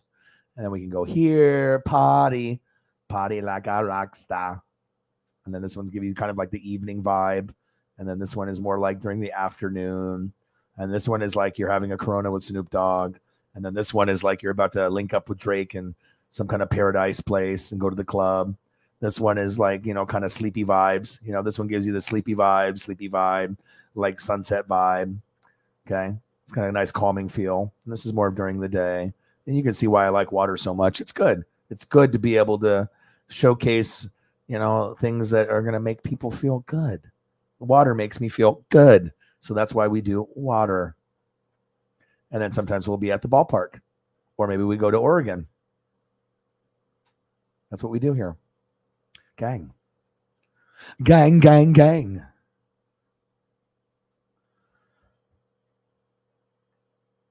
All right, time to slam some fucking beers.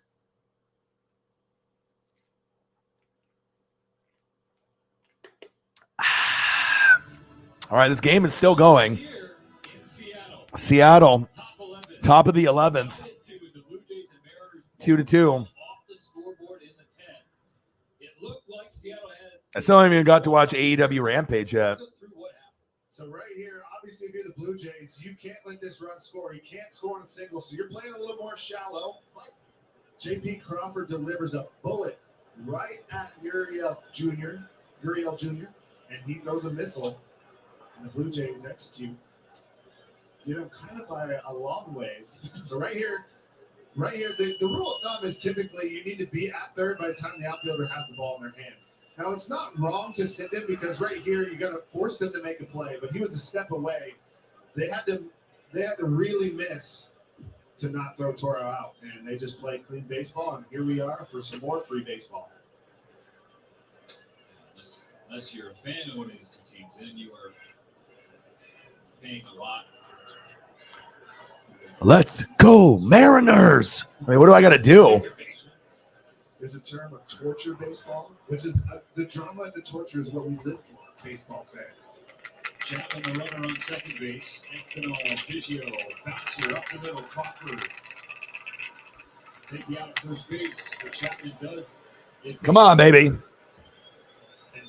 Randy Johnson, Dan Wilson bobblehead. Let's go. They got over by just hitting a little grounder. Espinal not trying to do too much. Yeah, they should have just had him stop at third base. That was stupid. I agree, Jake. I'm still here, man. And we could have won that game. We should have been more patient. And you had Toro running. You know what I mean? That might be the worst guy in our whole lineup. Bad call by that You know, either the skipper by service or by the third base coach. That was stupid. The guy with the ball was already there 3 seconds before the guy even slid. It wasn't even remotely close.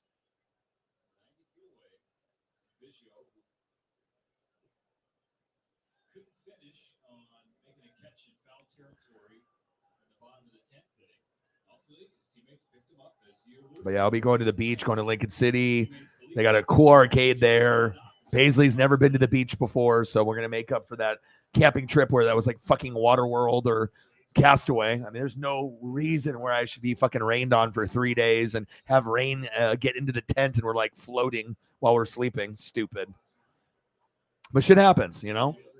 Shit happens. I've never had a tent that has had water coming in, you know, but you know, there's you know, shit happens, right? It was an older tent. It was a hunting tent that they've had for like 20 or 30 years. We should have just brought our own. And then supposedly for a Christmas gift or something, we're going to get one. But I was like, okay, well, we don't want the one that's got the fucking holes in it. I just wanted to, you know, be able, for my mental health, to be able to get that sun like last year, because I only go camping like once a year. You know what I mean? And to have it rain 3 days in a row, like torrential downpour, that's like, we probably only got like 3 hours of no rain the whole trip on the last day when we were packing up and getting ready to fucking get the fuck out of there. So. Just casually sitting, like, no, we're supposed to focus.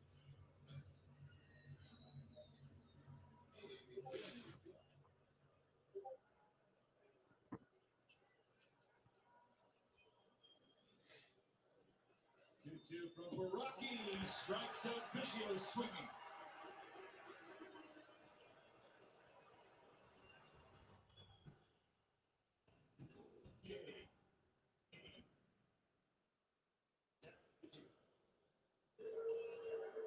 Rookie just lets loose a slider, set him up with a couple of challenge fastballs. I get entertained on multiple platforms at the same time. That is nasty.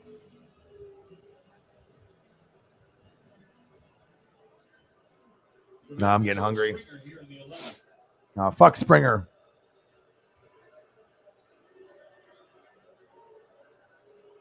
Face the left-handed Baraki.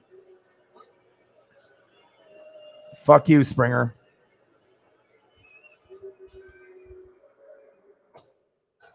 Yeah. So I wonder if this is going to be like one of those games that goes to like the 15th inning. All right, 2 outs. They got a guy on third. Come on.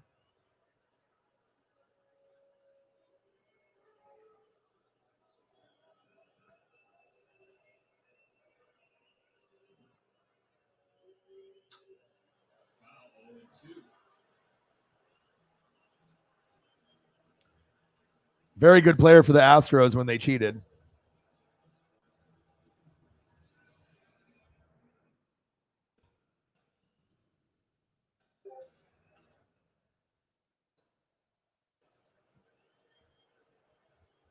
Baraki against his former team, the 0-2. It's Springer dance a little bit. Almost hit him.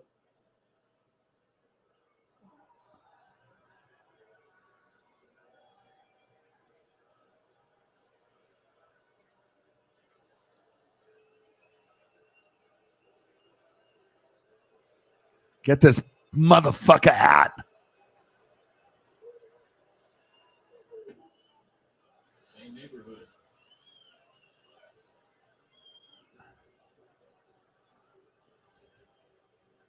Shoot for that back foot slider, but just a little too far off, kind of a ball out of hand. So slap his glove. Come on, baby. I even put your fucking photo up. Such shit. Shit. Oh, Julio. Thank God. Take that. Sit down, Springer.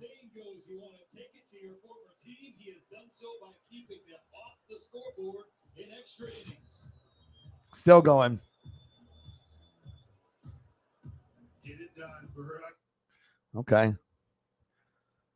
All right. Well, I guess the game's still going. I mean, I can't stop the stream at this point. I still haven't even watched AEW yet. Well, this is the longest I think I've had a baseball game still on here, but it's extra innings. So, yeah. We're still grinding, man. Let's go. Let's go. Plus, everyone is just chilling anyways. You might as well watch someone that actually has some fucking emotion for their teams. I mean, normally you don't see emotion like this unless it's like NFL season or we're watching AEW or WWE pay-per-view or it's your favorite college football team. I mean, I don't get excited. I can't just like go crazy for NBA. Very rarely for WWE. But I do like NASCAR, and I do get juiced for NASCAR. I get juiced for NASCAR. I get juiced for NFL. I get juiced for college football and AEW. Those 4 things. And baseball. So 5. But if we didn't have a prospect like this, I wouldn't be into the Mariners as much. I would be following more Dodger coverage just because it's me like, okay, well, we suck. And it's just like, the Mariners haven't made the playoffs since 2001. It's been like 20. We have literally the longest drought but at least we have a guy that we can believe in that'll help us break the drought. And thank God. Us here in the Northwest have been, we've had this for a while, you know what I mean? But we don't got nothing out of it. But I mean, we were really proud to have Dame as like representing the Northwest. Russ is gone because he's on the Broncos now. So now we're looking for that person to replace Russ. And guess what? We found it. We got Julio. Pretty fucking awesome. Now I just need to be able to get some Julio autographs or more Julio memorabilia, you know what I mean? But there's nothing better than getting that Julio foul ball, let me tell you. It was special. Especially when I wasn't even paying attention for a second. Like I went to text my dad and I looked down for a second, looked up, and then I just got back to my seat because I was going to go take a piss, or try to do a number 2. But then all the bathrooms were taken up and the Mariners were up. I didn't want to leave, but I had to go. And then the guy in front of me in the same aisle seat, he left too. And I came back. I said, fuck this. And then Julio, 1 minute later, as I got to my seat, he hit a foul ball. It hit the railing, bounced right in front of me. And then I had to go after it, and I got it.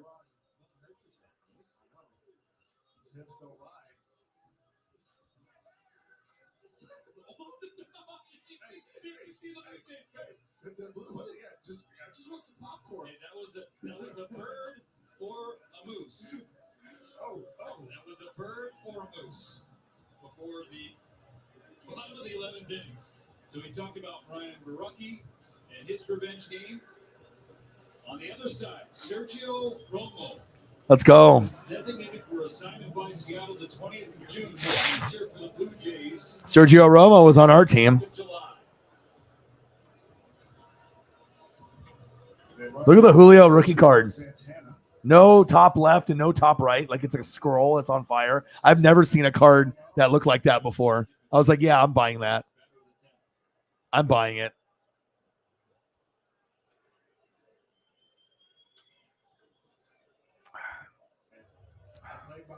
What about a moose? The Mariner moose. He was getting down. All right, Suarez is up. Come on, baby. It's the bottom of the 11th. Come on. We got a guy on first. We got a guy on second. No outs. We're going to win. Right here, the 11th. We're winning. Orion has said it. The prophecy is done.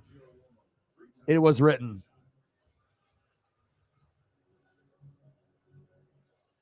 He's been doing it a long time.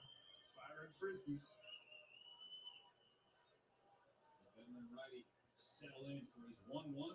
Come on, baby. Come on, Suarez. Long-time San Francisco Giant hunter is you know very well. Has not found a consistent home. Zach is like, I'm here forever. Zach is like, where have you been my whole life? But if you like, once you see other channels and how they operate compared to what we do here, there's a huge difference. Oh!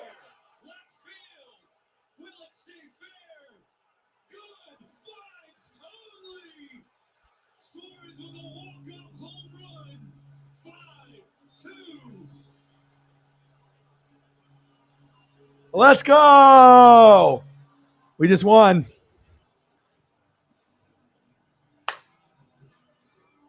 And there you have it. You earned it, Eugenio.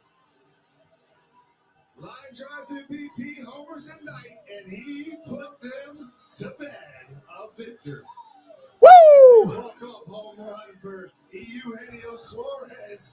The Moose set the vibes. There it is. Suarez finished them. It was written. If O-Dog says it, it happens. It's over. 5-2 Mariners. Just like that. That was a baseball game. They earned it. The pitching for the Mariners. Were sensational. Wow. It was who was going to blink first. Suarez gets the What's up, Tyler? Gets one down the middle. What a swing. Let's see that. Announcers are better in this broadcast. I don't have an Apple phone. I actually have a link that I use to watch all the games. But it was much better in this broadcast. The lighting is usually bad. The announcers are bad, but this broadcast actually was pretty good. Boom. He's hit a lot of them, and none is sweeter than a walk-off. Walk off, baby. Good for his first career walk-off. They're like, okay, O-Dog put the picture up. I might as well fucking end the game. You know, that's the difference. You know, other people, they'll just sit there and talk. You know what I mean? But I'm always working. You know, every minute, every second, every hour, you know what I mean? Whatever we're talking about, it's consistently work. You put in the work, you put on a better show. You just sit there and you just talk and someone stares at your big ass fat head the whole time. You know? We're one game above 500. Let's go. Fuck yeah. First walk-off homer of his career. I mean, that was a very special. Like you say, my first one. I am so excited because I know one of the biggest at bat come to me, and today was that at bat. Good job, Suarez. In the middle of the plate to bring my best win on it, and this guy hit that one in the air, and I give it the W to my team, and that was very special for me. Yeah, my first home run. Fuck yeah, that was so sweet. Mom, my buddy just hit me up. Yes. Carlos Santana in front of you. What are you thinking as you step in? I knew it. I woke up after that big inning. I knew it that was gonna happen because they don't want to face a lefty again, righty. Boom, baby. Oh, my Mariner fans are just going crazy right now. Let's go. You gave J-Rod a big hug there in the dugout. He started off this Yeah. game by tripping. Well, she's my number one mod, so that's kind of like her job. You know, it is to regulate, you know, people that are being assholes and to handle the donation, you know, numbers on where we're at, where we're going to go. So that way I don't have to do it. I mean, we got the information on the ticker down below, but, you know, it's not like I want to be saying it, you know, 10, 20, 30, 40 times in the stream myself. So, yeah, she's an employee, you know, she's one of the most influential and important people to this channel. So when I made her the number one mod and, you know, this responsibility that she has on top of Jameson Meza and Elliot Evans, it's, you know, you need to have people that take care of you, that we have the strategy down on what we're trying to do. And, you know, I definitely try to reward the people that take care of me with, you know, Colts merchandise, you know, money for food, you know, whatever it is, whatever way that I can help out. So she ain't working for free. I'll tell you that. I definitely want to take care of the people that take care of me. You donate heavy to me or you have a role on the channel, you are going to be rewarded by me for sure. What a game. I'll remember this one for a long time. Wow. And Eugenio Suarez just hit his first career walk-off home run. First career. He will be supercharged. Wow. Ratings boost on MLB The Show 22. Follow at MLB The Show for more information on his supercharged rating. As he put a supercharge into that baseball toward Edgar's in left field.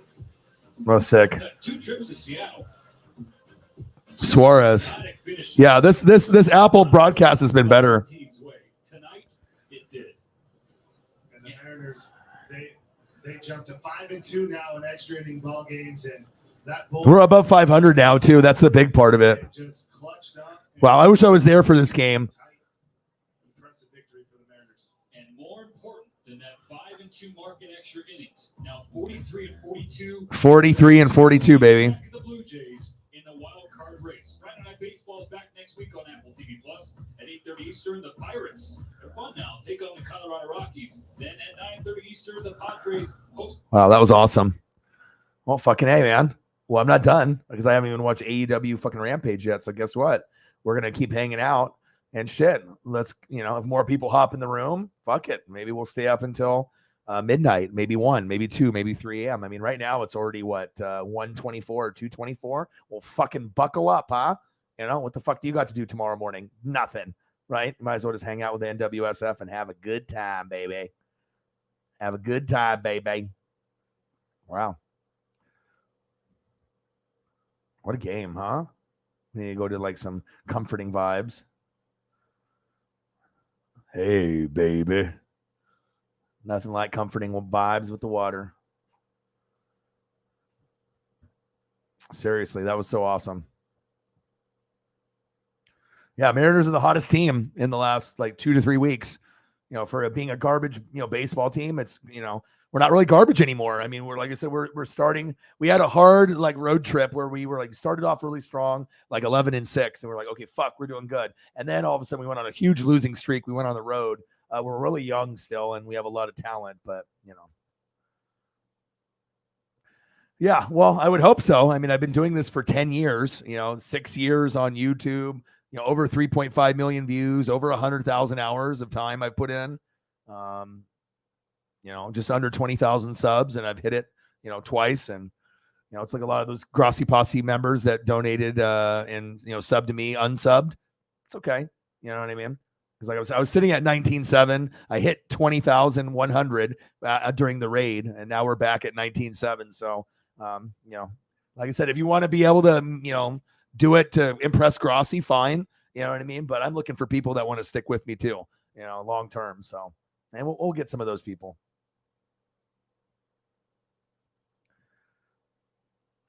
Oh, yeah.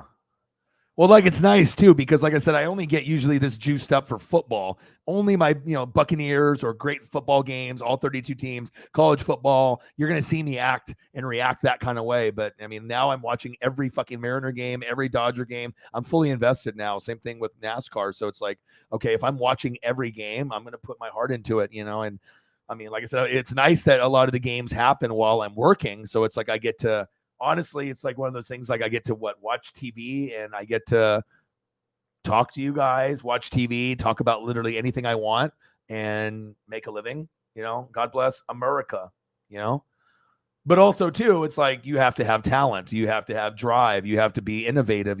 It's not just me sitting here, talking. Obviously you guys know that, it's a lot of hard work on every stream that I do. I feel I work definitely harder than anyone else. I appreciate that. Let's go, baby. But really what it comes down to is mental health. And that's why I stream so long.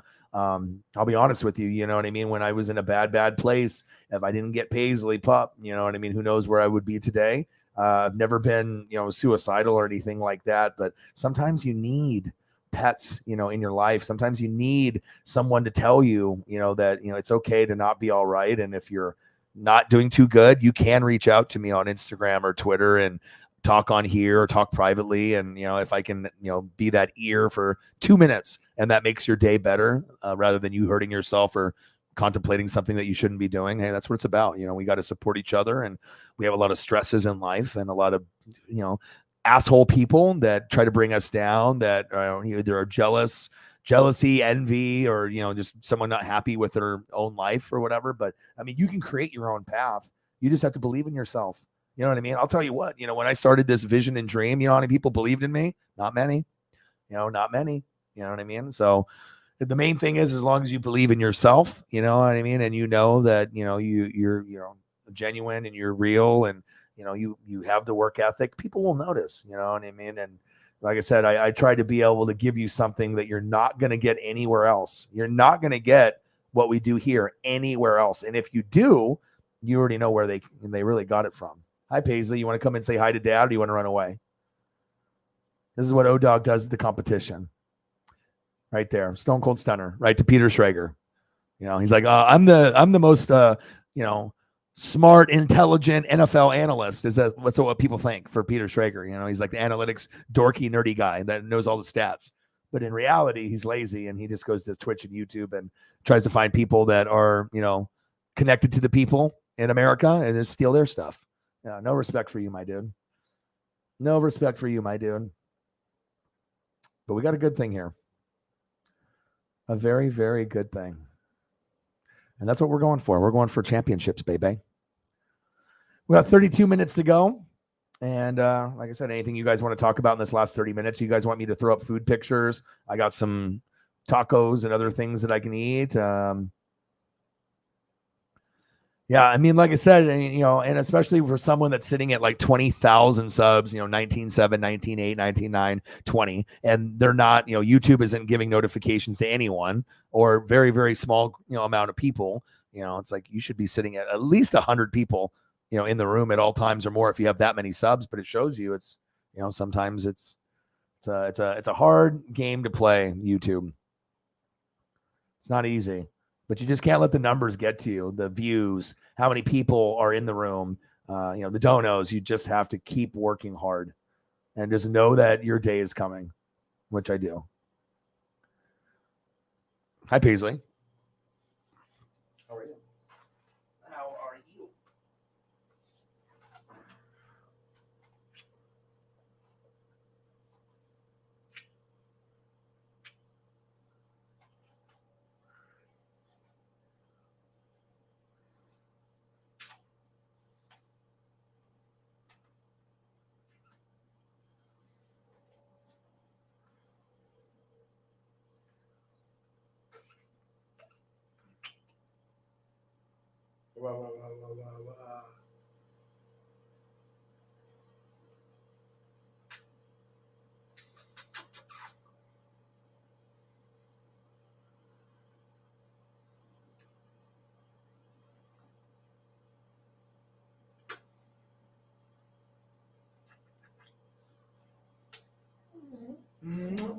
What? What do you have to say? Hmm? Hmm? Hmm? Hmm? Hmm? Hmm? Hmm? Yeah? Yeah? I know. I know. I know. I know. Mm-hmm.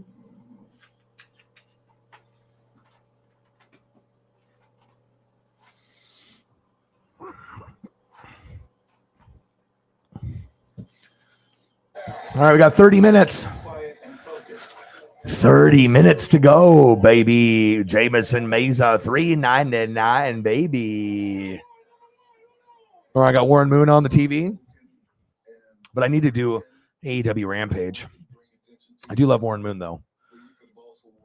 All right, so now I got an hour of wrestling, and then I will be done. I got Simpsons, King of the Hill. Ooh, and I recorded last night the NFL, the Chiefs and the Rams from 2018 Monday Night Football. Remember that game on November 19th where they scored like 50 points each before Mahomes really turned into Patrick Mahomes, but he was Patrick Mahomes. Oh, my gosh.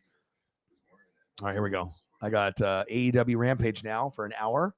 So maybe we'll be here for longer, an hour. We'll see. We got $43 to get to 200. We have a good chance to get that. If not, hey, it's all good. But I think we can hit that number. I think we will. Paisley, she's my boo. She's my boo thing. Ooh, shit. Oh, Tony Nese versus Orange Cassidy? Yes, sir. Did you watch AEW Rampage, Sarah? How was it? You told me that SmackDown was shit, right? Should I start recording Raw, SmackDown, and NXT again or no? I mean, my gut tells me no, but I totally took it off my DVR.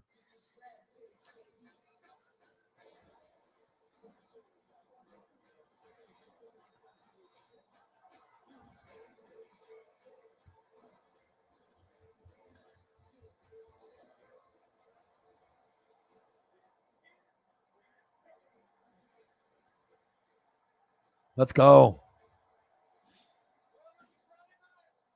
It's Friday night. You know what that means. Actually, it's Saturday night now for a lot of you guys.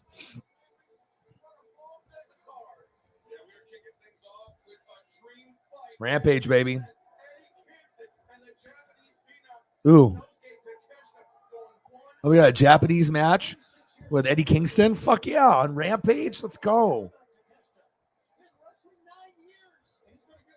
Hell yeah. I love wrestling. Like, a lot of times people are like, it's fake, it's stupid. I've been watching since 85. Do you think I really give a shit of what someone else thinks? Like, you know what I mean? Like, I'm going to watch this until the very end, until I'm no longer breathing. Okay. Like, no matter what you tell me doesn't mean that.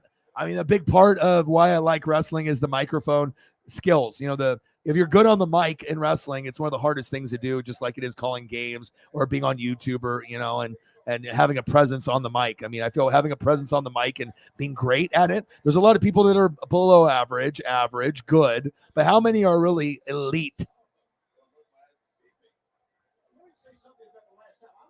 And if you want to watch great wrestling, you watch AEW.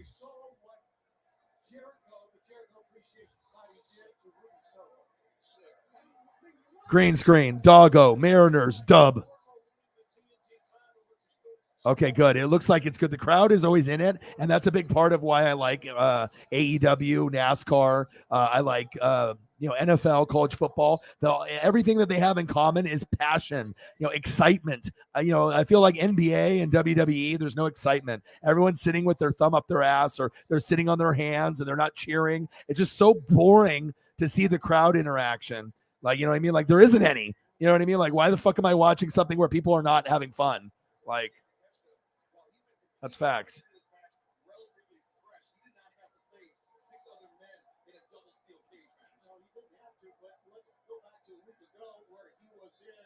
The Royal Rampage. I thought he made a great showing for himself, guys.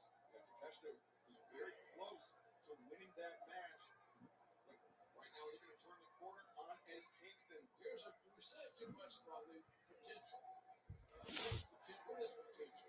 Well, potential's not nothing until you buy NXT was not great, but it's better than SmackDown. But yeah, so it's like, it's not even worth watching. I might as well just do the pay-per-views. I don't want to waste my time. I'd rather watch Mariners and Dodgers every night than invest in something that I know sucks. It's like, I'm already doing 2 hours of Rampage on Wednesday, 2 hours of Dynamite on Wednesday, an hour of Rampage on Friday. I'm doing NASCAR every Sunday, baseball every day, and then I'll be doing a lot of NFL and college football too. So.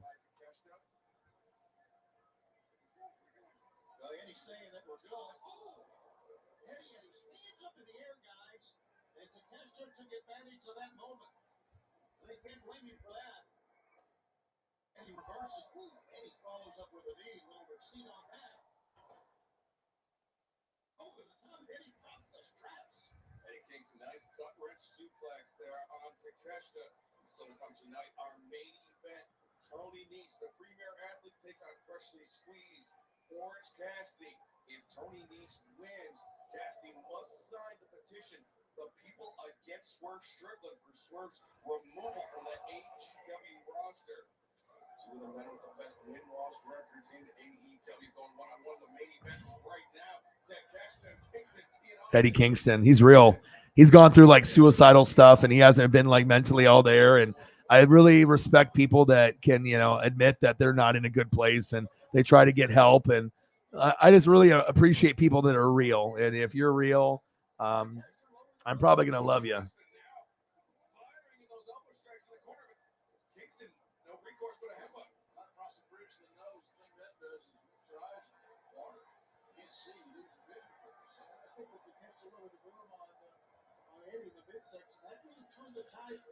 That really amped up his I don't know if his anger or his intensity, but he changed his demeanor in this match.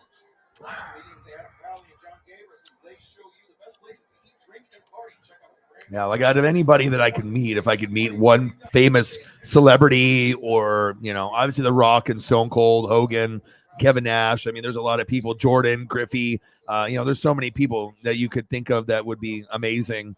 That you could meet Joe Montana, Jerry Rice, Barry Sanders, Bo Jackson, Dion, Wayne Gretzky. I mean, I can go up and down the list of people. Meeting Griffey again would be really, really special. Julio would be cool. But this is the one person that I would rather meet and hang out with out of anyone on planet Earth. One person. Big elbow strike. Kingston reverses the hammer throw. And Takeshita comes back. See if I can find a good one of him.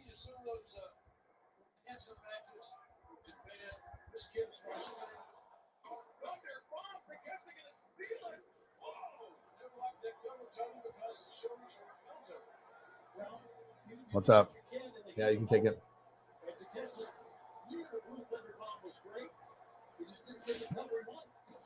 this opening contest between Konosuke Takeshita and Eddie Kingston will continue for the next 90 seconds in picture-in-picture. Don't go anywhere. I found one. Get noticed by the Legion of Doom. For the Tiger. Pretty cool.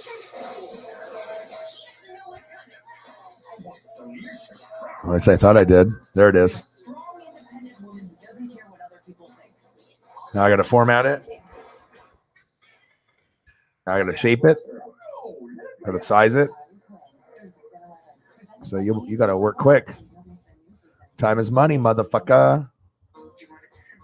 Time is money, motherfucker. But this is the guy that I would want to meet out of anyone on planet Earth. And this is no bullshit. One person, even over Ken Griffey Jr. or Michael Jordan.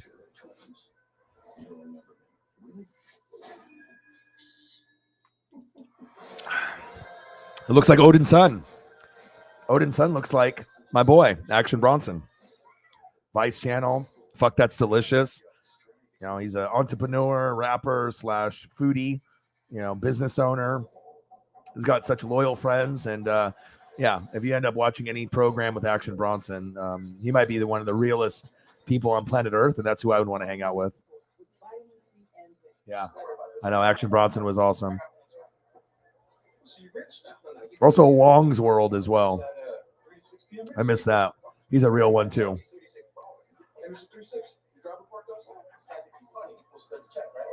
Who'd you like to meet, Tyson or Barry? Mike Tyson or Barry Sanders? I mean, if you're just going by Tyson and Barry.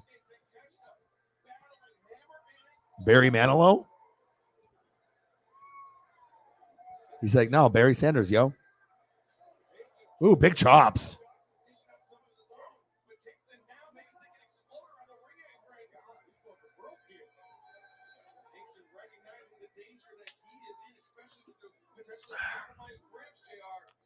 Oh, Vince has been having sexual relations with a bunch of people in the company for years, cheating on Linda, not being, with her, and trying to get oral sex and sex with referees and executives. And I would assume that he's probably messed around with some of the female wrestlers, saying that, hey, if you sleep with me or we do some sexual stuff, that hey, I'll give you a push in the women's division. I'll get you a title reign or a title opportunity. I imagine that's come up more than once.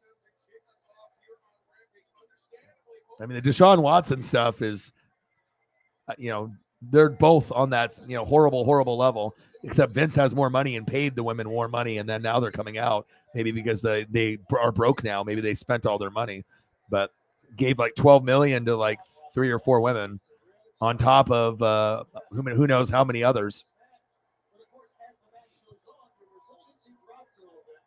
And then Damian Lillard got the bag, well-deserved.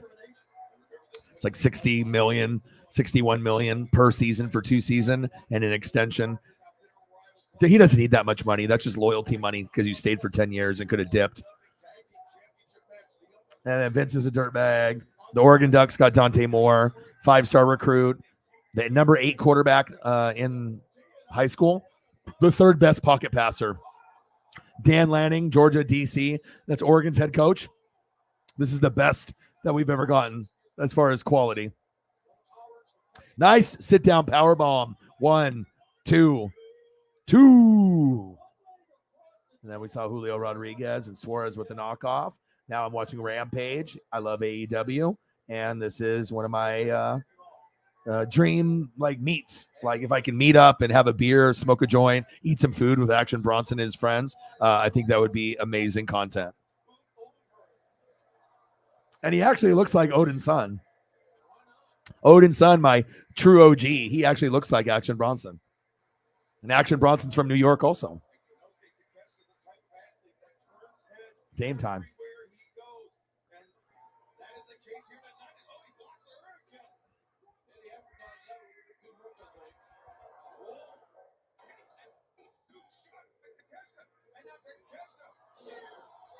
Oh, shit. 1, 2.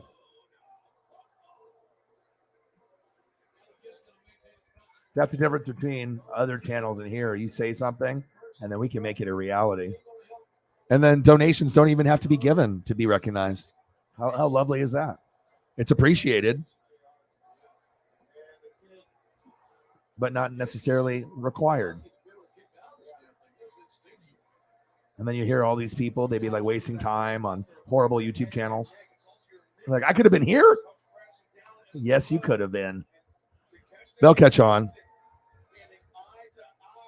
The young kids are, quote unquote, not woke yet, but they will be.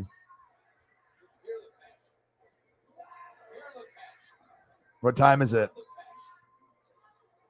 What time is it? It's Dame time.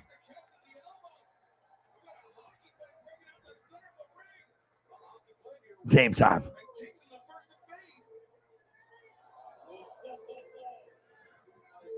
Yeah, if we could ever get someone to come, play. I mean, who wouldn't want to play with someone like Dame? He's not selfish. He's a team fucking player.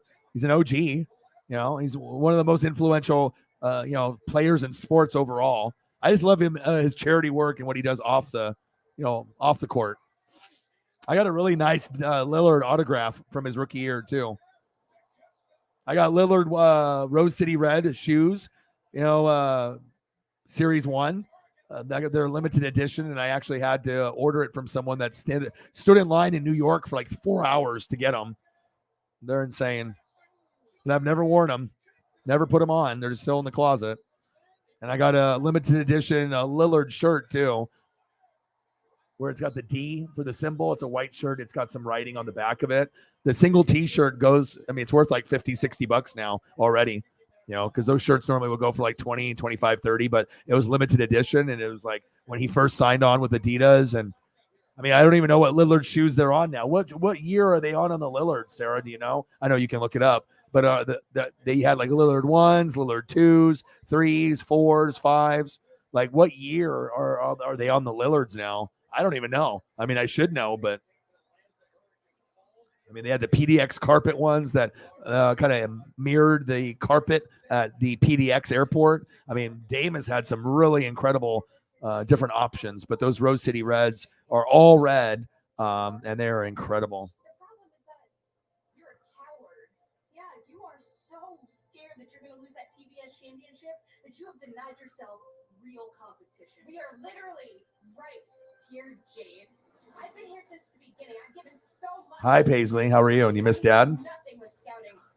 Paisley says, it's Paisley time. She said, fuck Dame time, Dad. Some bullshit. So you hang out with me. Huh? I love you. Where are you going? I love you. Bye. Well, I guess it's not no dog time. She came in and she said, nope. See you later, dude.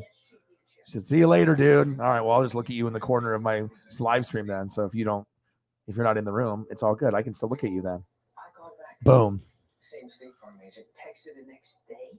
Same guy. Hey, think twice if you're in danger. Guys. Oh, look who it is. It's Paisley Pup. State Farm is there.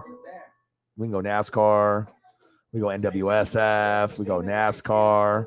We can go Paisley Pup. We can go MLB. Sleep, stress, and immune health are thrown off. New nature-made well blends can help us find balance. You haven't heard this story. All right, we got 13 minutes to go. They're on the Lillard 8s. Wow. Yeah, the Lillards that I have are, oh my gosh, they're the most coveted. I'll show you. My boy Justin's got them, but he wore them. I wasn't gonna wear them. I was like, these are way too cool for me to wear. I was like, It's the Stick Mission sale on now at Paul Shaw's. Save 35% on all Stick. and I don't really wear shoes that look like this, but it's like a collector item. So I was like, oh shit, I need to get these. I mean, they match the Buccaneer theme, with red and black. as well as the Blazers. Old Dial provides a hard-working, clean, but as gentle as skin with a Skin Smart Complex. 3 moisturizers to leave your skin feeling fresh and healthy. Nothing cleans like Dial.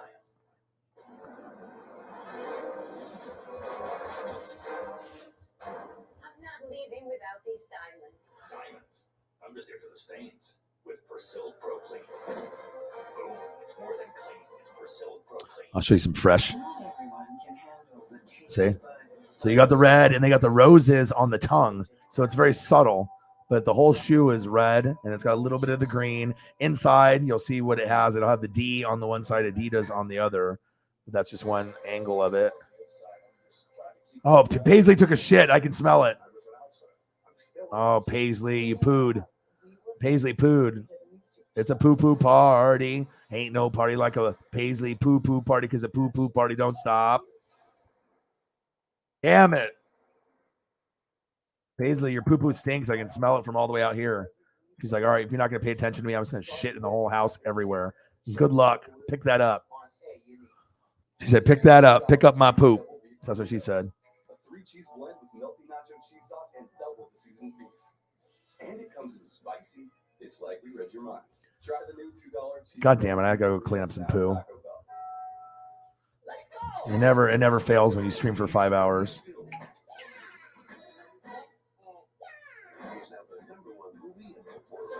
These are pretty slick shoes. But see how it says Dame right there in the green, the little roses. It's just like very subtle. It's not overbearing where it's like, too girly or whatever. And it's got kind of like the paint drip splatter, paint splatter on the shoe. There's a lot of attention to detail with the shoe, but I love it, man. I'll never sell them, I don't think. I mean, never even put them on. I mean, that would match, Chiefs or Buccaneers or Blazers. Or Bulls. I've seen some of your previous interviews, or lack thereof. You're more of a go with the flow type. The wrestling world wants to know. She is, but sometimes we have the window closed because we have the AC, the back sliding door. So sometimes if the flies are coming in, we'll close it. But we usually have a towel that she poops on and stuff. But so normally she is, but I would assume that I got the window open, so maybe she pooped on the deck and it's just coming through. But I got to go check. Ain't no party like a poo-poo party. Born to be a champion, no doubt about it. He's on this journey. Let's take it with him. This tag team match is simple and ball with 20-minute time limit. Team number 1 be accompanied by Tully Blanchard and a combined weight of 537 pounds. Tua Leona and Con Geeks of Agony. Please tell us about these two guys. I'll tell you what, when you see these guys by themselves, they're monsters. But with the tutelage of Tully Blanchard and them listening to somebody with the lineage that Tully Blanchard has, God almighty, these guys could be unstoppable.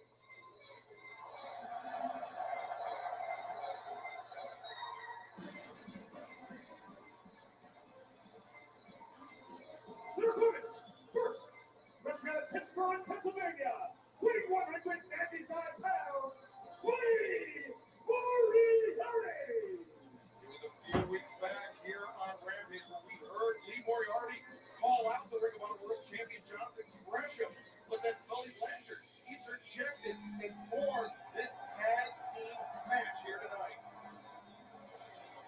His partner, representing Atlanta, Georgia, weighing 205 pounds, he is the Ring of Honor World Champion, the Foundation, Jonathan. Ain't no party like a poo-poo party. Ain't no party like a poo-poo party. All right. Poo-poo is cleaned. Back sliding door was closed. You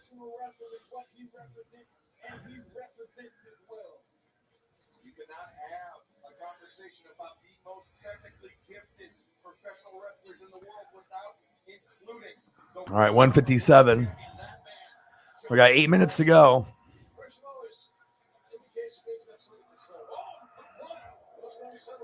I got my boy Jake on that Modelo. Go Mariners. He sent me that like 4 hours ago. Boom. He's sleeping probably, hanging out with his 4 kids. Hi, Paisley. I see you. She just nudged her nose in here. I'm getting a lot of like these bots on like Instagram and stuff. It's just like crazy. Instagram and Twitter, it's just like annoying. It's like you're a hot girl and you got like no photos on your profile and this, bot that. Like, yeah. It's like, dude, if you're this like attractive girl, you're gonna have like 50,000 selfies if it's real. Yeah, living the bot life. So I gotta delete like Matt Hardy. Delete. I gotta delete all the bots. Fake. No, nothing on there. All right, we got 7 minutes to go. Unless you guys want to be crazy and hang out like all night. All-nighter. We're pulling an all-nighter. What are you doing now? Hold on. Paisley's eating underwear.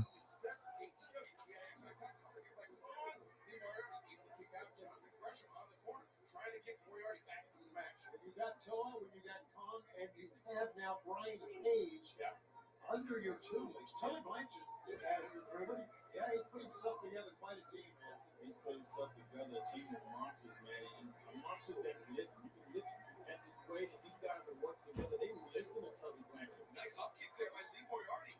Totally made the tag. Paisley's up to no good. Bras, underwear, socks. Your clothes are at your own risk. If you leave your clothes out, she will get them, and she will run away in the house with them in their mouth, and she will try to fight you for the underwear or the bra or the sock. Are you that bored, Paisley, that you just have to do this? Is that what's going on?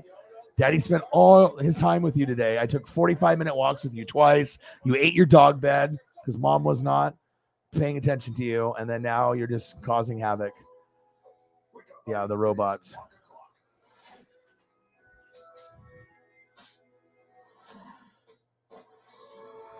I am excited to go to the the beach. Eating curtains. Oh wow, are they? What's up with our animals right now? I don't understand.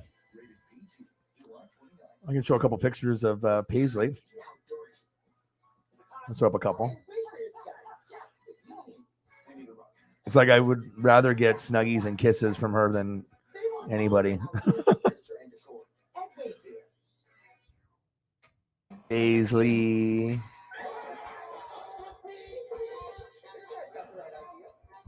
Paisley puppy.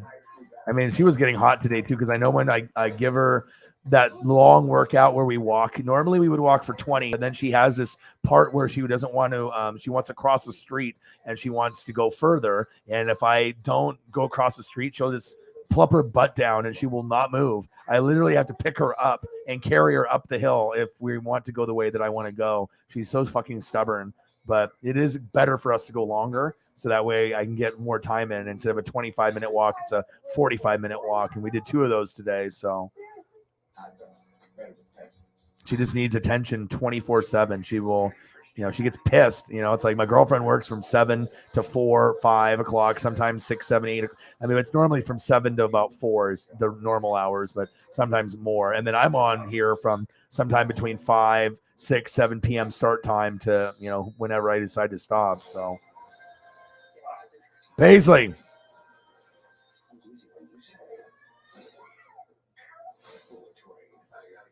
She's like, Dad, you better fucking hang out with me now. Look at that face. She's like, I'm going to fuck yo shit up. That's what she said. Listen to me. Yeah, she just wants love and attention. No wine. No wine.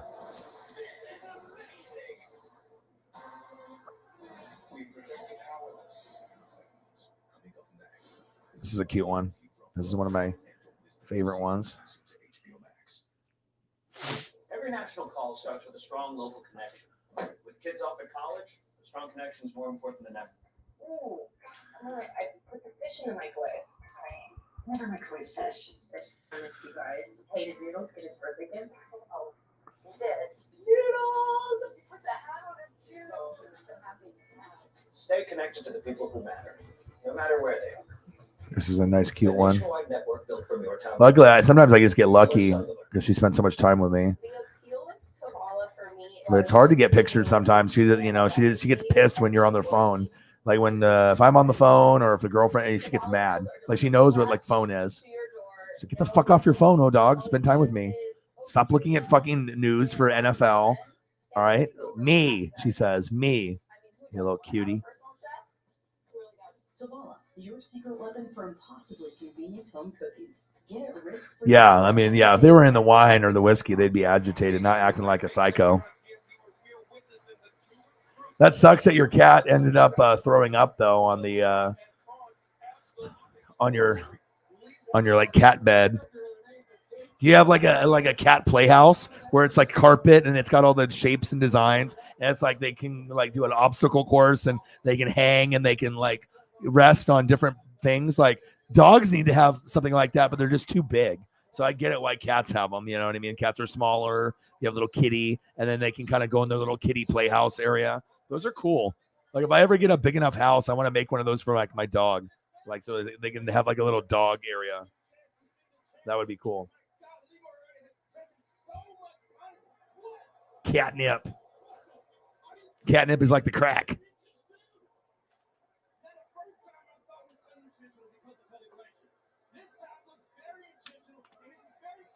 All right, we're about 30 seconds away. So like I said, I'll leave it up to you guys. If you guys still want to hang out, I'm still watching wrestling. So my wrestling that I'm going to do is 33 minutes until it's over. So I can go for another 30.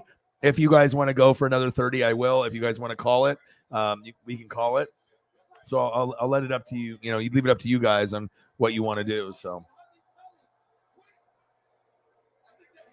Oh, okay.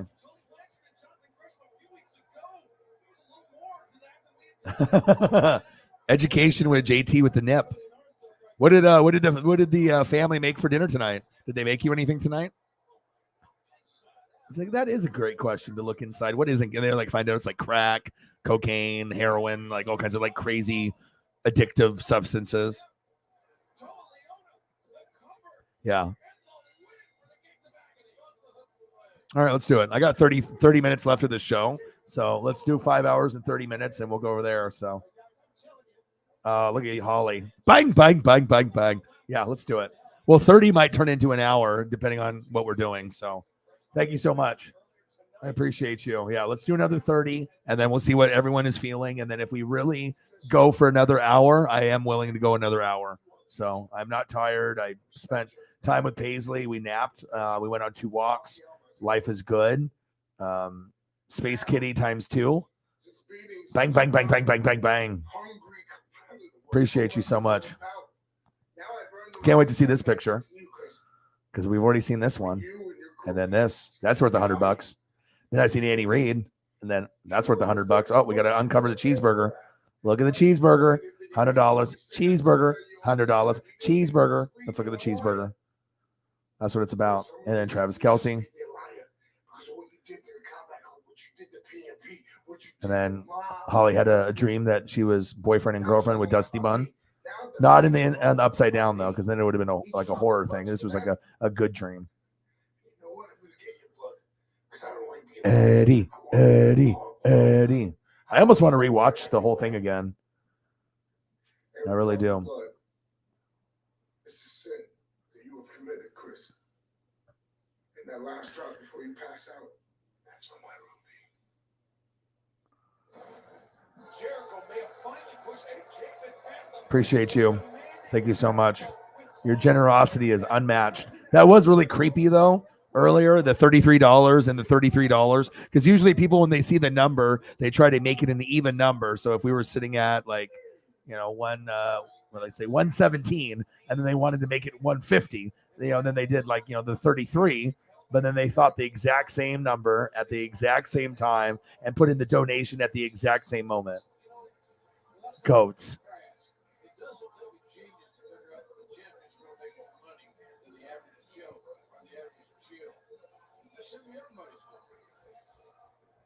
Let's see if I can find another Harrison Butker photo.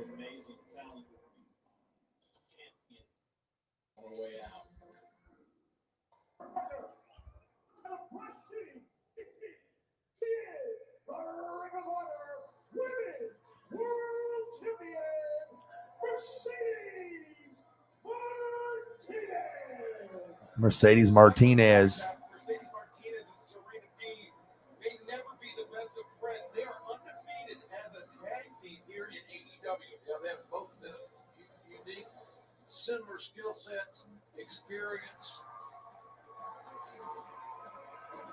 And their opponents, the team of Kayla Sparks and Christina Marie.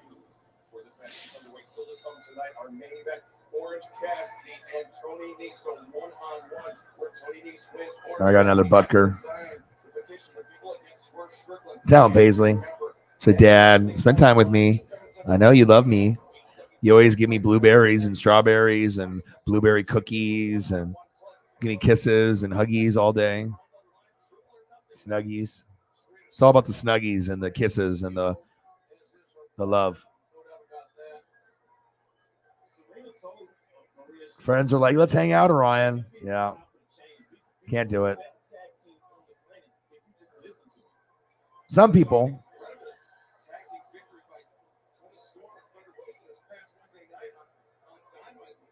Holly Hundo.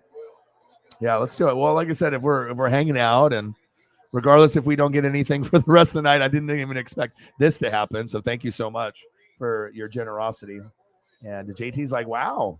Well, that's what happens when you get people that are support the cause so genuinely and so much passion, to be able to make sure that I succeed with everything that I need to do to take care of the family and to keep this channel moving in the right direction. And it means a lot for sure. Holly and Cyber are very special, just like very many other people that are on this channel as well, like Sarah Small. It's like weed. Should that be a video when we go to the NFL draft? Like O-Dog on the catnip and see what happens? That'd be good content. Yes, in that order. Space Kitty, and then Stranger Things, and then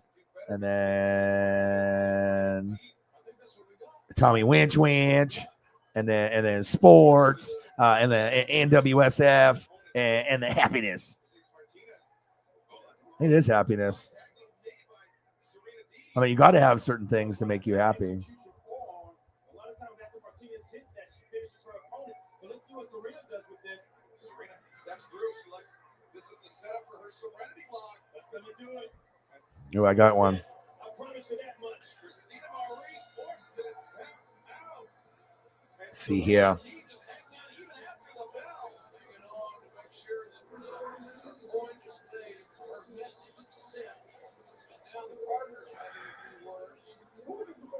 Or I'm going to send a photo to Sarah. And then I'll pull the file from there to the channel. Boom. And then I'll do that. And then go here. And we'll close out here. I just like being able to show stuff on the fly. Then boom here.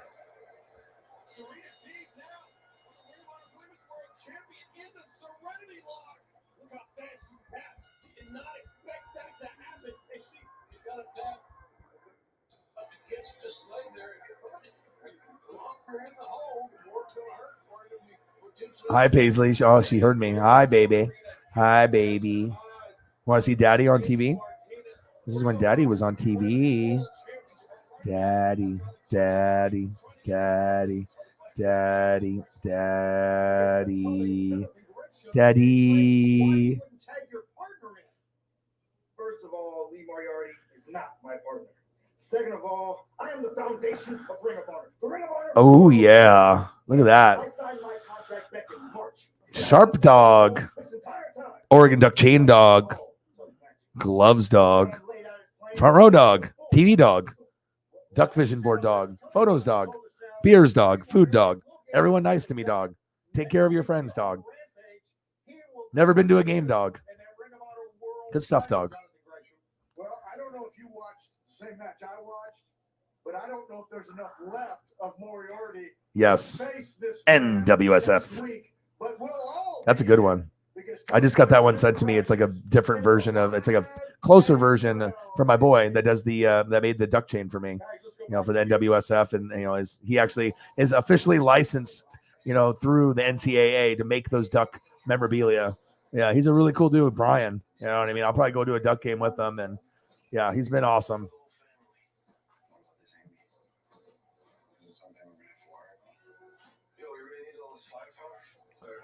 It's like, okay, O-Dog is definitely getting on TV. And then it's just cool to be able to dress my buddy, too. The Duck hat, the other O-Chain, the D'Anthony Thomas jersey, and then his cousin. I told him to bring his cousin along, and I bought that jersey for him, a Herbert. It's like, you want to make sure you if you're going to give him a memory, you're going to give him the best memory ever. And front row to Duck game, yeah, I would assume that you're going to live your best life, and he'll never forget that. I'll never forget that, so... Yes.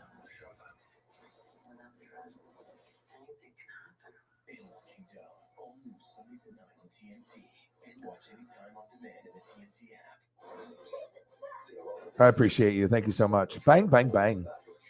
We got to get some more. We need more. Less Vince McMahon and more winch, winch. Let's get some Tommy winch, winch. Tommy winch, winch. So much winching. So little Tommy.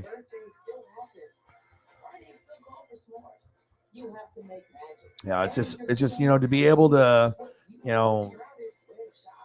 do your dream.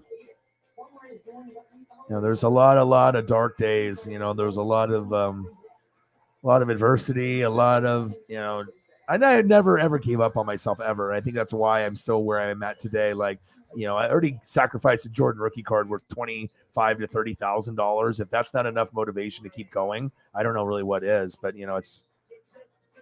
I always knew that I was different growing up, even at a young age. It's like everyone else is playing video games, and I'm, looking at basketball cards and looking at the stats on the back at like 4 or 5 years old. That was not normal. You know what I mean? Like, it's just always, with the cards and the figures and, spending time with my dad. And it was definitely a very special, special time.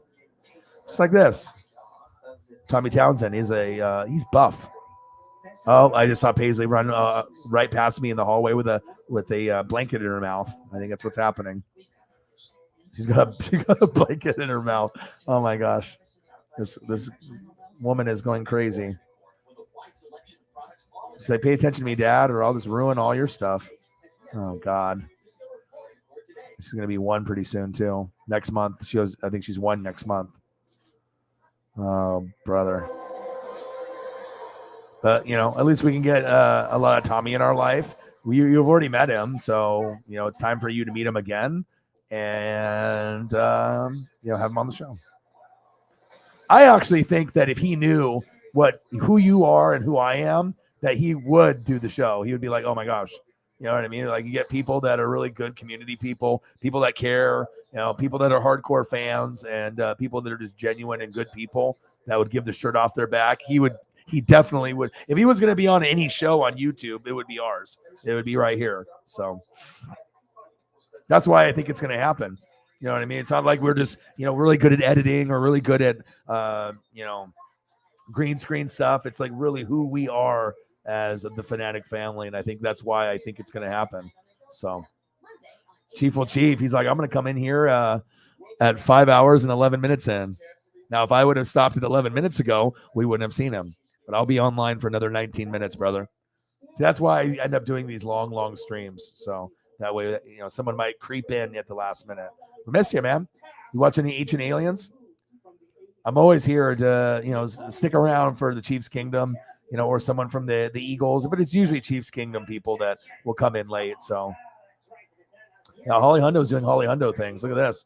Boom, boom, boom, boom, boom. 5 hours and 12 minutes. Saw the Mariners win in extra innings, which was awesome. Got to see the Dodgers win. We get to see Tommy. We get to see the Michael Jordan rookie card and Clyde Drexler rookie card. You get to see your boy. So fresh and so clean. The gloves are from 2010, the Natty year against Cam Newton.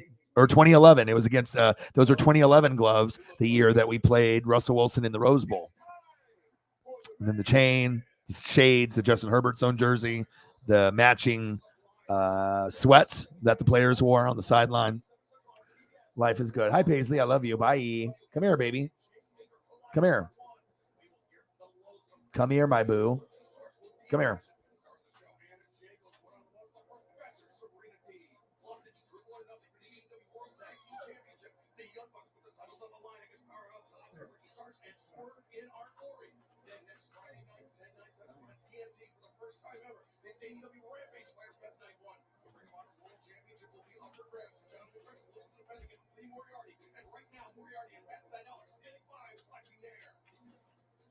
After what we just witnessed tonight on Rampage, Jonathan Gresham's actions were shocking. Jonathan Gresham's actions were downright disrespectful to Lee Moriarty.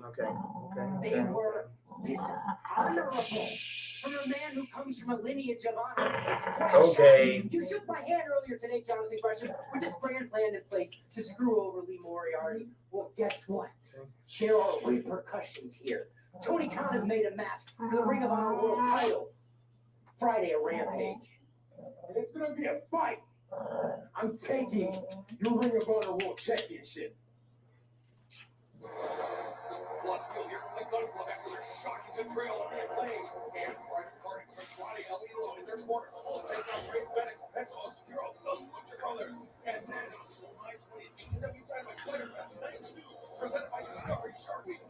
She it's funny because she'll growl, but then after she growls, then she's like, okay, I wanna lick your face.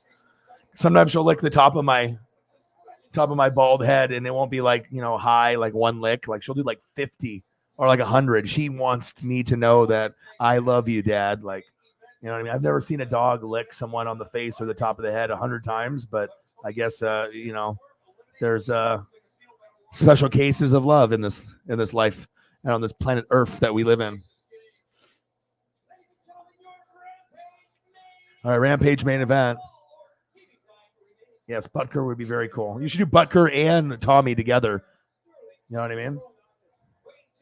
But you could always do a single. You need to do an action one. Like, how you do the portraits, which are very cool. I would like to be able to, at some point, you might have to practice, but you're super talented. But like this type of thing, if you had like, obviously it wouldn't be Tommy though, because he's punter, but they got place kicker, punter, kicker.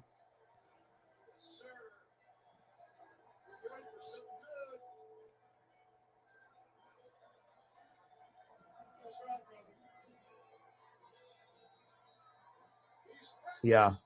Well, I mean, all we would have to do is like, you know what I mean? Like if he first came in and, we obviously bring it from right here and we start at Boone High School, he'd already be blown away right here. He'd be like, oh my God, what's going on here? You know what I mean? And it's already set up and it's like, yeah, we know about you, man.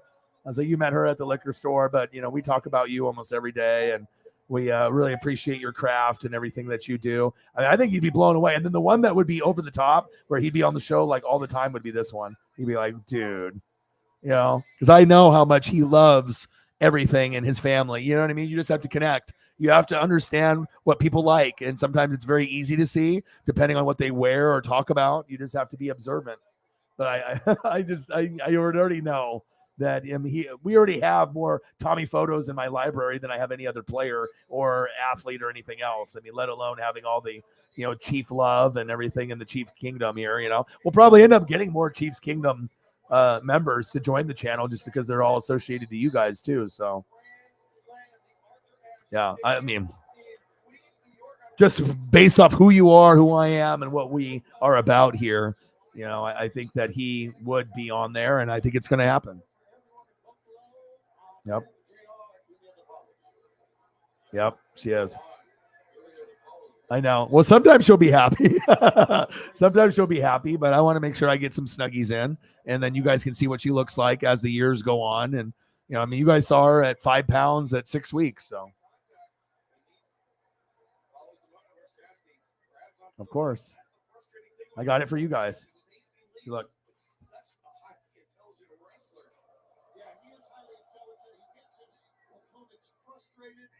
He's very shrewd. He's very quick. He's one of the greatest in AEW. I don't think there's any question about that. Cassidy, into the powerful grip between knees. You see, nice S grip by knees. Cassidy up to his feet. Yeah, it's fundamentally challenged anyone who's Tony Nese. Look at the speed he has to roll from. Great speed. Yeah, very cool. Very, very cool.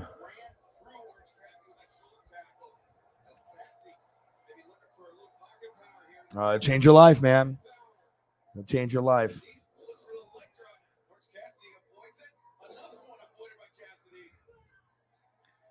I don't think so.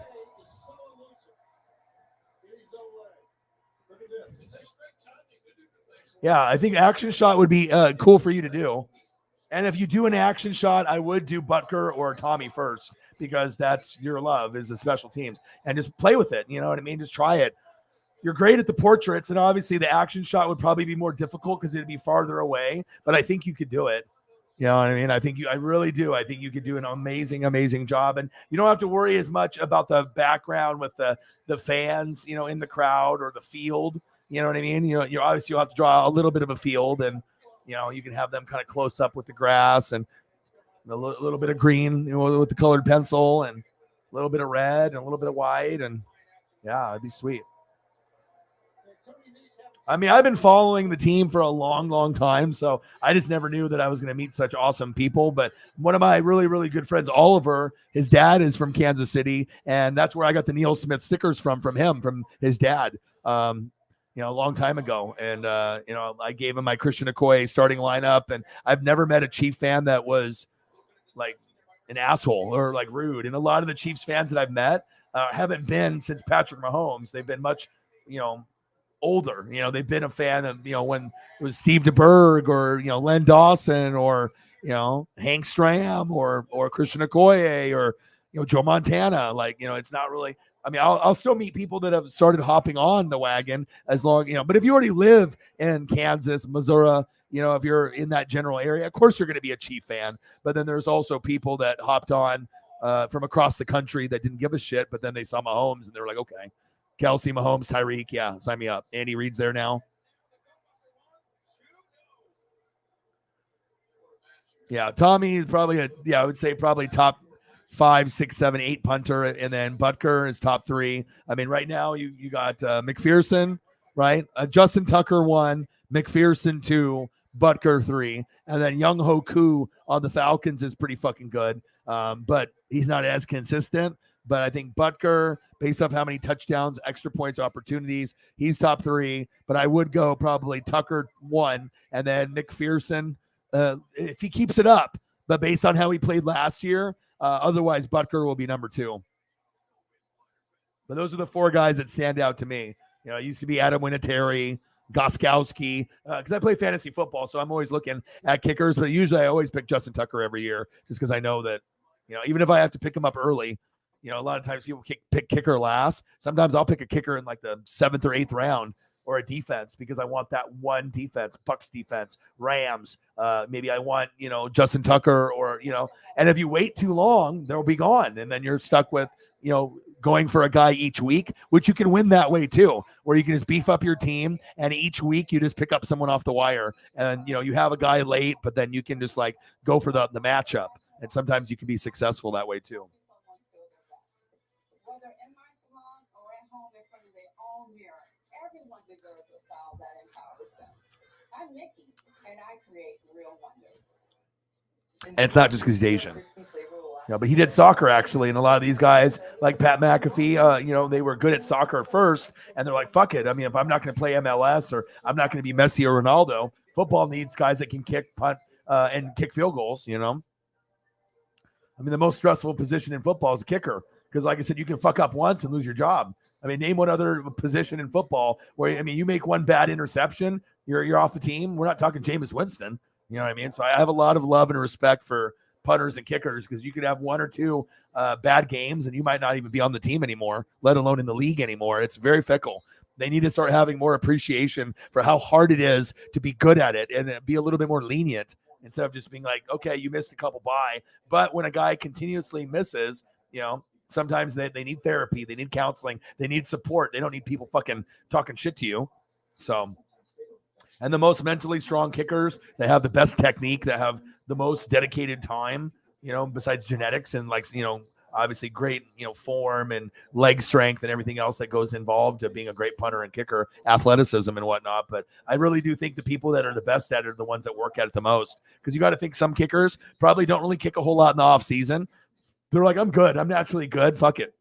And you probably get those guys, you know, like the Kobe's that are sitting there and they're kicking 500 kicks every day, regardless if they're playing in a game or not. And those guys usually tend to be the Buckers, the Coos, the Justin Tuckers and the McPhersons. Save $500 on all Tempur-Breeze mattresses and get your coolest sleep this summer. Learn more at Tempur. I know, but McPherson's like fun to root for. You know what I mean? It's like Justin Tucker has got that swag, and a lot of these guys that are at the top, for punters and kickers, they have the wide receiver swag. Like, you don't think that you would see it, but they have it. They know they're good. They're there for a reason, I want to see him throw a fucking a pass for a touchdown. That's what I want to see.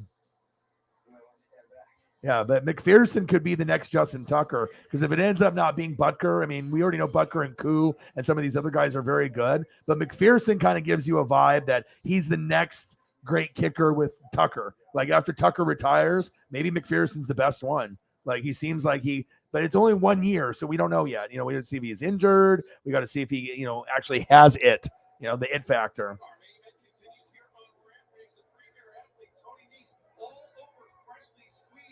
Freshly squeezed Orange Cassidy.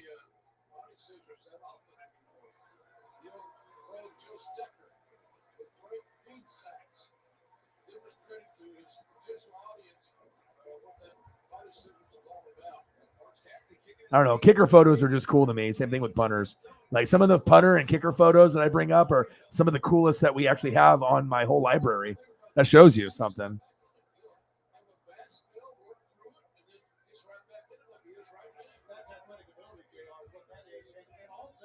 Let's say right now he is completely dominating Orange Cassidy. This is his match to win or lose right now. It's in his hands. Cassidy, rolls over the ropes. Just what do you think, right? I don't know. Something about college, though. That's why I think I like the Ducks and I like college so much, because the camaraderie, the fans, the band, the hot dogs, the hamburgers, the cheerleaders. Like, there's just something about college football that is just so majestic to me. And like, I love NFL and the history, and it's the best of the best, but something about college football and what joy it brings to me, just like the NFL. Like, God bless those two, with the college football and the NFL. And it's just, college football, NFL, and wrestling, and obviously you guys. I mean, my life is good. And then you got to put Paisley in there too.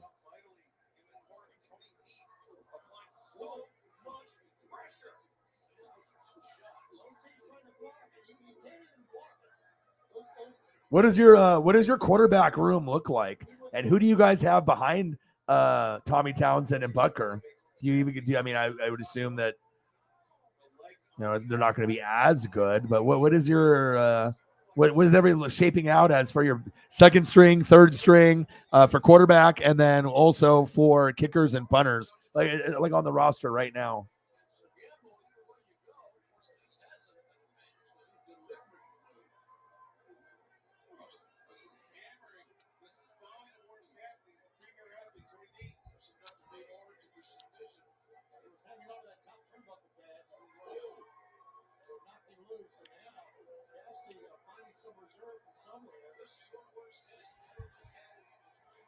Oh my God, Orange Cassidy and Tony Nese are going after each other.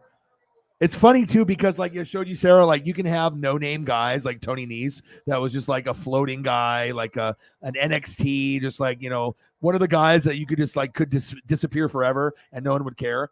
But you can have a match with Orange Cassidy, freshly squeezed, right? And it could be main event, and then the fans could actually get into it. On WWE, they would never get into it. You know what I mean? So it shows you that it's all about the fans and the support. You know what I mean? Like, we don't need to have, MJF and CM Punk in the main event every night, or John Moxley or Kenny Omega. Like, that's what makes AEW special, the fans. And that's what makes college football, NFL, and NASCAR, and those things that we really love a lot is the fans. Ooh. That's why I like sports and wrestling that have passion. 1, 2. And as long as I see passion and I see love, then I'm going to like that particular sport or wrestling. But if I don't see it, then I'm not going to be into it as much. Like WWE, zero passion, 0. NBA, 0 passion. It's just, I don't know. It's hard for me to get into something where I can see the energy and the passion, and that people that are just going there just to go there.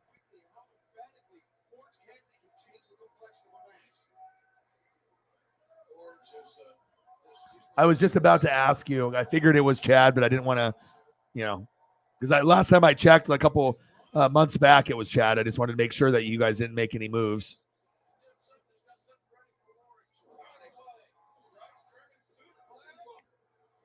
Yeah, Benkert. Where's Benkert going to fall? He's still going to be in the league, but second, third string, but where? So I'll support it. Chad Henne is actually kind of money, though, like on the bench. Like, what I'm saying? If Mahomes went down and you guys have the same, the players that are out there, like, he's not a guy that's going to win a game for you every time, but he can definitely, like, not lose you the game. You know what I'm saying? And, like, that's a good thing to have as one of the top 10 backups in the NFL. You know what I mean? He might not be good enough to start every week. I get it, right? But if someone gets hurt like Mahomes for a week or two and you just need the guy to go 1-1 or just, like, not throw 5 picks in a game, like, Ooh, nice DDT. Anything is possible.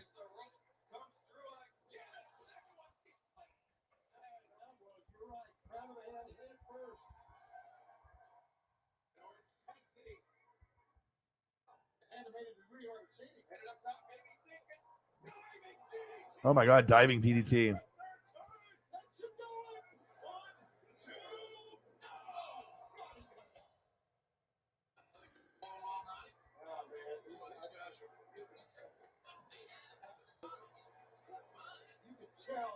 When great athletes give you everything, and we're seeing it. Take a look once again, the pump handle pickup into the DDT. Another DDT. That was on the top of the head. And then this one. 3 DDTs. Anything is possible. Not anything, but anything. I already got the photo already linked because your boy is not lazy, and I take advantage of every moment that I can. Are you ready, Chief?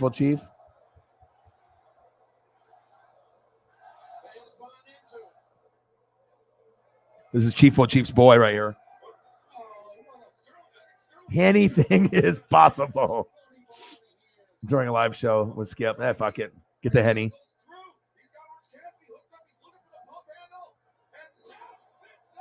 Anything is possible. Tommy Winch. I love him. Yeah, you could get someone else, but I mean, you got to think out of all the quarterbacks that are in the league right now, I mean, he's definitely still a top 10 backup, not top 5, but I mean, there's a lot of people that are worse than Chad Henne.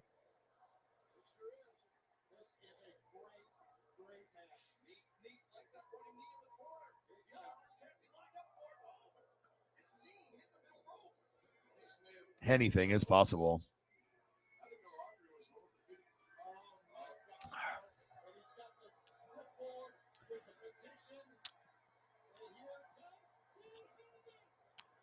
Danhausen. I'll hit him with a low blow. Get out of here. All right, Tony Nese and Orange Cassidy.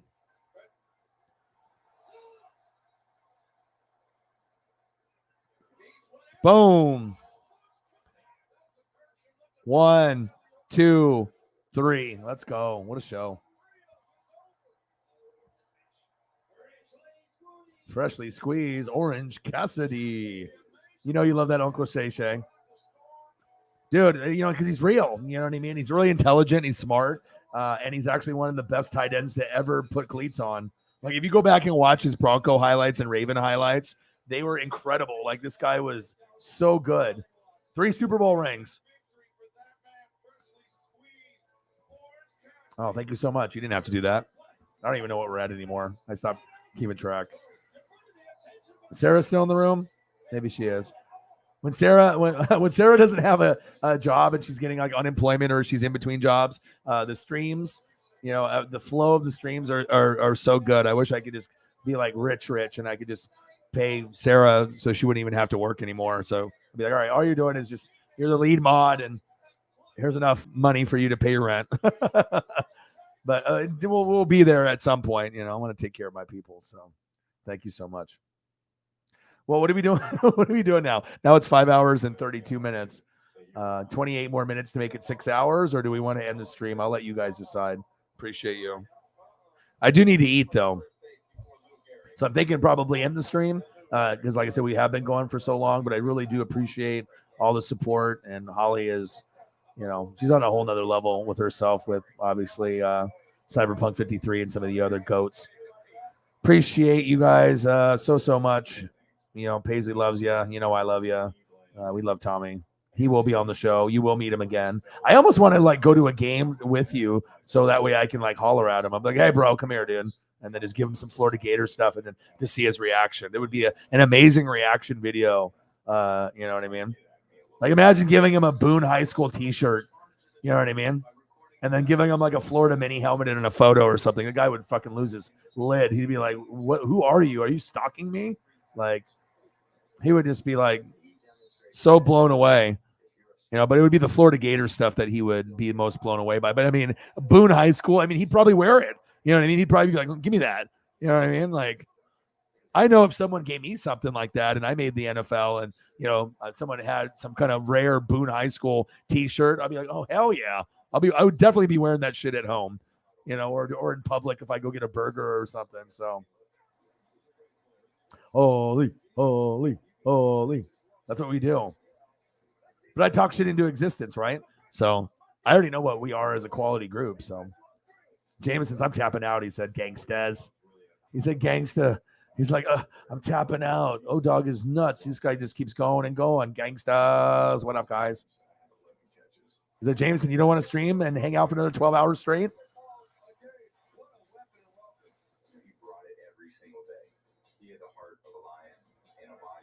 Now we're getting more people are showing up as the later it gets. It's 12:36, 2:36, or 3:36.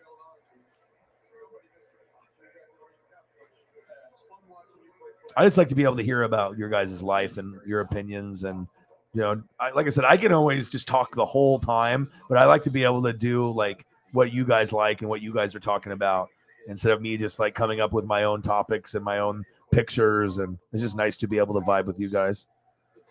All right, man. Peace. JT, peace.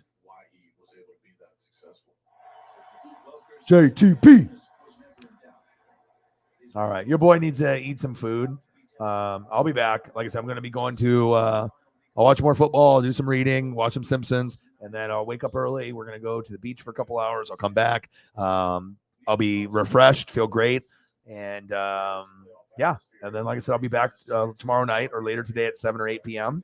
And we'll hang out and we'll do this all over again. And then Sunday, we have a NASCAR race early at noon Pacific time. So it should be a good one, though. From what I hear from my NASCAR people, they say it's going to be a good one. So I'm definitely excited about that. So I appreciate everyone in the building. Holly Hundo, obviously Chief will Chief. We already know you love Ancient Aliens. It's going to be some good stuff. I need to actually go and take a look at some of the Ancient Alien lineup and whatnot. Holly, I'm always doing Holly things, and it's always worth it. Like I said, I could, for me, it's crazy. I never really would have thought I could stream more than 2 or 3 hours, but now I'm so used to streaming for 4, 5, 6, 7, 8 hours. It's not even a big deal to me anymore.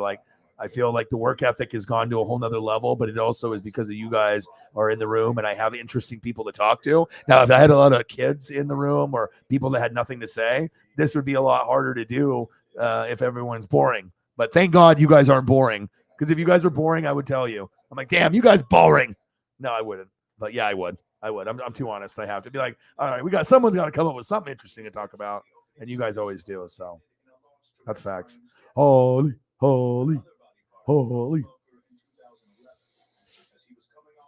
Yeah. Take care, all. It's been fun. Be kind. Absolutely. That's what it's about. I love you guys and I appreciate you guys. Let's eat, relax. And like I said, I'll be back later on. Shout out to Holly Hundo, Chief with Chief, Jameson Meza, JT, everyone in the building. I love you guys and appreciate you guys. I'll post some pictures when I go to the beach. I'll be back. I'll eat some good clam chowder, probably some I don't know if I'll do lobster tail or crabs. Maybe the girlfriend will. I'll do clam chowder in the bread bowl. And then I also will do maybe some crispy shrimp in the sweet and sour chili sauce.